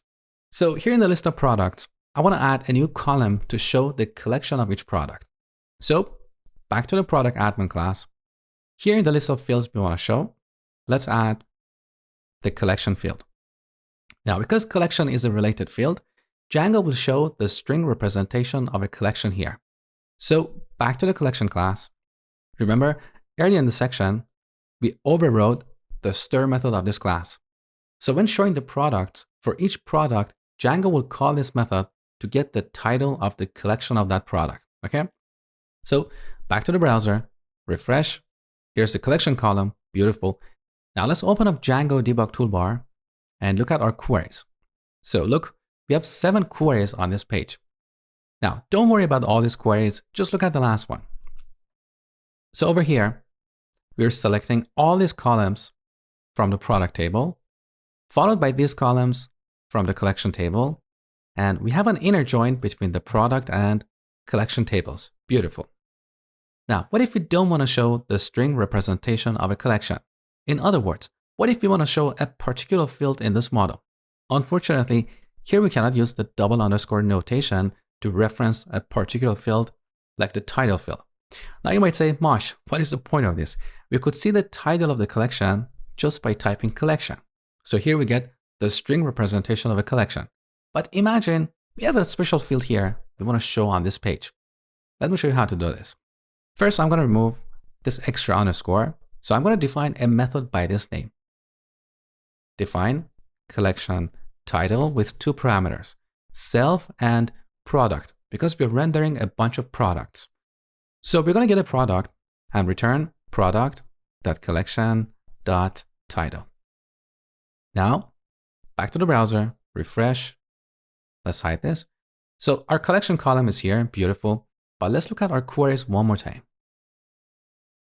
Now this time we have 17 queries.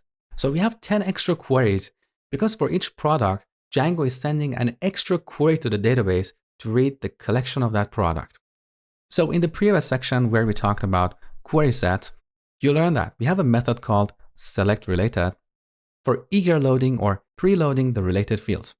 Now here we have a special attribute for the same purpose. That is called listSelectRelated. We set this to the list of fields we want to eager load, in this case, collection. Now back to the browser. Let's look at our queries. Now we're down to 7 queries. Beautiful. So this is how we can load related objects on the list page. Now as your exercise, I want you to set up the order page where we can see our orders and their customers. So spend a couple of minutes on this, then come back to see my solution. All right, let me show you what I have done. So I created the order admin class to show 3 columns, ID, place at, and customer. And also in the customer class, I overrode the stir method. So here we're returning an F string for combining the first name with the last name. I also implemented a meta class for setting the default ordering of our customers. So now anywhere we have a list of customers, our customers will be sorted by their first name followed by their last name. With this, now we have a new page called orders. And over here, we can see all the orders, the date and time they were placed, and their customer.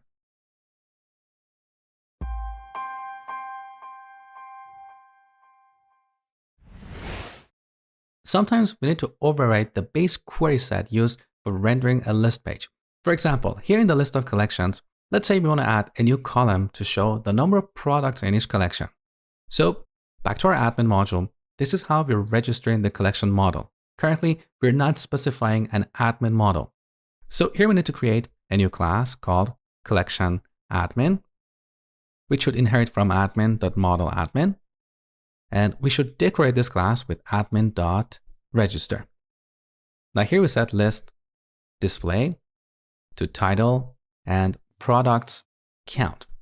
Now our collections don't have a field called products count, so we need to treat this like a computed field.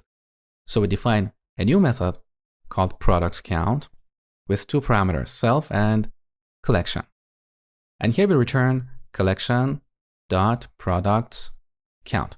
But again, our collection objects don't have a field by this name. So this is where we need to override the query set on this page and annotate our collections with the number of their products. So every model admin has a method called getQuerySet, which we can override. So here we have a couple of errors because the generated code includes type annotations and these classes are not imported on the top. So here we have two choices. If you're on a Mac, you can press Command and period, or if you're on Windows, you can press Control and period to import this class on the top. Alternatively, if you don't care about type annotations, you can just remove this. Okay, so this is the getQuerySet method with the default implementation. So we're going to the base class and calling the getQuerySet. Now, we don't want to return this query set immediately. We want to annotate it with products count. Now here we're going to use the count object for counting the number of products. So let's press enter to automatically import this. Good. As the argument, we're going to pass product. Okay. Now back to the page, refresh, and here we can see the number of products in each collection. Beautiful. But look, this column is not sortable because Django doesn't know what field to use for sorting this column. So to solve this problem, we need to decorate this method with admin.display. And here we set ordering to the name of the field that should be used for sorting. In this case, products count. Now refresh, and now we can sort our collections by the number of their products. Beautiful.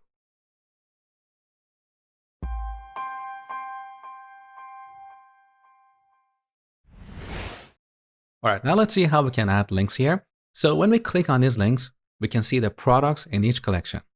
So back to the products count method. Instead of returning a number, we should return a string containing an HTML link. Now to generate an HTML link, we should import a utility function on the top. So on the top, from Django.utils.html, we should import the format HTML function. Now let me show you a cool shortcut. Under the Go menu, look at the shortcut for the back command. It's Control and hyphen. So if we press Control and hyphen, we jump back to where we were. That's pretty handy. So here we're going to call format HTML and give it a format string. Now this is where we need to type a bit of HTML code. In HTML, we can represent a link using the anchor element with two tags, the opening and the closing tag. Now in between these tags, we can type the link text. In this case, I want to show the number of products.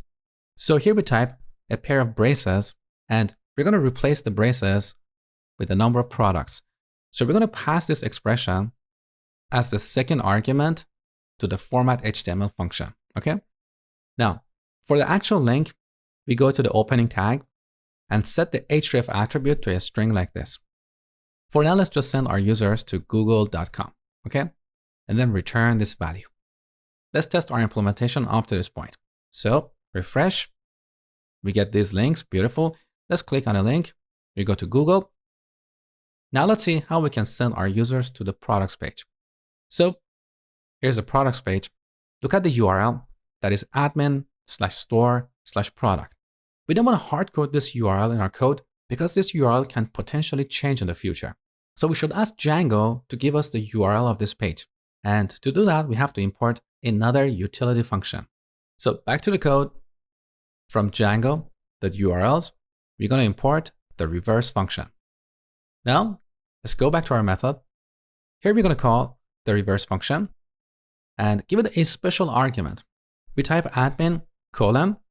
Now here we need to type the name of our app, followed by the model, followed by the page. So what app are we working on? It's the store app. What is the target model?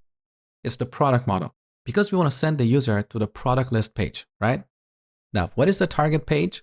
It's called change list. So this list of products is called change list, okay? Now let's test our implementation up to this point. So we call the reverse function, get the URL, and replace Google with it. So here we type another pair of braces, and because this is the first placeholder, as the second argument to this function, we should pass the URL, okay? Now, back to the browser. Let's go to our collections and click on one of these links. Great. We go to the list of products, but there is no filter applied here. To apply a filter, we need to append a query string to the URL. So we type a question mark, followed by collection, _ID, and a value. Okay? So we need to add this part dynamically. So back to the code.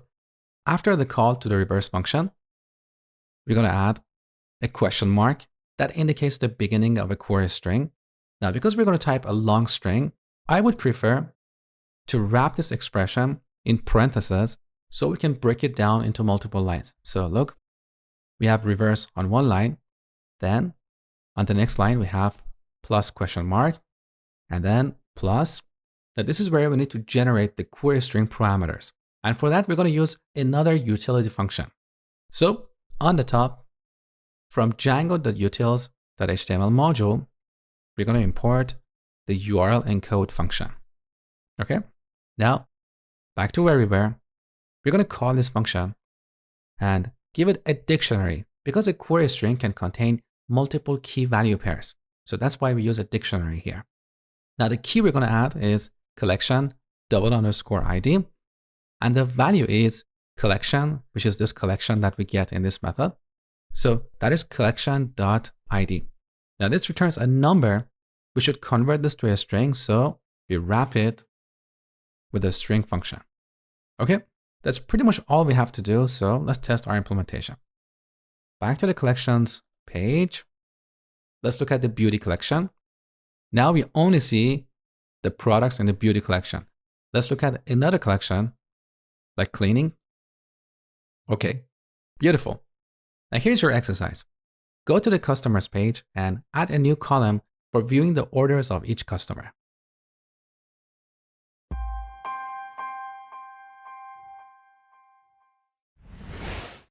All right, let's see how we can add searching to the customers page. So back to the customer admin class, we're going to set search fields to the list of fields we want to use for searching, like first name and last name. Now, I prefer to sort these attributes because this makes our code more readable. So I'm going to move list per page up, and the rest looks good. All right, now back to the browser, refresh. We get this beautiful search box. So if we search for cat, we see anyone who has cat in their first or last name. Okay. Now, what if we search for M? Look at the first customer, Adele Amar. It doesn't make sense to see Adele Amar here because when we search for M, we expect to see people whose first or last names start with M. So back to the code. Here we need to use one of our lookup types. Remember, we talked about lookup types in the previous section. So after our field, we type 2 underscores followed by a lookup type, like starts with. And similarly over here. Okay, now back to the browser, refresh. This time we don't see any customers because this search is case sensitive. So if we change this to an uppercase M, now our search works. So to solve this problem, we need to use I starts with. I is short for insensitive, okay? And one more time here. Now, refresh. Our search works. If we change the uppercase M to a lowercase m, our search still works. Beautiful. So this is all about searching. Next, we're going to talk about filtering.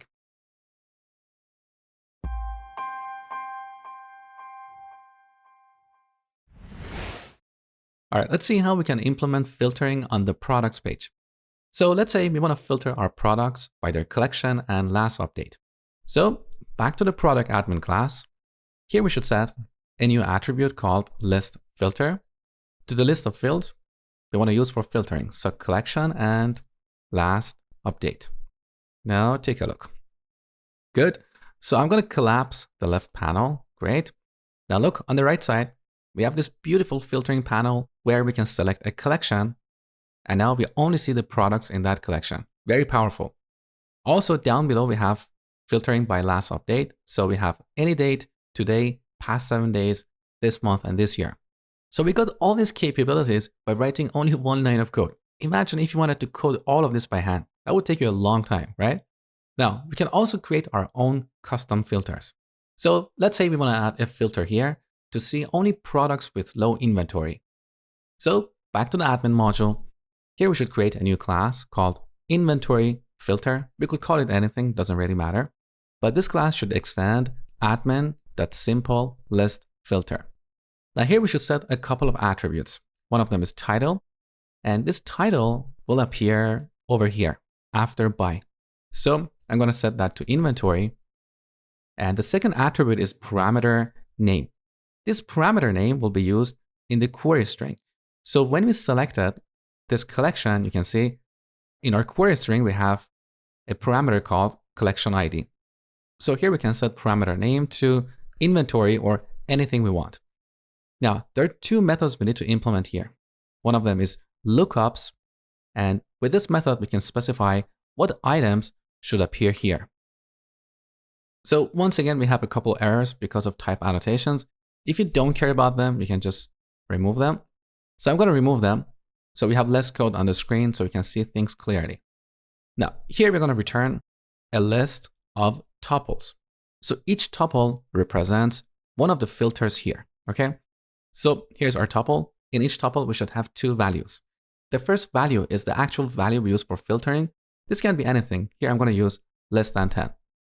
The second value is a human readable description. So we can say low, and low will appear over here, okay? So this is our first item. We could add as many items as we want, but I'm going to stick to one filter here. So this is the first method. The second method is query set, and this is where we implement the filtering logic. So once again, I'm going to remove type annotations. All right. Now, in this method, we're going to write some logic like this. So if self.value, this returns the selected filter.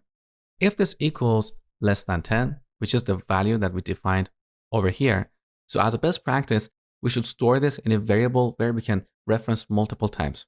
But I'm going to leave that for now so we don't get distracted. So if the user has selected this filter, then we're going to take this query set and call the filter method on it. Now look, we don't have IntelliSense here because Python doesn't know the type of this object. So this is the benefit of using type annotations. If we decorated this parameter with its type, which is query set, now look, when we type dot, we can see all methods of the query set class, okay? So here we're going to call the filter method and get products with inventory less than 10. And of course, we should return the new query set. So here's our custom filter. Now to use it, we simply type the name of the class in this list. So here we say inventory filter. Take a look.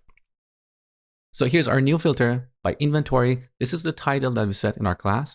Now, if we select low, we only see the products with low inventory.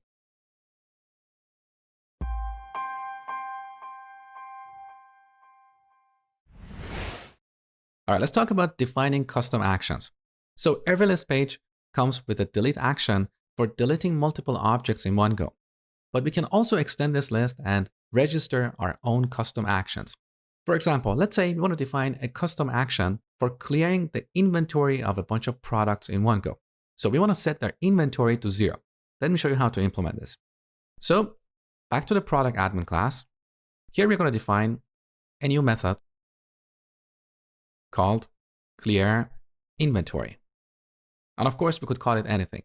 But here we need 3 parameters: self, request, which represents the current HTTP request, and query set, which contains the objects the user has selected. Now we should decorate this method with admin.action and set the description to the text we want to appear in the dropdown list. So clear inventory. Now in this method, we can do anything we want for updating objects. So we can take this query set and call this update method. And here we set inventory to 0. So this will immediately update the database and then return the number of updated records. So we can get that value and store it in a variable like updated count. Now to show a message to the user, we call self.messageUser. So every model admin contains this method for showing a message to the user. So we call this method and give it 2 arguments. The first argument is the request object that we get here. The second argument is the message we want to show to the user. So here I'm going to use an F string and say updated count products were successfully updated. Okay. So we defined a custom action. Now we go to the top. Over here, where we set the attributes of this class, we set actions to the list of actions we want to show to the user. In this case, clear inventory. So we pass the name of the method as a string. Okay. Now back to our page. Now look, we have a new action here, clear inventory. So I'm going to select the first 2 products and clear their inventory. Go. Great. So we get this beautiful message saying 2 products were successfully updated. And as you can see, the inventory of these products is now low. Great. Now here we can also show error messages. So when calling the message user method, we can specify the type of the message as the 3rd argument. So first we go to the top and from Django.contrib, we import the messages module. Now we go back to where we were and pass a 3rd argument here. So I'm going to say messages dot. Now here we should have different type of messages. So we have error, we have debug, info, success, and so on. So I'm going to show an error message. Once again, let's select a couple of products and clear their inventory. Okay, this time we see an error message. So this is how we can define custom actions.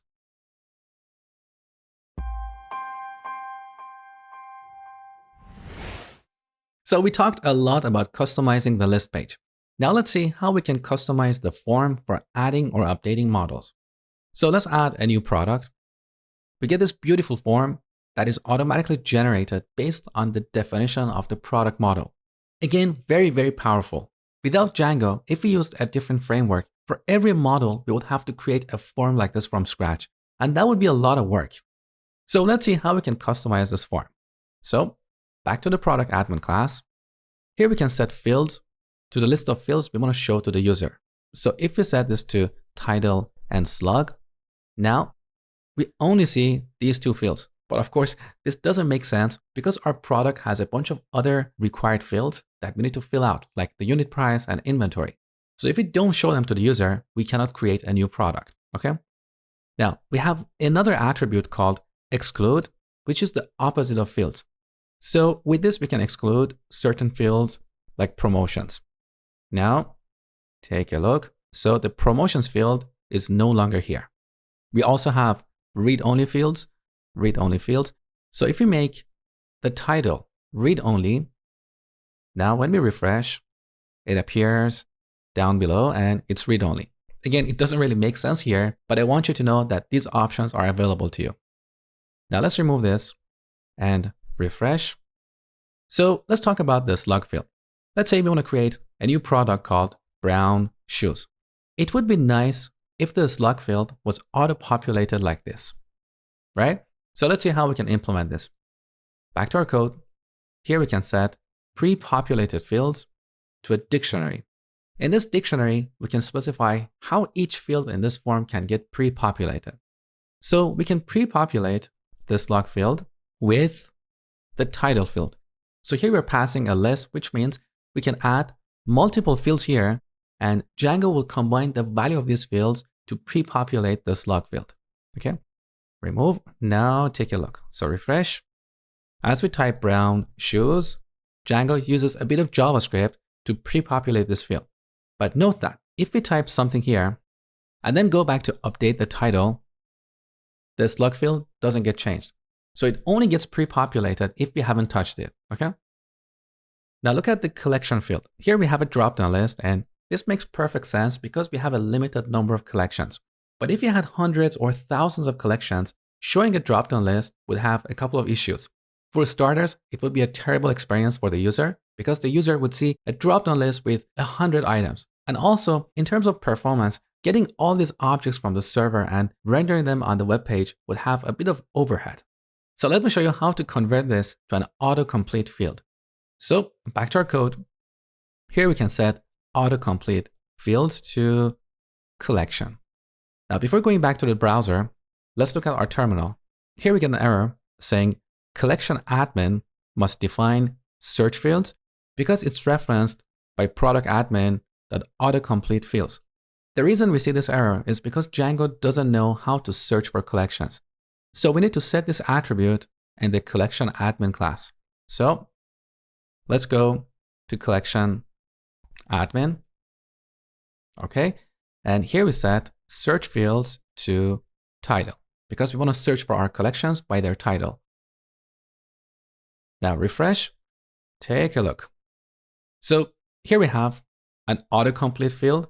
So we only see 10 collections and other collections are hidden. So we can search for them by typing a search query here.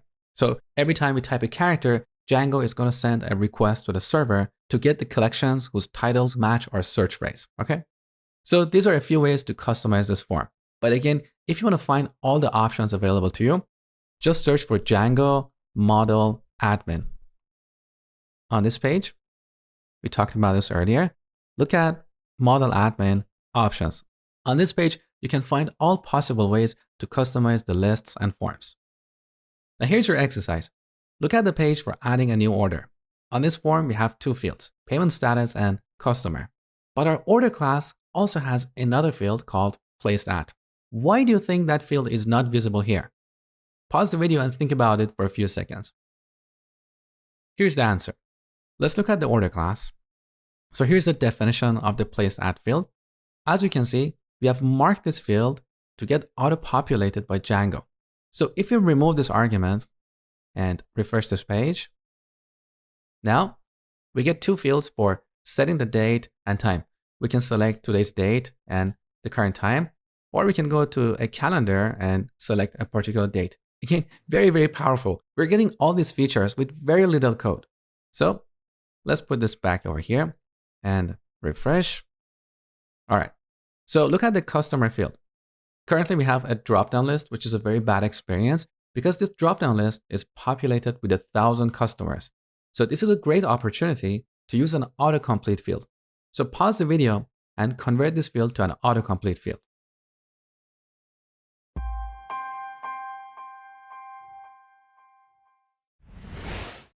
Let's talk about data validation.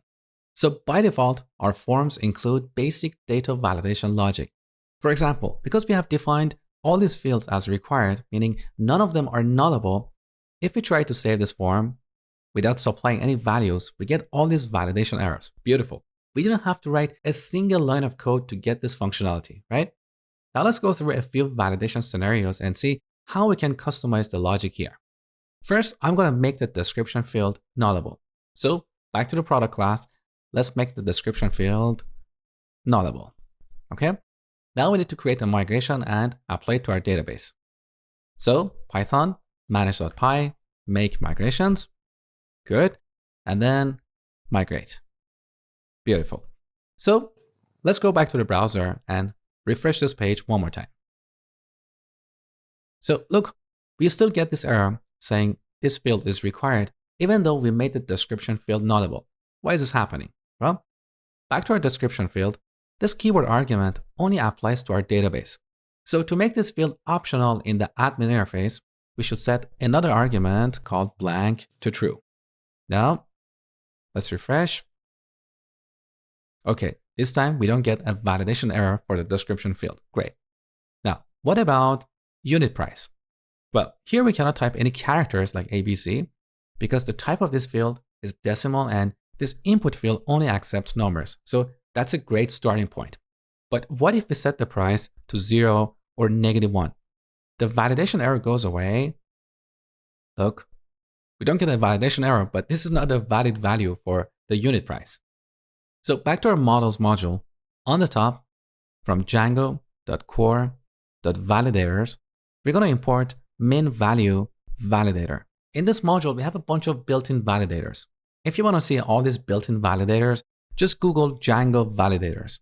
On this page, you can see all these built-in validators. So we have regex validator for validating using regular expressions. We have email validator that is automatically applied to our email fields. We also have URL validator that is applied to URL fields and so on. Now down below, you can also see we have max value validator, min value, max length, min length, and so on.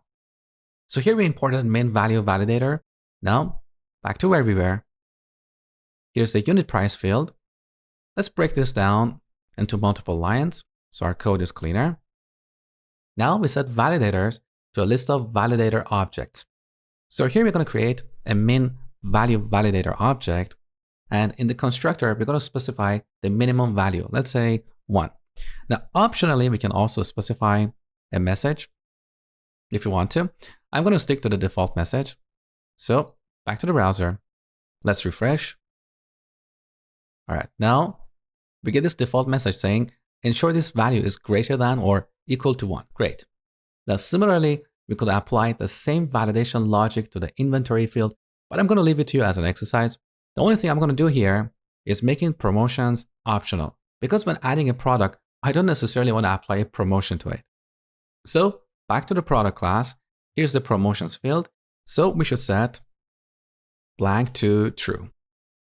Now refresh.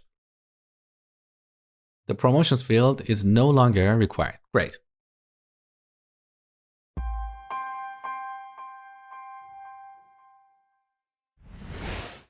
So currently we can create a new order, but there is no way to manage the items for an order. So let me show you how we can edit them right here. So back to our code. Here's our order admin class. Before this class, I'm going to create a new class called order item inline.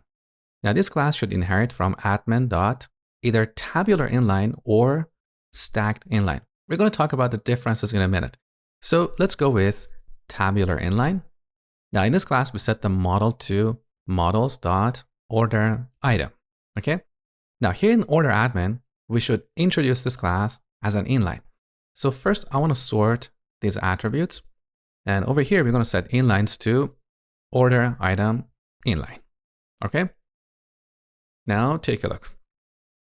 So below the order, we have this beautiful table where we can manage the items for this order. So our product is currently a drop-down list. We want to convert this to an autocomplete field. So back to our code, this inline class we have over here indirectly inherits from model admin. So all the attributes you have learned about so far also apply here. So here we're going to set autocomplete fields to product. Now take a look. So now we have an autocomplete field. Beautiful. So we can select the product, set its quantity, as well as the unit price. We can delete them. Now, the reason you see 3 rows here is because these are 3 placeholders. If you don't want to see these placeholders, just set extra to 0. Now take a look. So by default, we don't have any rows here. We can add a new order item, set it right here. We can also set the minimum and maximum number of items for our order. So over here, we set min num to 1 and max num to 10. Now take a look.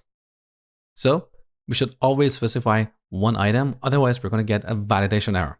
So this is a tabular inline. What we have here is a table of rows and columns. Now in contrast, we can replace this with stacked inline. And now each item will be represented as a separate form. So this is how we can edit children using inlines.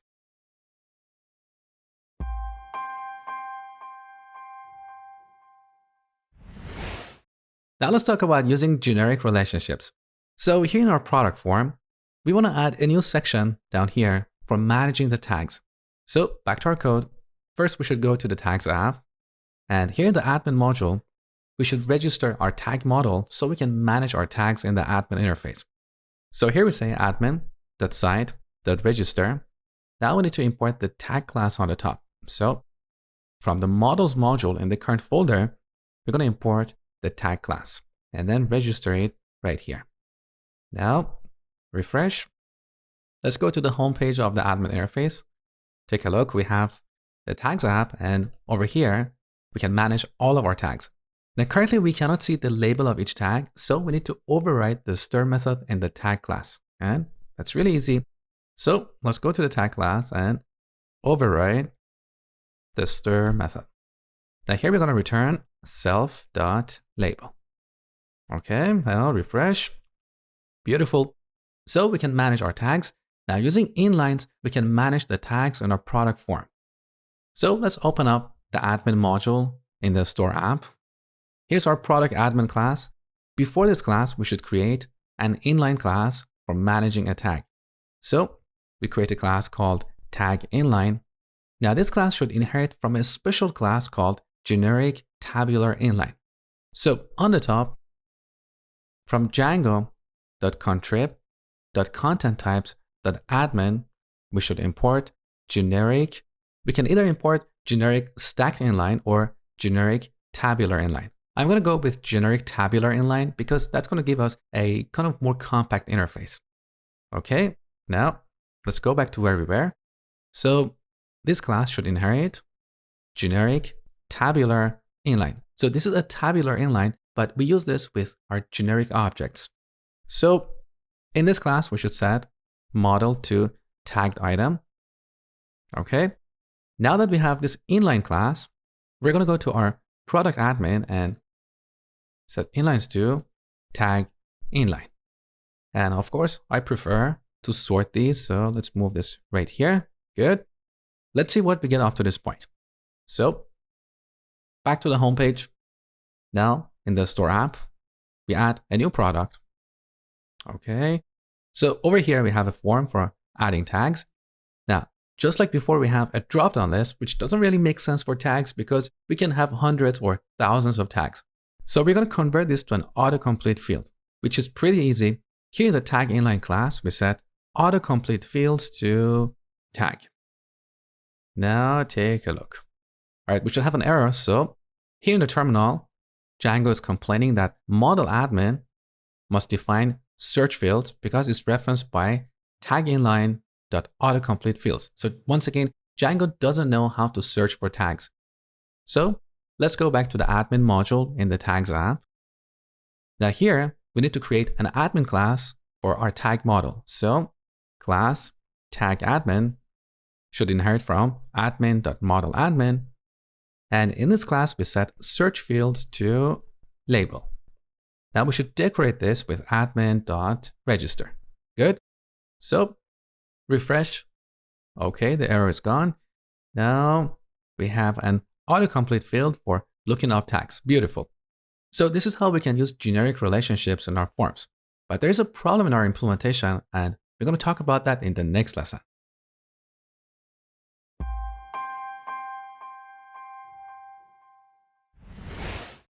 All right, the last thing we're going to talk about in this section is extending pluggable apps.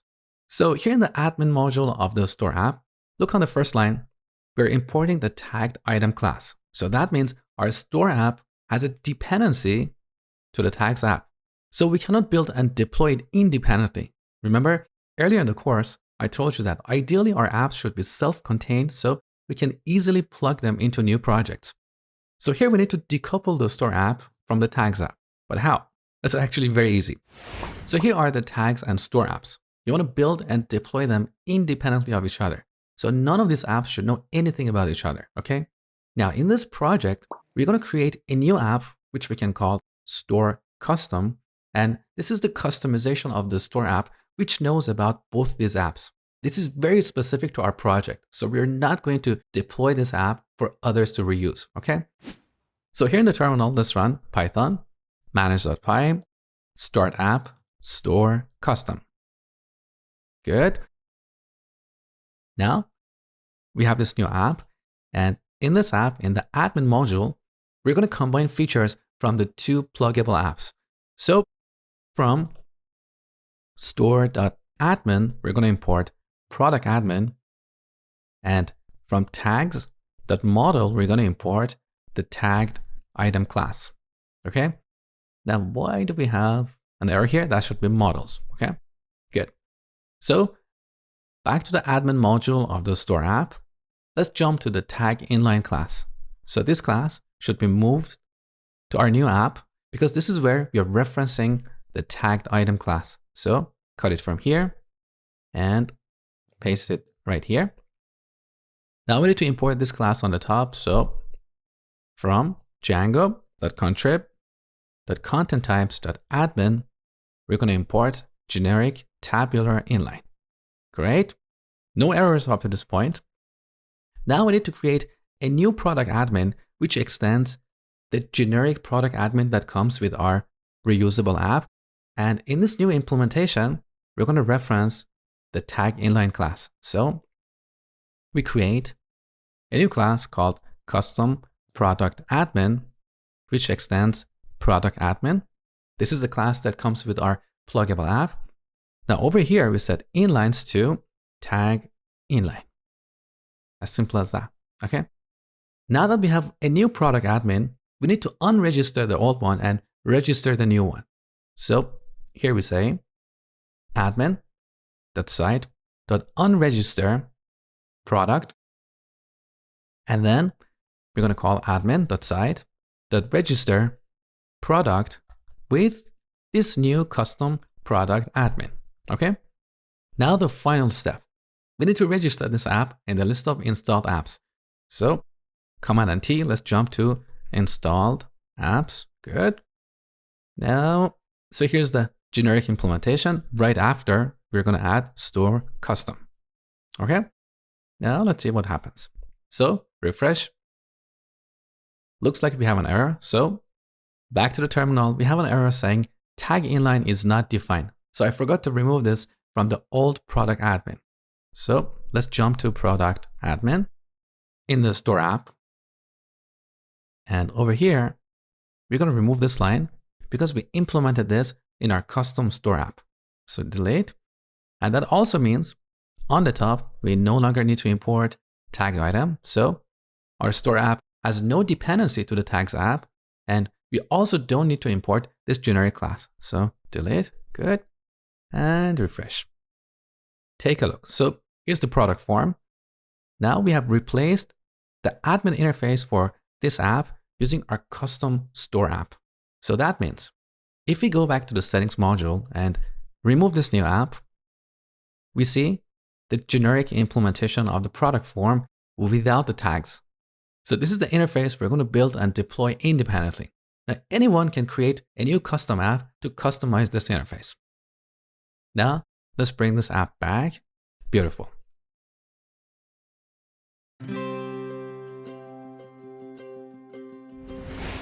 We have reached the end of this course.